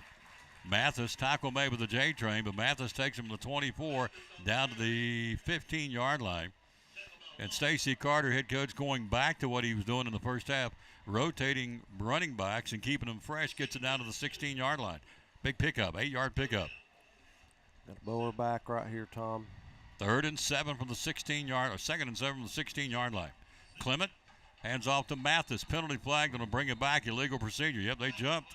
Another false start. Science Hill in double digits in penalties here in this football game. They've had 2 touchdowns called back. So they've had lots of problems tonight in the penalty department for the Hilltopper football team. Will give us a break, puts it back to the 21-yard line. Back-to-back penalties. Clock at 8:33, third quarter. We trail 20-14. Hello to Eric Wampler, our great principal at Harold McCormick. Love Eric Wampler. What a class act. He is a dandy. 21-yard line, 2nd and 7. Clement hands off to the near side. He'll go to the 20, to the 19, and that's all. He's wrapped up and brought down. Good pursuit. Coming to the short side of the field, the J train going both ways. He and Jack Blevins. Jack's been out there a lot tonight, and he's been making moves, making plays. Nice job of Blevins. Marks the football at the 19-yard line, picks up 2. 2nd down, 8:08 to go, third quarter. This is a clock-chewing drive here, the opening drive for Science Hill. They've taken it since the second half kickoff. Inside of 8 to go in the third. Clement on the 3rd and 5 from the 19. Swing pass near side, caught Anderson to the 20, to the 15, and has stood up, and Justice Wallen brings him down at the 15-yard line. Anderson went helmet to helmet with Justice, and Wallen said, no, I don't think so, and he brings him down to the 15-yard line. Great open field tackle by Justice Wallen.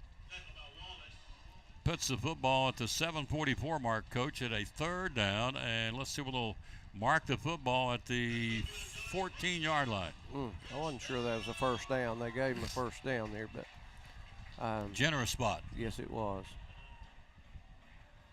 So it's 1st and 10, Science Hill on the Cyclone 14-yard line. Clock at 7:30 to go, third quarter. We trail 20-14. New set of downs for the Hilltoppers. Anderson, your setback. He'll get the handoff. He'll go off right side between guard and tackle and slant and cut back up inside. He'll mark it down inside the 10 and move forward progress to about the 9-yard line. Picks up about 5. The J train making a stop. Also 71, call out the name of Brendan Orellana. Orellana, the sophomore, making a stop. We have a young football team, folks, at the 11-yard line. We had a lot of graduation last year. And so we're playing a lot of youngins. And so far, they are hanging with a 6A football team. 2nd and 7 from the 11. Tailback, single set of hand back to Anderson, breaks a tackle, gets back to the line of scrimmage and falls forward to the 8-yard line.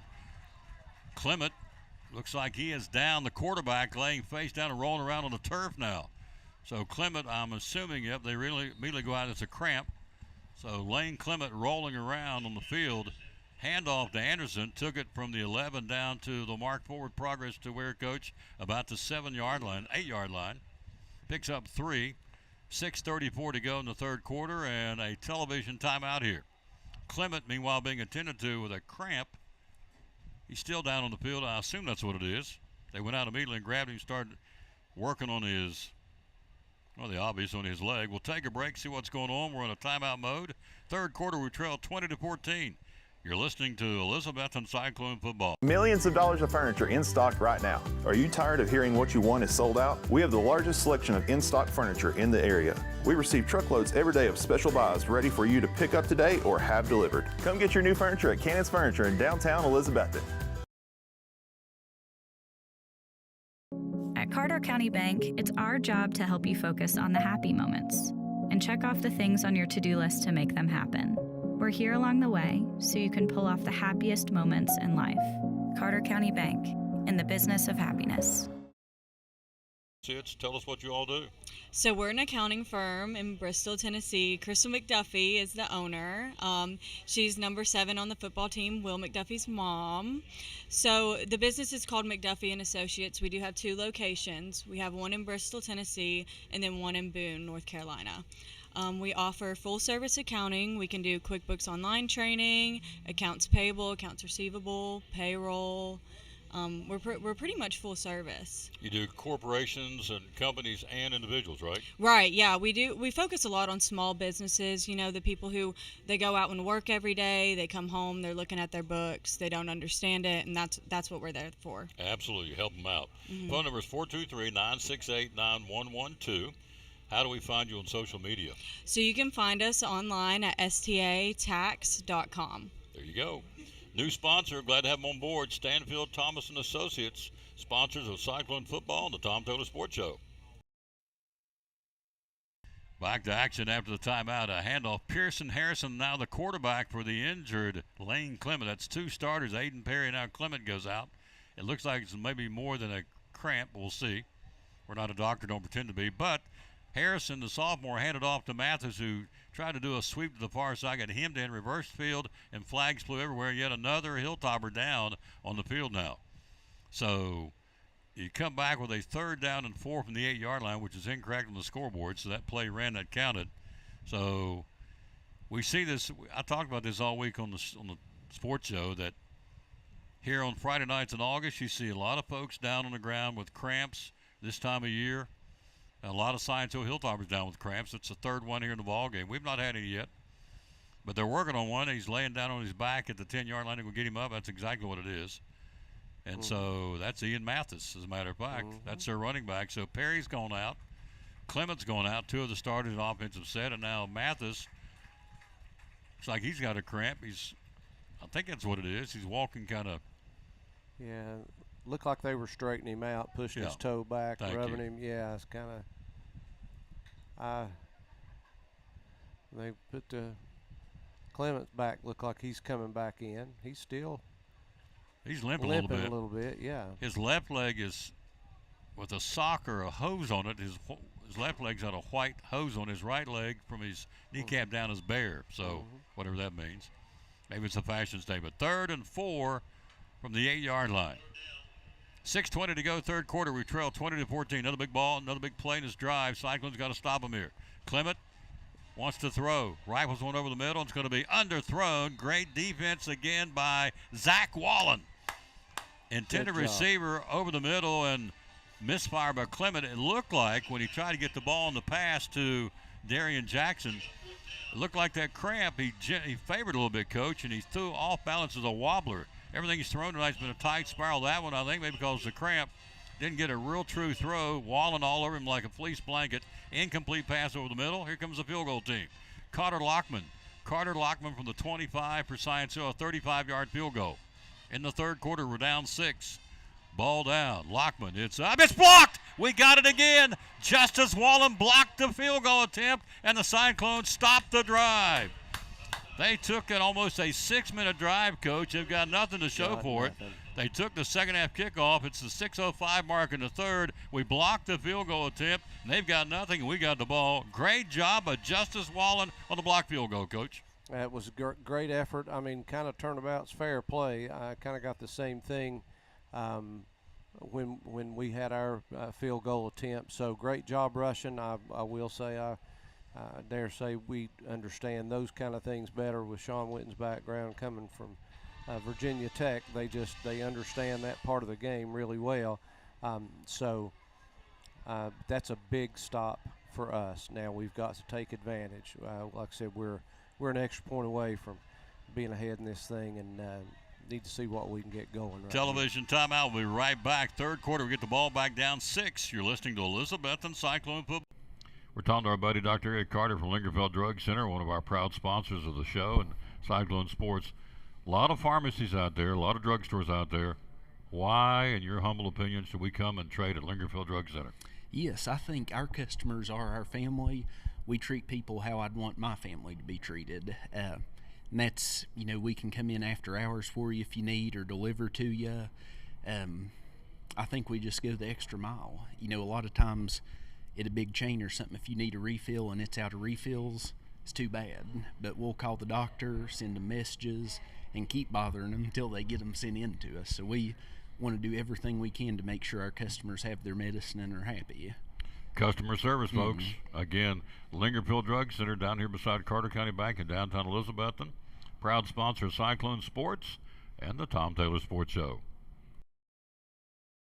At Carter County Bank, it's our job to help you focus on the happy moments and check off the things on your to-do list to make them happen. We're here along the way so you can pull off the happiest moments in life. Carter County Bank, in the business of happiness. Coach Eddie Plasher's truly Tom Taylor, third quarter, 6:05 to play. Blocked field goal attempt. Each team's done one of those. We get the ball back, 6:05 to go.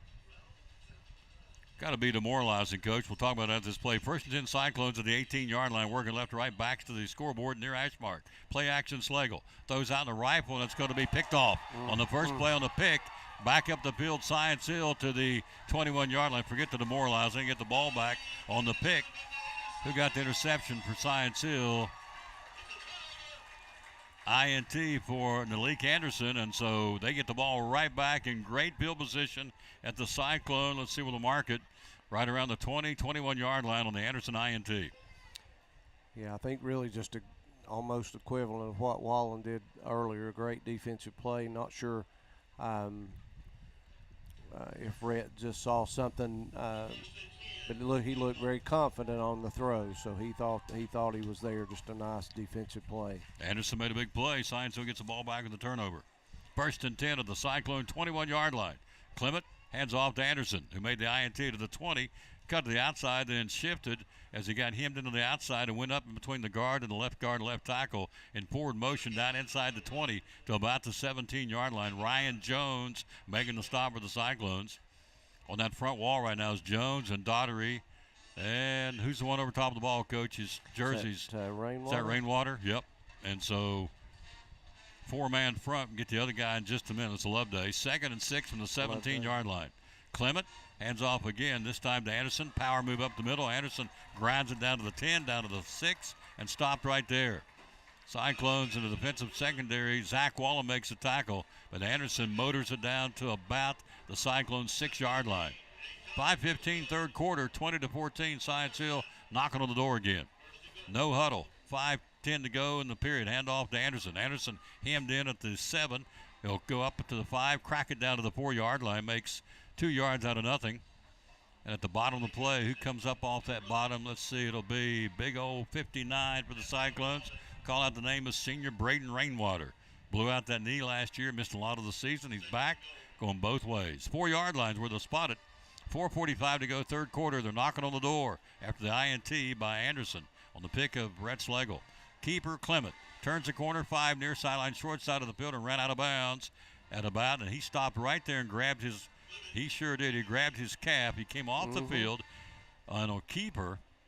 Quarterback keeper to the short side, the near side of the field, bounced out of bounds by William McDuffie at the 5-yard line, and Clement still walking very gingerly. Came off that running play, stopped out of bounds, Coach, and immediately grabbed that calf. So he's not 100%.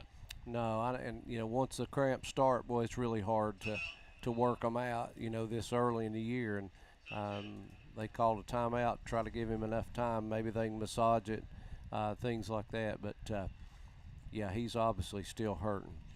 Back in the day, Carson Stressman had cramps on the sideline. He had a great big old jar. I thought he was drinking Mountain Dew or something. It was yellow looking. I said after the game, so what did you drink? He said, Mr. Taylor, I was drinking pickle juice. Pickle juice. I mean, a big jar of pickle juice. He said, what did you do that for? He said, made my cramps go away. Did it work? He said, I went back out and played. I said, enough said. One of Jason Witten's first advertising things was pickle juice. I've still got a jar somewhere, like his rookie year. He endorsed a pickle juice for cramps. Well, Clement's got cramps. 3rd and 5 from the 5-yard line. Third quarter, we trail 20-14. We blocked their field goal. They blocked our field goal right before halftime. They got a pick.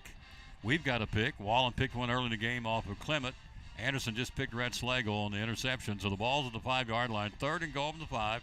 Ball on the near hash mark. Looking into the scoreboard here at Kermit-Tipton Stadium. An hour lightning delays put this game back, but we're playing, and it's a dandy. 3rd and goal from the 5.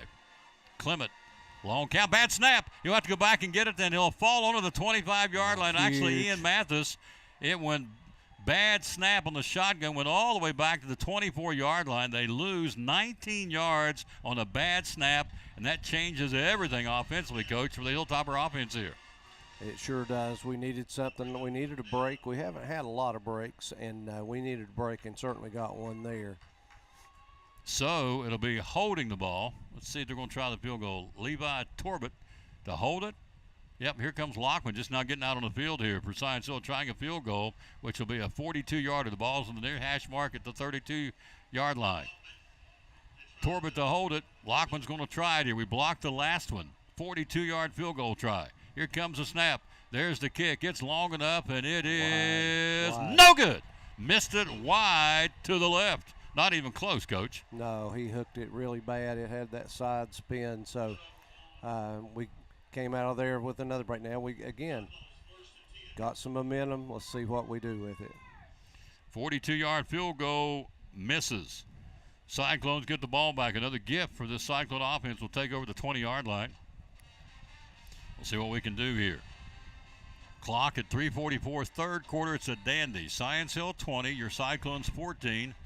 Say hello to some folks out there while we got a chance. Hello to Brett Price, Catherine Parlier, Maddie Rollins, Larry Moreland, Mitzi Hall, Amy Richardson, Ryan Owen, Kanan Ingram, Jenny Greer, Larry Moreland. Let's see who else up through here. Let's see. Samuel Barnett. We know Samuel. Ryan Owen. Gabe DePrimo. A flag on the play on our first offensive set from the 20-yard line. See what happened here. Cyclones. Man of the White Hat's been busy tonight. Larry Hutchinson throwing that flag. Has been a flag fest here. A lot for Science Hill. They're in double digits and penalties. Let's see who this one's on. The Cyclones. Face mask, I believe, against Science Hill. But I don't know which one. Let's see if it's intentional. Nope. 5-yard penalty to the 25-yard line. We get a gift here. Clock at 3:35, third quarter. We get a little bit of breathing room to our 25-yard line now. They've moved the chains. They're not supposed to. Mathis back there, single set back. Zach Wallen on the near side. Far side is Jack Blevins in the wideout scheme. And so we're at the 25-yard line. Should be a second down and 5 is what it should be. Yep, should be 2nd and 5, not 1st and 10 on the 20. Or should 1st and 5 maybe. Yeah, they shouldn't have moved the chains there. 1st and 5, yep, you're right. 1st and 5 on the 25 is what the scoreboard says. So there you go. Wallen will come to the near side. Schlegel, single setback at C.J. Mathis, the cannon. 3:25, third quarter clock running. We're down 6. In a dandy. Don't go away. This is a good football game. Both these teams are tired out here. They've been out here expending a lot of injury tonight, exerting. Schlegel throws out in the flat. It's going to be caught. He's got some running room, and quickly it slams the door. Great defense from Science Hill out to the 30-yard line. Catch made, but Jack Blevins got to the 30, and they slammed the door pretty quick, led by number 5. Call out the name of Keenan McInturf, making the stop for Science Hill. And number 9, check that number 9, Hayden Smith making the tackle. Coach puts it at the 29-yard line here. Got another cramp here. Another Hilltopper down with a cramp, yep. 2:56 to go, third quarter, 20-14 Science Hill. Coach, we know Greenville won big tonight. Who else got some big wins? Did you say Westridge beat Tennessee High? Is that right? Westridge beat Tennessee High 30-13. Cherokee won big over Pigeon Forge, and Volunteer won big over Boone, 30-0 over Boone. And Northview Academy really struggled. Johnson County beat Sullivan East, and Pittman hammered Seymour pretty good. You kind of get an early look at our region again this year. Yeah. Johnson County beating Sullivan East. You do, yeah. You had Northview got clobbered by Knox Carter, right? Greenville won big at Morristown West 35-0. Let's see, did Granger? Granger is still, they haven't updated their score, but they're ahead 16-0 last update. Yep. So our schedule this year, the first 3 are non-conference here tonight. Next week at Tennessee High, the Stonecastle. Then Westridge comes our place for the home opener the first Friday night in September. Here we go. It's 2nd and 1 to the 29-yard line. Cyclones trail 20-14, 2:56 to go, third quarter. Yeah, we had an hour lightning delay, no rain. I'm not sure it was lightning or heat lightning, but they stopped the game, and Coach made a great point. We got to determine heat lighting on the horizon is not of danger. I'm a weather geek. Here's a handoff. It'll be a keeper, and he'll belly slide to the 33-yard line. Good job. So Red Schlegel, the quarterback keeper, up the gut, gets it to the 33-yard line. A double C Western Supply. First down to move the sticks. Wallen and Blevins to the near side. Wallen, Zach this side. Justice to the near side as a tight end on the formation. On the 1st and 10 of the 33-yard line. 2 minutes and 29 seconds to go. Third quarter, 20-14, Science Hill to Dandy. From our 33, play action Schlegel. Home run ball's got a man out there behind the coverage. Caught! Oh, great catch, and he dropped the ball. Son of a gun, he had it and dropped it to the 25-yard line. And he dropped it because they stripped him of it. It was down there at the 30-yard line. He threw that one on a rope. You look at your baseball pitcher, Red Schlegel, slung it down to the 30-yard line, caught and dropped because it got ripped out of his hands. Let's see, was it Whitehead dropped the ball? Let's see. Yeah, he took it. Really a great defensive play, the timing of it. Yep, he ripped it. Raked that ball out. Fair and square, stripped him of the ball, incomplete pass. Schlegel put it on a rope about 30 in the air. Brings up a 2nd and 10 from the 33-yard line. Blevins in motion, will roll this way. Rat looking, sidearms it up the field, caught, turns upfield to the 40 and down to up to the 41-yard line. Is that the freshman? It is. Legend Pate from the 33 to the Cyclone 41-yard line, picks up 8 over the caught on his right hip here on the near side, turn it upfield for positive real estate to the 41-yard line. Tackle made by number 12, Josiah Battle for Science Hill. 41-yard line. 3rd and 2, 8-yard pickup by the freshman, Legend Pate. 3 to the far side, trips that way for the Cyclones. Ball to the near hash mark. We go left to right. 1:43 to go in the period. We're down 6. Third period action here. Single setback is Legend. He'll get the handoff. Pate will crank it in. He'll get to the 44-yard line. Legend. Got the first down. The Double C Western Supply first down. So, Coach, we've used the train tonight. He's coming back in. Pate gets you your first down. We've used back there also Mathis tonight. And we used somebody else. Schlegel ran a couple times himself. We've had one more guy back there. Let me think who it was here. Mathis and the train and Pate. 3 of them. Yep. First down, Cyclones at our 44-yard line. 1:09 to go, third quarter. We're on the move here. Science Hill had a 6-minute drive and had nothing to show for it as we stopped them. Schlegel, 3-step drop looking. Throws, got a man out there wide open. It's going to be caught at the 30. He's at the 25. He's down to the near sideline and runs out of bounds to the 20-yard line. It's Justin Whitehead. Great job, great route. What a run, what a route. Wide, slap open. And all the way down to, we'll mark the football to 20-yard line. A 36-yard bomb from Schlegel to Justin Whitehead. A Double C Western Supply first down. He was wide open as grandma's screen door back in the day. We always got in trouble. We left the screen door open. It was wide open. Great catch. And we've got it 1st and 10 of the 20-yard line. So the train will be in that backfield. Clock at 53 seconds to go in the third, and we're in the red zone now. The Cyclones, a big pass play. Red Schlegel was quietly putting together a great night throwing that football. Big chunks of real estate. And so Schlegel and the Cyclone O will start at the 20-yard line. Far hash mark. Left to right. And now Larry Hutchinson signaling a penalty. We were lined up ready to go here. It was a delay of game. Let's see. We got the ball to 20-yard line. A 36-yard pass play. Coach, a great pass combo from Schlegel to Whitehead. Well, I was just impressed how he hung in there. He really had a lot of 2 or 3 people bearing in on him, so he hung in there, put the ball perfectly. Great route, great catch, and good run after the catch. And I'm still impressed that we used a freshman 2 straight plays to get a huge first down. I mean, that speaks volumes. It's called growth. Yes. Them youngins, they're growing up in front of us tonight. The train in the backfield, 1st and 10 with the 20, trying to tie this thing up in the third. Schlegel got outside pressure, throws down the middle. It's going to be caught. Oh, what a throw to Justin Whitehead. Threw it right, the only place he threw. Great coverage by Science Hill's defender. The only place he could throw was in his bread basket on a slant pattern over the middle. Whitehead takes it down to the 9-yard line. Great play, 17-yard pickup, Coach. First down, Cyclones. Oh, another great route. I'm telling you, those 2 guys have done a lot over the last 3 years. They know where each other are going to be. There's something really just unique about that relationship between a receiver and a quarterback where you spend all that time together. 30 seconds to go in the third quarter. First and goal, the 8-yard line. Cyclones knocking on the door, try and tie this up in the third quarter in the closing seconds. Slagle on the option. Back to a double option. Hands off back in the backfield to Mathis and slipped and fell. Put a man in motion, tossed it to him, who tossed it to Mathis, who tried to turn the corner and slipped and fell at the 5-yard line. Picks up 3. They'll stop the clock and 9 seconds to go in the quarter. A little razzle-dazzle by Sean Witten gets it to the, where they mark it, at the 6-yard line. Picks up 2. Third down and goal for the orange and black here. Knocking on the door, crank that clock back up. They'll let it probably run. Let it evaporate. Let's see, there 8 seconds. 6. They're going to let it run out here. We're getting ready for the fourth quarter. Don't you dare go away. This is an old-fashioned slobber knocker, the 101st meeting of the Cyclones and the Hilltoppers. We played 3. Your score, Science Hill 20, Cyclones 14. That block point after may be big in this football game. Come back with us.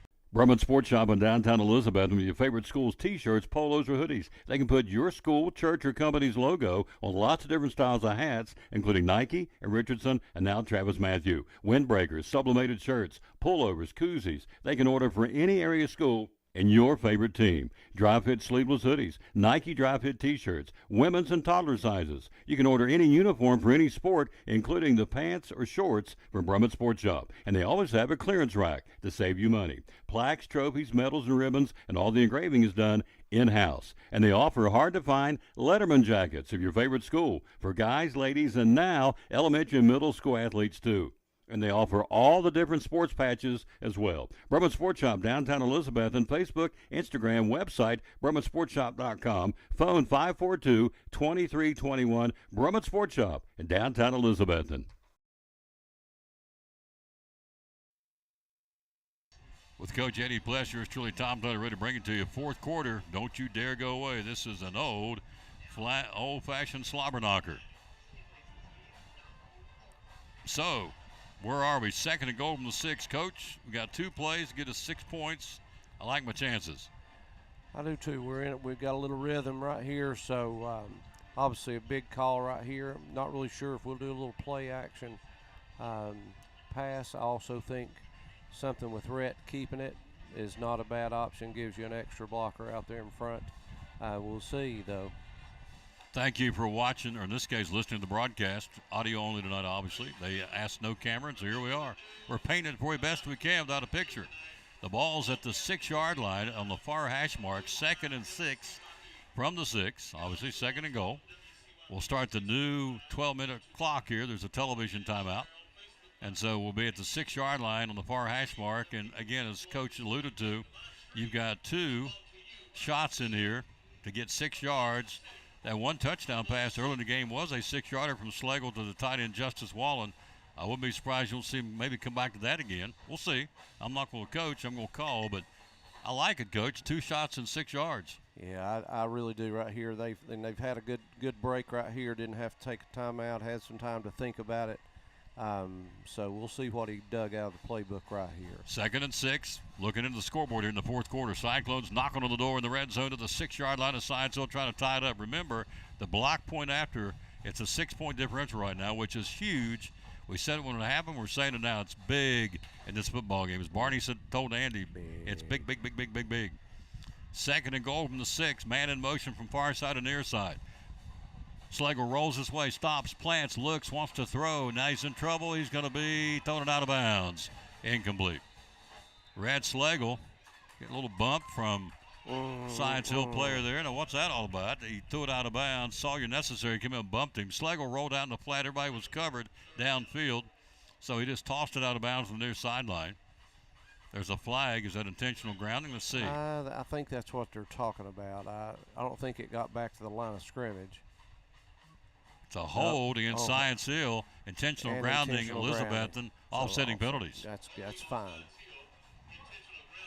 So Slagle in trouble and knew it, just threw it out of bounds. Literally just tossed it like a hot potato out of bounds near sideline. Can't do that. Intentional grounding. And holding against them, so that's a break for us. It's intentional grounding erased with a holding call, so it's even Steven, offsetting penalties. Ball to 6. That's a break for us because that would have been big. We lost it down and everything else with a intentional grounding, but that's not the case. 2nd and goal from the 6. The Train's in the backfield. Behind Red Slagle here. Wallen, Justice, the tight end, the far side, the short side of the field. The wide side's this way where Whitehead and Jack Blevins are lined up. 11:50 to play, 20-14, Science Hill. Cyclones 2nd and goal from the Science Hill 6, knocking on the door here. Replay the down after the offsetting penalties. 2nd and goal from the 6. Slagle in motion, Wallen to the far side, short side of the field. That's Zach. And now a flag out of the backfield, probably delay a game, I would think. Let's see. Usually comes out of the defensive backfield. Took too much time to get that play, and let's see if they call it. I think we must have Illegal procedure. Yeah. My bad. False start. Somebody moved. So it puts it back to the 11. Remember, you got Bowers out there for points, just in case. But, Coach, we want 6 and not 3. Yeah, we still got plenty of time. I mean, we'd take anything, but, yeah, 6 is almost a sure 7. So that's really what we need. Great point. 11:44 to go in the ball game. 2nd and 11 after the 5-yard penalty against the Cyclones. Slagle looks. Home run ball, single coverage end zone to Whitehead, and he can't get to it. Some bumping and single coverage, and it's incomplete. Went to the coffin corner of the end zone here on the near side of the field, and Justin extended out, tried to stretch out those hands and arms. All conference in all 3 sports last year, baseball, basketball, and football. Justin Whitehead, an incomplete pass. Brings up a 3rd and goal from the 11-yard line. Took 11 seconds off the clock, 11:33 to play in the game. So, Slagle with a split backfield behind him now. A couple of upbacks, and Pate and the Train. 3rd and goal from the 11. In motion coming this way is Pate. Slagle throws. He's got him. Yes, sir. Touchdown. Yeah. Touchdown, Cyclones. Hello, baby. Great catch. He put him in motion. Everybody ran this way on the play. He stopped, reverse field, and threw it back to the short side of the field. Touchdown, Cyclones. Hello, baby. Now, who made the catch? It's over in that corner where it's hard for me to see, but a Cyclone scored it. 20-20 tie ball game now. I thought it was Whitehead, but I'm not 100% sure. I apologize. I was watching the flow of the play, and he stopped, went back to the short. Everything was going this way, including the Science Hill defense. He stopped, reversed, as far as throwing it, threw it back to the far side, caught on his right hip, and turned it up in for a touchdown for the Cyclones to tie the game up at 20-20. That's a great design, Tom. I mean, that play, that's just great design, great execution again. Great call from the sideline. Man, I love seeing that. Loving seeing execution at that level this early. 11-yard pass from Slagle to somebody. I'll see if I can't find that out during the point after. 20-20 tie now. We're trying to take the lead. Again, that point after they missed early in the game, huge. Point gives us the lead here at 11:26 to go in the ball game. The defender in that single coverage play is still down to the goal line. That's what, there's a stoppage in play here.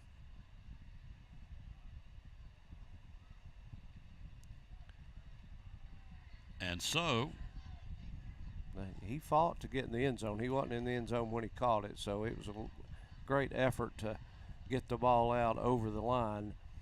Extended his arms across the plane to get that touchdown. Ties the game up. They hurt Hilltopper. That's the, 5th guy got hurt tonight here with a cramp. That's another one with a cramp. Yep. So Bowers and the Cyclones. By the way, we have a new trainer on board for the Cyclones, Amethyst Crawford from Physical Therapy Services. We appreciate them. Appreciate a grant that we went and got a grant to be able to fund a sideline helper for us, and we love that. I don't know who made the catch, but I know one thing. We're in pretty good shape. We've not had one cramp out here tonight, our guys. Not one. It's a testament to what they do in the offseason and preseason. Bowers, the point after, to take the lead here. 20-20 tied, 11:26 to go in the ball game. This is huge. You got to make sure they do their job up front of the Hogs, not let the Hilltoppers get in there and block this thing. Whitehead to hold it, and Bowers for the point after here. They came right up the middle on the field goal. This should be quicker. Should be able to get it up. So they just got to hold them for a half a second. I mean, we'll keep it. Tyler Holder, the injured Hilltopper, coming off very, very slowly on his own power. He's the kid that got hurt. So here we go. Bowers white in the hole to take the lead here after trailing 14-0 early. Ball down. It's up. It's blocked. Science Hill blocked it. They did it again. Point after blocked, and we stay tied at 20-20. Come back with us for the final 11-26 in a tie ball game. You're listening to Elizabethton Cyclone Football.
Back at Kermit Tipton Stadium, point after block, special teams big in any game. Tonight's certainly the case on both teams. We're tied at 20 now. So you have earlier in the ball game a point after blocked by us in the first half, make it a 6-point ball game. Then we come back. Lockman, a 35-yard field goal blocked by Justice Wallen. Lockman, a 42-yard field goal missed. And we just had a point after block. Who made that touchdown catch, Coach? 28, Wallen. Justice Wallen. Yes. Another touchdown catch tonight for Wallen. Justice having a night. We will pick, of course, our Poor Trav's Deli and Pizza M players of the game. And Justice Wallen is certainly a candidate for that. He's got an interception and a couple of touchdowns tonight. And he is doing his job, number 28. Saw him at the jeweler's bench earlier in the week. I said, I was down there, and he came by to get something on. He was there for some reason. I said, give me something to talk about this weekend. He said, this Friday night. He said, sir, you got it. Well, guess what? He's doing it. He is doing it. 20-20 tie, 11-26 to go in the ball game. You know, you think, too, he's one of our leading rushers the last 2 years. I mean, if we need to, we could put him. He has run the football and has done a good job. He's just a football player. So, had a great night tonight. Absolutely. We've hit the 11 o'clock hour, but who cares? This is one for the record books, folks. This is a dandy. Tied at 20. 11-26 to go in the football game. We're about to kick it away here. A lot of time. Two explosive teams on this field. Look out, Nelly. They've got him back at the goal line. Will Bowers to tee it up here. We also had a 54-yard field goal right before halftime block. So the kicking game has become real big in this ball game. Special teams is huge. Bowers to kick it right to left here from the 40. He'll boom it. It'll be an end-over-end kick. It's an automatic touchback, and they'll get it to the 20. Both of these kickers have done a great job tonight, Coach. Carter Lockman for Science Hill and our Will Bowers. Big weapons tonight. Both of them, unbelievably strong legs. And again, I think both of them will win games for their teams, as they go on down the road. So the Cyclones defend here. Science Hill will go left to right, back to the scoreboard. 11:26 to play in the ball game. We're tied at 20. We trailed 14-0 early in this ball game. The lightning delay, as Coach said, and he nailed it, helped this football team to get on track. Swing pass near side, caught Science Hill. He'll get to the 20. Jukes a man. No, he doesn't juke him. He brings him down. Great open field tackle. Wouldn't let go. Great job by Justice Wallen. Again, swing pass out in the flat, caught by Marcus Jones, a sophomore. Had some running room. Wallen caught up to him and rode him down to the ground. Would not let go of him. Drops him at the 20 for 1 yard gain to the 21. We're going to spot the football. Great job of Justice, Coach. Yeah, if he gets his hands on you, you're caught. I mean, he's just a strong kid. Well, actually all the Wallen boys are. So 2nd and 9, 21-yard line. Clement near side, and it's going to be caught out of the backfield and pop. Penalty flags fly. He breaks the tackle after he caught the ball down the near sideline. Finally, William McDuffie and the J train bring him down along with Kyler McGovern and Jack Blevins, but a catch made and a penalty flag against, I think, Science Hill again. Catch made by Marcus Jones. Clement went to him again. They're walking it back down the field. positive real estate for Science Hill is going to be nullified. Face mask, Hilltoppers. Coach, if you're Stacy Carter, you got to be just incensed. They've got unofficially, I've got them with 14 penalties tonight. Yeah, and there's no good time for a penalty, but they've killed themselves most of the night on their drives. I mean, something like that, a great play, just can't have it. 16-yard line, tie ball game, 10:39 to play, 20-20 tie. It's a dandy. It's a nail biter. Don't go away. Twin receivers either side, and we blast through, and flags fly. Let's see if it's going to be us being aggressive or got pulled offside. Let's see. It looks like we're walking down. So they get a penalty right back of 5 yards to the 21-yard lines with the market on the offside against the Cyclone D. See who's up front right now. You got Rainwater, you got Loveday, you got Jones, and you've got McGovern. I call his name. I did. And also Sammy Orsman's up there on the line too. A 5-man front. Now we're showing linebacker blitz. Clement looking, wants to throw. Rifles one over the middle, coming across, crossing pattern, caught at the 25, turned it upfield on the near sideline and got it up to about the 28, bounced out of bounds by Justice Wallen. Catch made to number 5, McInturf, puts it to the 29-yard line. Brings up a third down. Clock, 10:16, stopping on the pass play. Let's be disciplined right here, don't jump. 3rd down and 1 from the 29-yard line. Handoff, coming this side, first down, and then some. Anderson will get the first down, gets it out to the Science Hill 35-yard line. And now a flag at the end of the play. Got some extracurricular coming at the end of the play. I think it's going to be against us. They were going back to huddle out of nowhere. The guy, one of the linemen, coming across the field at the 35-yard line, got shoved from behind by one of our guys, and they're going to whistle him, I'm thinking, or flag him. Let's see. Blevins is out there. Train's out there. Wallen's out there. Justice, Loveday, Ryan Jones, Rainwater, McGovern, Orsburn, who's back to the secondary, McDuffie, and Zach Wallen. So that's your penalty flag, Cyclones. That's big. Personal foul. Let's see if they'll mark it from the 35, make it to the 36-yard line, and here we go. That's a big chunk of real estate going back. Should be, yep, still walking it. Should be to the 49-yard line of Elizabeth, and it is. Huge penalty. Unsportsmanlike conduct, Cyclones. Have third and 2, and then get this. 3rd and 2, now 1st and 10 on our 49-yard line. Great point, Coach. 10:08 to go in the ball game. Tie game at 20. Clement swing pass out in the flat, one hopped it, incomplete. Right there was Legend Payne. Had he caught that ball, he being Darian Jackson, not much real estate. He was grill to grill, but with Legend Payne. He was right on him, the freshman. Incomplete pass, 2nd down. Just the position, again, of a young player on this very difficult offense to be where he's supposed to be, just really impressive. 10-minute mark, tie game in the ball game in the 4th quarter. From the 49, handoff to Anderson. Anderson will go up the back with his Hogs and gets brought down to the 36-yard line. William McDuffie making the stop. So did the Train, and so did Jack Blevins, who's played very well tonight for the Cyclones. Will mark the football at the 46-yard line. Jack's been all over the field tonight at the 46 on the run by Anderson. Clock inside of 10 to play. We're tied at 20. 9:37 to go in the ball game. Timeouts, we've got 3, they've got 2. Ball, 46-yard line near hash mark, working left to right. The suspense is getting bigger with each play. Clement looking, steps back, those out in the flat. It's going to be caught near sideline to the 40, 35, and bounced out of bounds at about the 32-yard line. Wallen was there, Blevins was there. Catch was made by Marcus Jones. Great play, Coach. KG quarterback, this Lane Clement. He's a good one. He is a good one. He read that, I think, better than some other things that did. He's pretty calm in the pocket. 32-yard line, 1st down. Science Hill in the Cyclone 32. Driving in a tie ball game in the 4th quarter. Clement, 3-step drop, looking. Throws, and he'll throw it downfield and a comeback play. Did he catch it? He did not. Incomplete pass.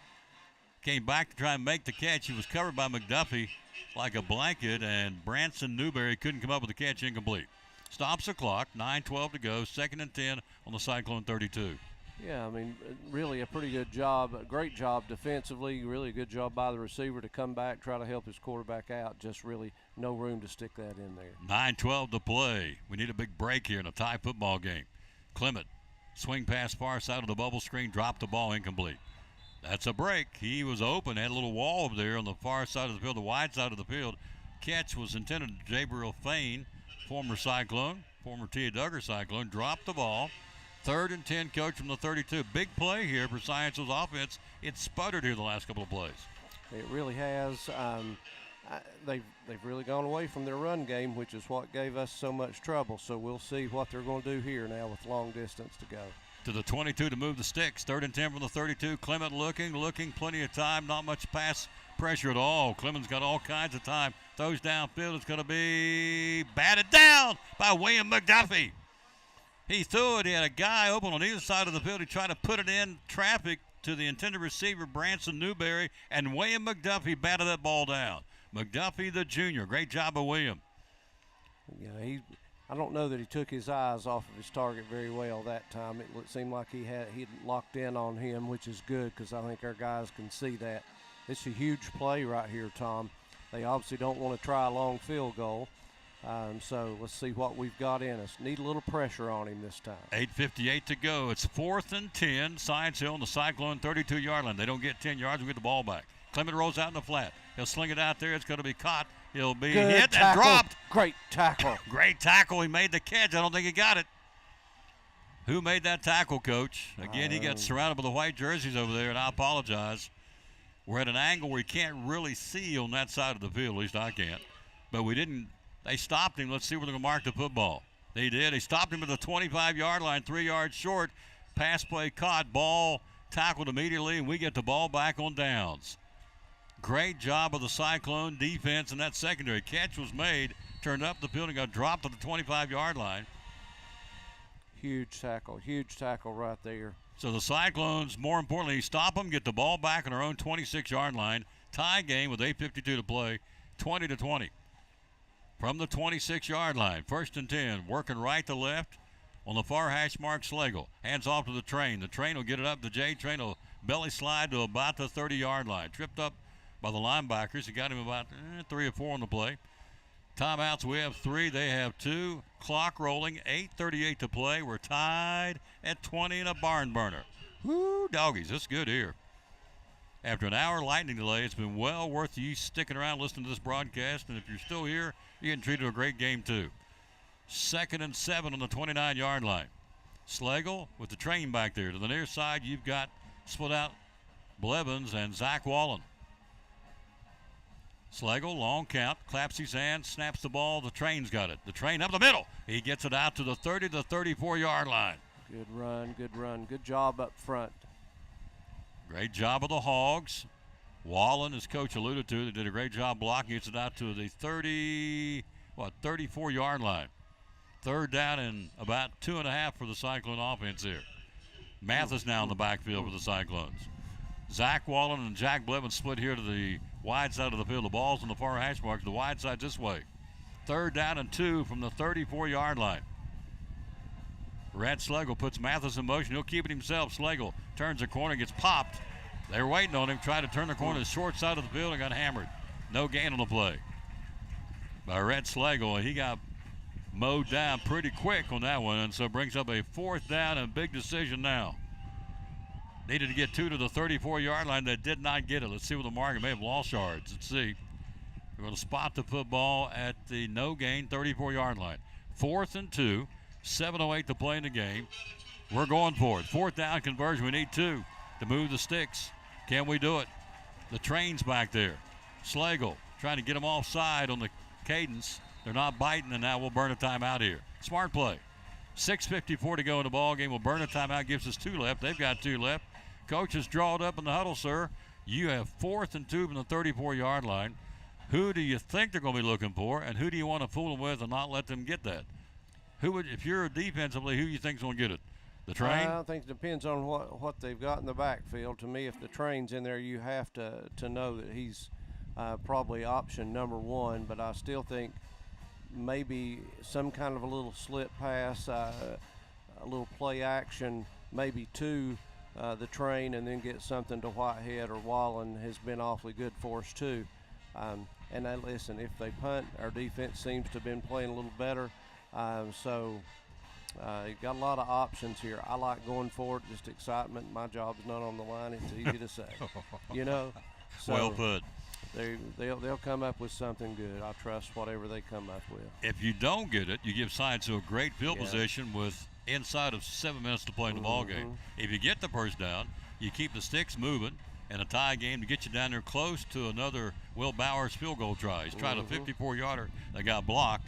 So a roll the dice here for Sean Witten in his 19th season. Big play here. It's 4th and 2. We've got it on our own 34-yard line. Obviously, you move the sticks. You get to the 36. You keep it going here. Hilltoppers back out on the field. The defensive unit after the timeout. Here comes our offensive set. Far hash mark. 4th and 2 from the 34-yard line. Clock, 6:54 to go in the ball game. We're tied at 20. And a nail biter. We need 2 yards. Can we get it? Slagle. Setback is Mathis behind him. Long count. Rhett Slagle, not Mathis. Let's see who gets the toss. It's going to be Tucker Taylor down the field. Caught and dropped the ball. Goodness. Oh, my gosh. Wide open and dropped the football. Oh, there's a penalty right There's here. a penalty on the play. Let's see who that was. Who dropped the ball? Was it Whitehead? I believe so. Trying to run before he caught it. So the halfback option, wide open, single coverage, had to throw over top of the receiver. He caught the defender. He caught the ball. It's a first down and then some. He dropped the ball. Penalty against Science Hill. Wow. Gives us a first down, Coach. Well, I don't know when it was called. If it's after the drop, then it may be their ball. Just move it back 15. I'm not sure. We'll find out right here. Okay, they're going to mark it downfield against Science Hill. And it's going to be Science Hill's ball, though.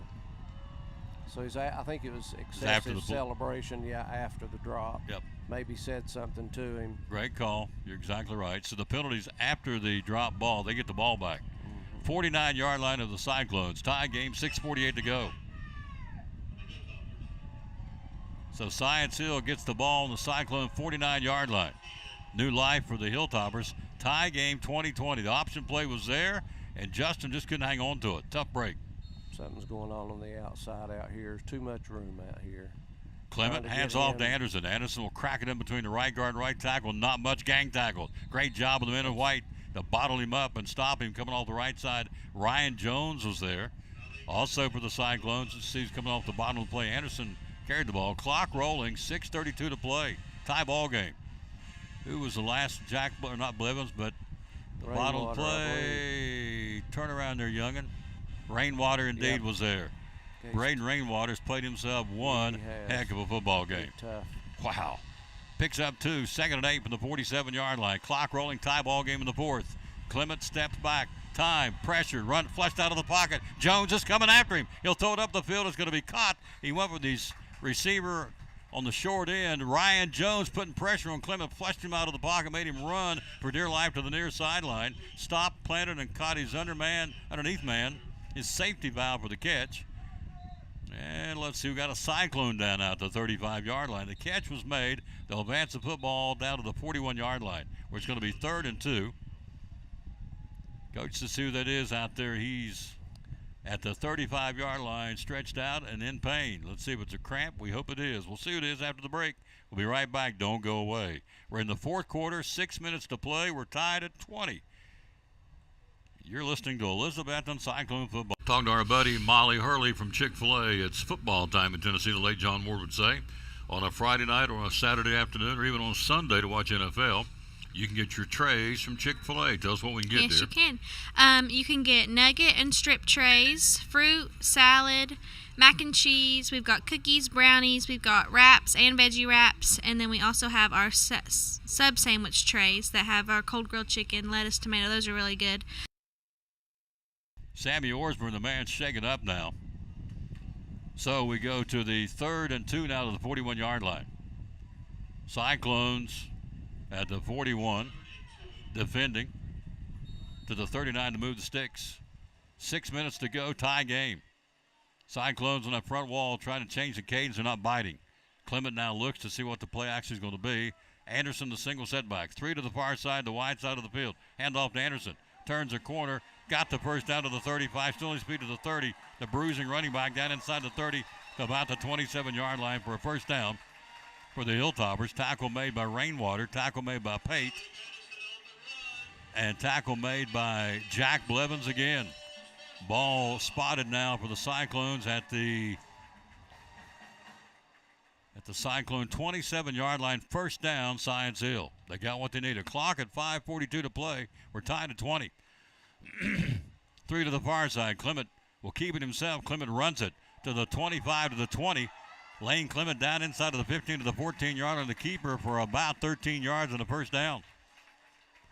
Tucker Taylor back in there in on the play for the Cyclones. And also you had help from the train. But they're on the move now. They're running the football, and that's when they've been their best tonight. They're at the 13-yard line. Cyclones defending. Tie ball game with 5.5 to play. Clement hands off to Anderson again, another Hilltopper down to the 9-yard line. The train brings him down to the 9. Picks up a couple of yards on the play, Coach. Not a lot. Good job by the train to plug that hole. Yeah, he's hard to bring down just one-on-one. He's very shifty and sees the field very well, so great tackle by the Bird. Second and 6 from the 9-yard line, I should say. 5 minutes to play, tie game. Clement on the 2nd and 6 from the 9-yard line. Cyclones trying to bow up, tie game here. Clement, long count. He'll hand off to Anderson. He'll plant his foot to the right, try to go up the middle, plant his right foot right at the 10-yard line, then try to go back outside. Didn't get anywhere because we wrapped him up, brought him down, led by Legend Pate. And Ryan Jones again making a big stop. Gives him 1 yard to the 9-yard line, Coach. Yeah, I think a good defensive call there. Had a blitz on, kind of did a little stunt right in the hole. Did a great job. 4:25 to go. 3rd and 6 from the 9-yard line. No gain on the play, they say. 3 to the wide side of the field for Science Hill in terms of receivers. Anderson, the single setback. They're going to let it run down. Going to let it run down. Yep. Yeah. Great call, sir. 2 timeouts for Science Hill, 2 timeouts for the Cyclones. That's indeed what they're going to do. Going to burn a timeout. 4:06 to go in the ball game. Don't go away. This one is a dandy. Tie game, 4:06. You're listening to Elizabethton Cyclone Football. Talking to our buddy Molly Hurley from Chick-fil-A. It's football time in Tennessee, the late John Ward would say. On a Friday night or a Saturday afternoon or even on Sunday to watch NFL. You can get your trays from Chick-fil-A. Tell us what we can get there. Yes, you can. You can get nugget and strip trays, fruit, salad, mac and cheese. We've got cookies, brownies. We've got wraps and veggie wraps. And then we also have our sub sandwich trays that have our cold grilled chicken, lettuce, tomato. Those are really good. And if you're getting it for a Sunday for the NFL games, you can also get the nuggets and strips chilled. So that way we'll cool them down for you, give you reheat instructions, and you can pop them in the oven and have them ready for your party. How do we order? How do we get them? You can call the store at 423-297-1266, or you can go online or use your Chick-fil-A app to place an order online. Any day is a good day to get a tray from Chick-fil-A in Elizabethton, 423-297-1266. Our buddy Molly Hurley, marketing lady from Chick-fil-A here in Elizabethton, proud sponsor of the Tom Bailey Sports Show and Elizabethton Cyclone Sports. Here we go. 3rd down and 6 from the 9-yard line. 4:06 to play. We're tied at 20. Clement play action. Throws back. Wide open. Touchdown. Faked it to Anderson. Rolled out. Stopped. Planted to it. Right back to Anderson. Wide open. Untouched. Touchdown. Science Hill. To break the tie on a 9-yard pass from Clement to Malik Anderson. 26-20. Science Hill now. 4 minutes to go in the ball game. Well-designed play, quite frankly, by Science Hill. Got to give him props, Coach. Nice play. Yeah, you knew. You just kind of watched in the timeout huddle. I tried to get the binoculars there, and you knew something was going on. Well designed. Stacy's he's good at that stuff, just like Sean. Lockman on the point after. It's this time up and through. Okay. Science Hill with a touchdown lead. 4 minutes to go. Plenty of time for a Cyclone orange and black comeback. We trail 27-20. 4 minutes to go to the ball game. Back after this, you're listening to Elizabethton Cyclone Football. The Eagle Center, downtown Elizabethton, great antique store. Why come shop at the Eagle Center? We just have so many unique things that tell a story, that add character to your home and conversation, and there's something new to look at every single day. Every time you come in, you won't see the same thing twice, and it's just a good place to shop for those unique gifts. What's the saying you always use, the cliche? Things tell a story when people no longer can. That's it. We have a building full of things that are just dying to tell stories. Absolutely. 2 floors, over 50 vendors. Hours are open. We're open 10 to 5 Monday through Saturday. Closed on Sundays for the Lord's Day. That's right. And you have gift cards too, right? We have gift cards available. Yep. The Eagle Center, downtown Elizabeth, one of our great sponsors here on the Tom Taylor Sports Show and Cyclone Sports. Be loyal, buy local, and shop at the Eagle Center in downtown Elizabethton. Thank you, Tom.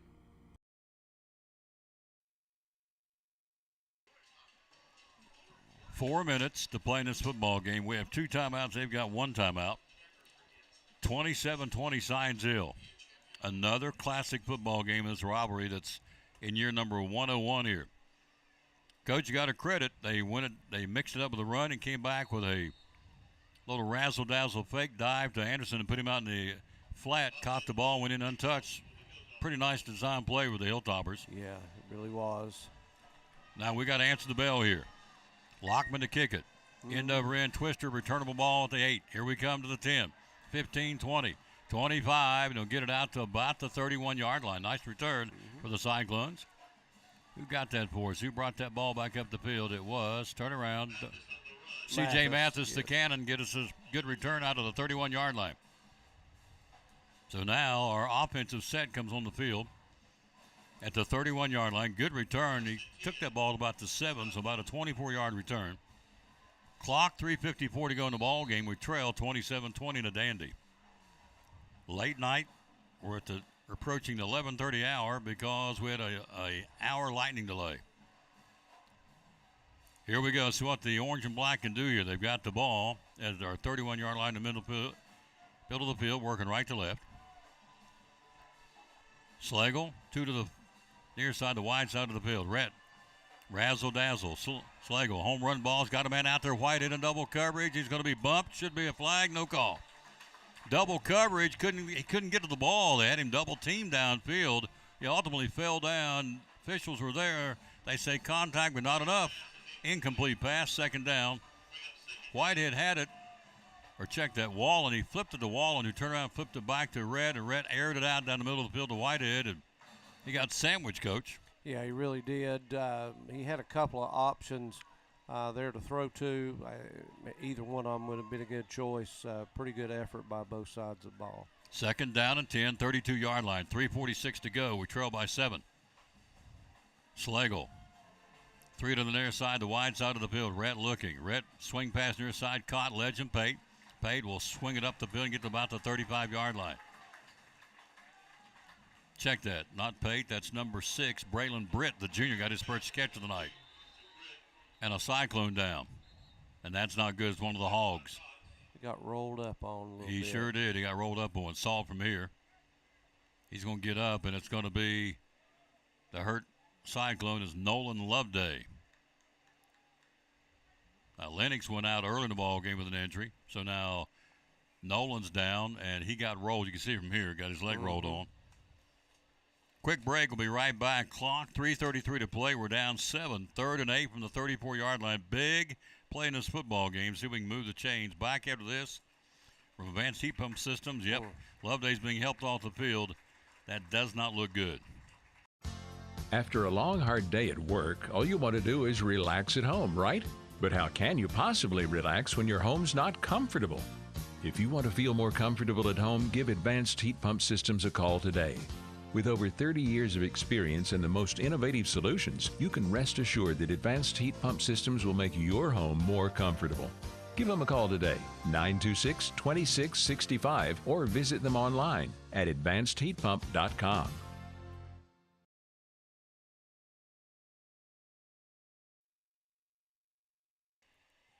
Loveday helped off the field. Let's see who his replacement is. Let's see what they can do here. It's big here. 3rd and 8, 34-yard line.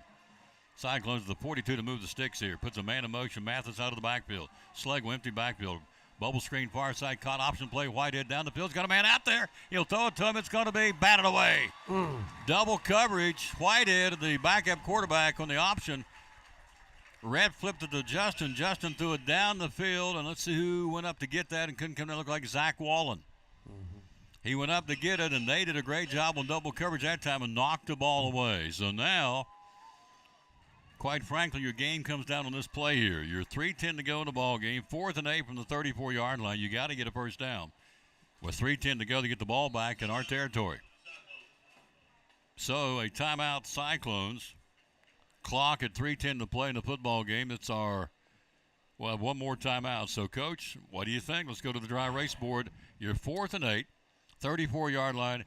You got to get the first down. There's no other option. You got to get it, or the game's over. They get the ball back on possession. What do we do?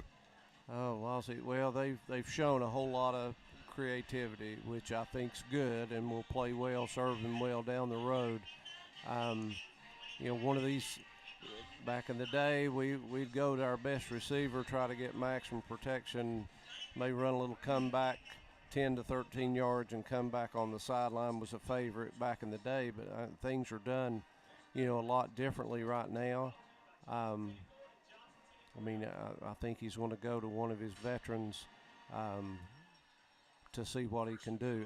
There's a lot of options. They're not out of options. That's the good thing. Can they execute? That's the big question. The ball's in the right person's hands right now, I think, making these decisions, and I think Red will make a good decision. 4th down, 34-yard line. 4th and 8. Got to get a first down to the 42 to keep it going here. 3:10 to play. We're down a touchdown. Slagle, they're showing linebacker blitz. Rhett looking to bring in pressure. Slagle in trouble. He's going to be sacked. They brought the house, and they bring him down to the 22-yard line on a sack. They lose 12 on the play, and Science Hill takes over on downs and puts themselves in great field position at the Cyclone 22-yard line on the 4th and 8 and a quarterback sack. So the Hilltoppers brought the house, and the house won on that one. They get the ball back deep in our territory. That one just never materialized, Coach. No, it really didn't. I don't know. I really got watching the rush and don't know what the route was on that top end, but must have taken a little longer than what our protection could handle. 3:05 to play in the ball game to get the ball on our 23-yard line. Clement over center. You know what he's going to do, I would think, milk the clock. Hand off to Anderson. Anderson will crack it down to the 20 to about the 18-yard line. Now, Leak Anderson's had a big night tonight. We don't have stats. I don't know if he's close to 100, but he's pounded it. He's got 70 or 80 yards of rushing. He'll get it to the 20-yard line. Tackle made by Justice Wallen. Clock at 2:48. Science Hill in no hurry now to get that ball to the line of scrimmage. Letting that clock trickle down. 2 minutes and 40 seconds to play. We trail 27-20 to got the ball on our 20-yard line. 2:35 to play. We have one timeout. They've got one timeout. What a football game. What a way to start the season. Oh, yeah. Goodness. Clement over center. Single setback is Anderson. Clock at 2:20 to go here. He'll hand off to Anderson again. He'll sidestep a man to the 20. He'll take it to the 15, and Justice Wallen brings him down and drops the ball. Wallen came up with the football. We got the ball. Wow. Wallen stripped the ball out of his hand. We get the football. Nalik Anderson got down there. Justice Wallen literally just took it out of his hands like taking bread out of the basket, and we've got the football. With 2 minutes and 12 seconds to play in the ball game, what a turnover by Justice Wallen, Coach. What do you call that, a fumble? Yeah, I think you have to call it a fumble, and we kind of talked about it earlier that they'd been carrying the ball out there a little bit, so didn't look like we were going to get one, and we finally did. So, new life for our football team. The ball's at the 20. We got 80 yards and 2 minutes and 12 seconds and one timeout to get it done. See what we got here. Got new life for the orange and black. 27-20 Science Hill, 2:12 to play. Cyclones on the turnover at the 20-yard line. We work right to left. Slagle's got the train back there. Out of the shotgun. Two receivers either side. Rhett looking, wants to throw. Out in the flat, it's tipped, incomplete.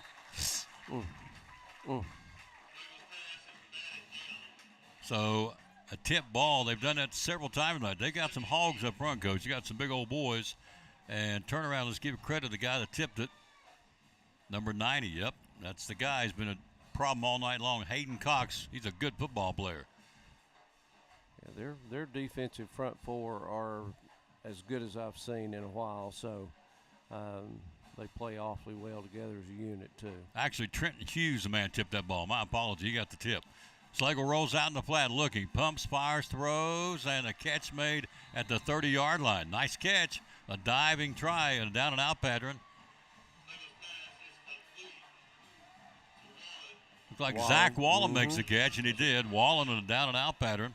Stops the clock, 2:02 to play. First down, Cyclones, the Double C Western Supply. First down. Home of the new supply of Montana Silversmith jewelry and the Huey cologne. They can't keep it in stock in the Lane Frost cologne. Cannot keep it in stock for the guys and girls. 31-yard line, first and 10, 2 to play. We're trying to get back to a tie game. We trail 27-20. Clock's against us here. Slagle looking, three-step drop red. Slings it down the field and overthrows his man down the sideline. Took off down the side, aired out the bomb, incomplete pass. To Zach Wallen, incomplete pass. Stops the clock, 1:54 to play. Second and 10, 31-yard line. Still not a bad idea. Go ahead and air it out. You've got to keep them honest. So now you ought to be able to come back with something a little bit shorter, a little out route, something like that. Second and 10, 31-yard line. Clock at a minute 54.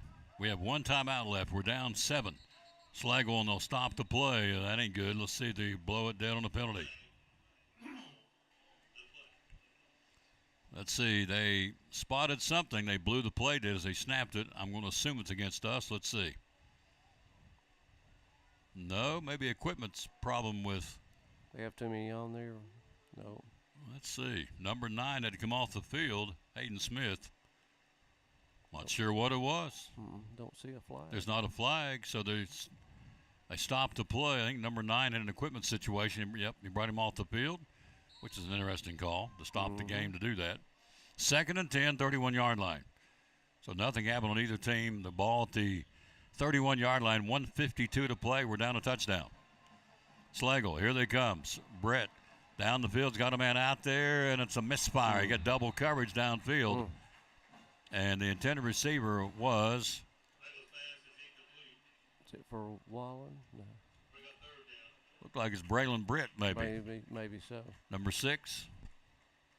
Incomplete pass. More importantly, stopping the clock. 1:46 to go in the ball game. Third and 10 now. 31-yard line. To the near side will be Whitehead and William McDuffie out here now. And also in the slot will be Jack Blevins. And a slot man, too. Got a double slot this side. Actually, 2 wide outs, and the slot man will be McDuffie. Third and 10, 31-yard line. Slagle looking. Rhett over the middle, fires. Caught, wide open, Whitehead to the 45-yard line. First down. Picks up 14, moves the sticks, and a Double C Western Supply first down to the 45-yard line. And took 6 seconds off the clock, Coach, at a minute 40 in the first down. I'd go right back to that because he was wide open. Yeah. I'd milk that Jersey cow till they stopped me. First and 10, 44-yard line. He was wide open. Slagle, on the pass play, batted down again. When he goes to that side, Trenton Hughes has blocked it repeatedly tonight. And also Hayden Smith blocked it, got in on it too. Number 9. Blocked it, batted it down, incomplete, stops the clock at a minute 25 to go. You somehow got to get one more step to the outside, or you have to stop and plant and throw it because he is right in the throwing the passing lane every time. Second and 10, 44-yard line, our own 44. Clock at a minute 25 to play. We're down a touchdown. Slagle throws, got a man downfield, threw it low, dove for it. Did he make the catch? And he caught it. He did. A diving catch. Zach Wallen on a comeback to the Science Hill 44-yard line. 12-yard pass play, first down, Elizabethton on the 44 of Science Hill. A great diving comeback catch by Zach Wallen. He went down the field, was bottled up, came back, and he low-balled it to him, and he caught the ball. Slagle near side caught Blevins. Jack will make the catch and is dropped to the 43-yard line. Picks up 1:03 to go in the ball game. So Blevins will take it from the 44 to the 43, 56 seconds to go in the ball game. Blevins looks to be a little gimpy. He'll come off the field, and Tucker Taylor comes in. 44 seconds to go. Clock running here. 2nd and 9 from the 43-yard line of Science Hill. We're down a touchdown. Slugger rolls out in the flat. Rhett looks. He pumps. He throws, and it's going to be incomplete downfield. Intended receiver Zach Wallen down around the 30-yard line. Threw it a smidge behind him. Tried to reach back and get it. Could not. Stops the clock with 33 seconds to play. 3rd and 9 from the 43 and a nail-biter. We trail 27-20. We're working on an orange and black comeback, Coach. Week one, Tom. It's just the first week of this. So just proud of their effort. Think they were out. They were out of this pretty much in that first quarter. Nothing going their way, and look where we are now. It's unbelievable, their effort. 33 seconds to play. 3rd and 9. Cyclones on the Science Hill 43-yard line. Empty backfield for Schlegel. 4 receivers to the far side, 1 to the near side. 33 seconds to go. 3rd and 9 from the Science Hill 43. Throw to Whitehead. Whitehead on the option. He wants to run it and is tripped up and dropped to the 45-yard line. They knew it was coming. He threw it to Whitehead. He was going to try and throw it downfield, and they chased him. He had to get flushed out of that passing situation and run it to the 45-yard line. Lost time or lost yardage, and a timeout called by the Cyclones at the 45-yard line. Clock, 24 seconds to play. This is the game. 4th and 11 from the Hilltopper 45-yard line. Cyclones take their final timeout. What might we draw up, Coach? What can we do to catch them off guard? What would they not be expecting? I don't know. They've seen just about everything, Tom. My thoughts are, you mentioned last time we hit Whitehead on about a little 10 or 12-yard curl. They're probably protecting the sidelines, so there should be a gap somewhere in there in between the sidelines and the hash where a guy can settle and get a ball at about 12, 13 yards. So they may come back with that. Going to be hard to get anything deep on this play. But I don't know. I'm anxious to see what he's got there out of the playbook. Here it is, folks. 24 seconds to go. We're out of timeouts. 4th and 11 from the Science Hill 45-yard line. We have one play in our bag of tricks here to see what we can do. We need points. We're down 27-20. What a game. We'll pick our Port Trav Deli and Pizza Inn players. We got 3 tonight to pick. Be tough to do. We had some kids really step up and play well. Here we go. This is the play. This is it. 4th and 11 from the Science Hill 45-yard line. You have 24 seconds. You got to get downfield to at least the 34-yard line to keep the sticks, keep the game going, and keep possession of the football. Schlegel looking, throws downfield. It's going to be overthrown, and it's out of bounds. He led him down the far sideline, and a flag at the end of the play. Hang on here. Yep. The pass was incomplete, but excessive celebration. They're out there high-fiving and jumping around the Science Hill defenders because they made the play. They made a great play, stopping the play on the intended pass. Let's see what they will do with this, because they started celebrating, because in essence that's the ball game. But hang on here. They're going to talk to officials. The men in stripes going to discuss this. We may keep the football. They may penalize them. Yeah, it may be a late hit. Personal foul. Personal foul, Science Hill. Let's see. After the play. That's the key here. Because after the play, they'll mark it off against Science Hill. If it's during the play, we will. That's a tough call. It's as he was trying to catch the ball. He got popped down the far sideline trying to catch the ball in double coverage, and then once the ball's incomplete, they were celebrating, and they whistled him for it. Personal foul. Now let's see how. You have 19 seconds to go in this football game. We trail 27-20. They've taken the ball out to midfield. Let's see if we're going to keep the ball, or they're going to get the ball after the penalties after the play. It will look like that's the case. If it is, the game's over. Let's see. In essence, I don't necessarily understand. I guess they'll mark it off now from there, and then they'll get the ball. Is that what you're saying? Yep, the ball's at the 45-yard lines where they mark, not midfield, I'm sorry, at the 45-yard line where the line of scrimmage on a 4th and 11. So they're 15-yard, didn't give them the ball? I'm guessing they'll mark it off 15 because it was, here's the call. That's sportsmanlike conduct against Science Hill. So it was dead ball. Dead ball. So mark it down to the 30. And the Hilltoppers take the ball, correct? Yes. Yep, they do. They have the ball at their own 30 With 19 seconds to go, they take a knee is what they do, I would think. Mm-hmm. I'm thinking that's what we're going to do. They're going to take a knee. In this game, 19 seconds to play. We're out of timeouts. They've got one timeout. What a football game. We trailed 14-0, and we're down to the final play of the game where we'll come up short 27-20, but what a way to start our season. Clement will take a knee, and that'll do it. Hilltoppers will win this football game. The clock trickling down. 10 seconds, 9 seconds. Officials are heading to the locker room. This one's over. Final score, Science Hill wins it 27-20. They'll shake hands in midfield in a heck of a football game. 14-0. After the first quarter, we're down 14-0, and we hung into the last play of the game, trailing but losing tonight. Final score, Science Hill 27-20 winners. We'll go to Tennessee High 0-1. They'll go to Morristown West 1-0. We'll start a pregame show. We'll come back and pick our players' game, recap the scoring. Final score, Science Hill 27, your Cyclones 20. You're listening to 2025 Elizabethton Cyclone football. What a game tonight.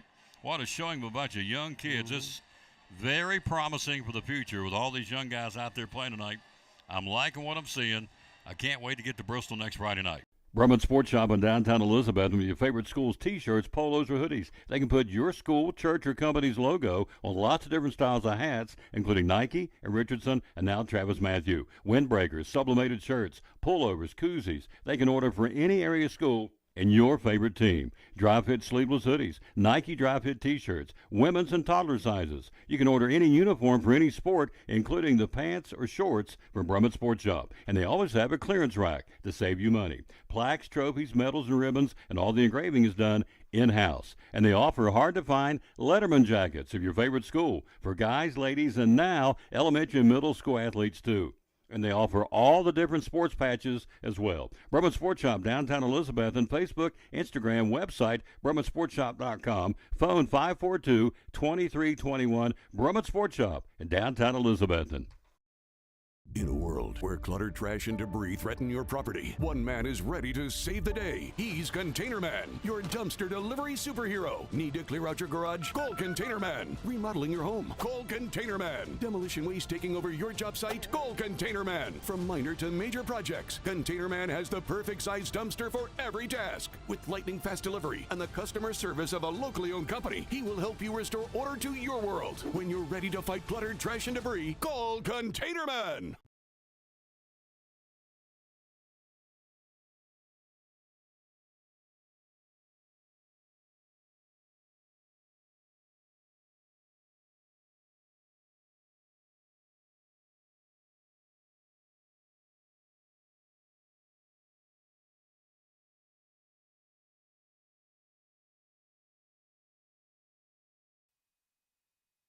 Back at Kermit-Tipton Stadium, game over. What a barn burner. 27-20 the final. Cyclones lose a heartbreaker, but again, I don't like moral victories. You know me, I'm a Raiders guy, just win, baby. But, Coach, we played a lot of youngins. I like what I saw. We're down 14-0. We battle to get it down to the final play of the game, in essence, and lose 27-20. Like what I saw. I don't like moral victories. I'm not making excuses, but I think our future is bright for Cyclone football. What do you think? Yeah, I mean, I think so. Just the effort that was there, you have to like that. There is no quit, never is any quit, in a Cyclone player.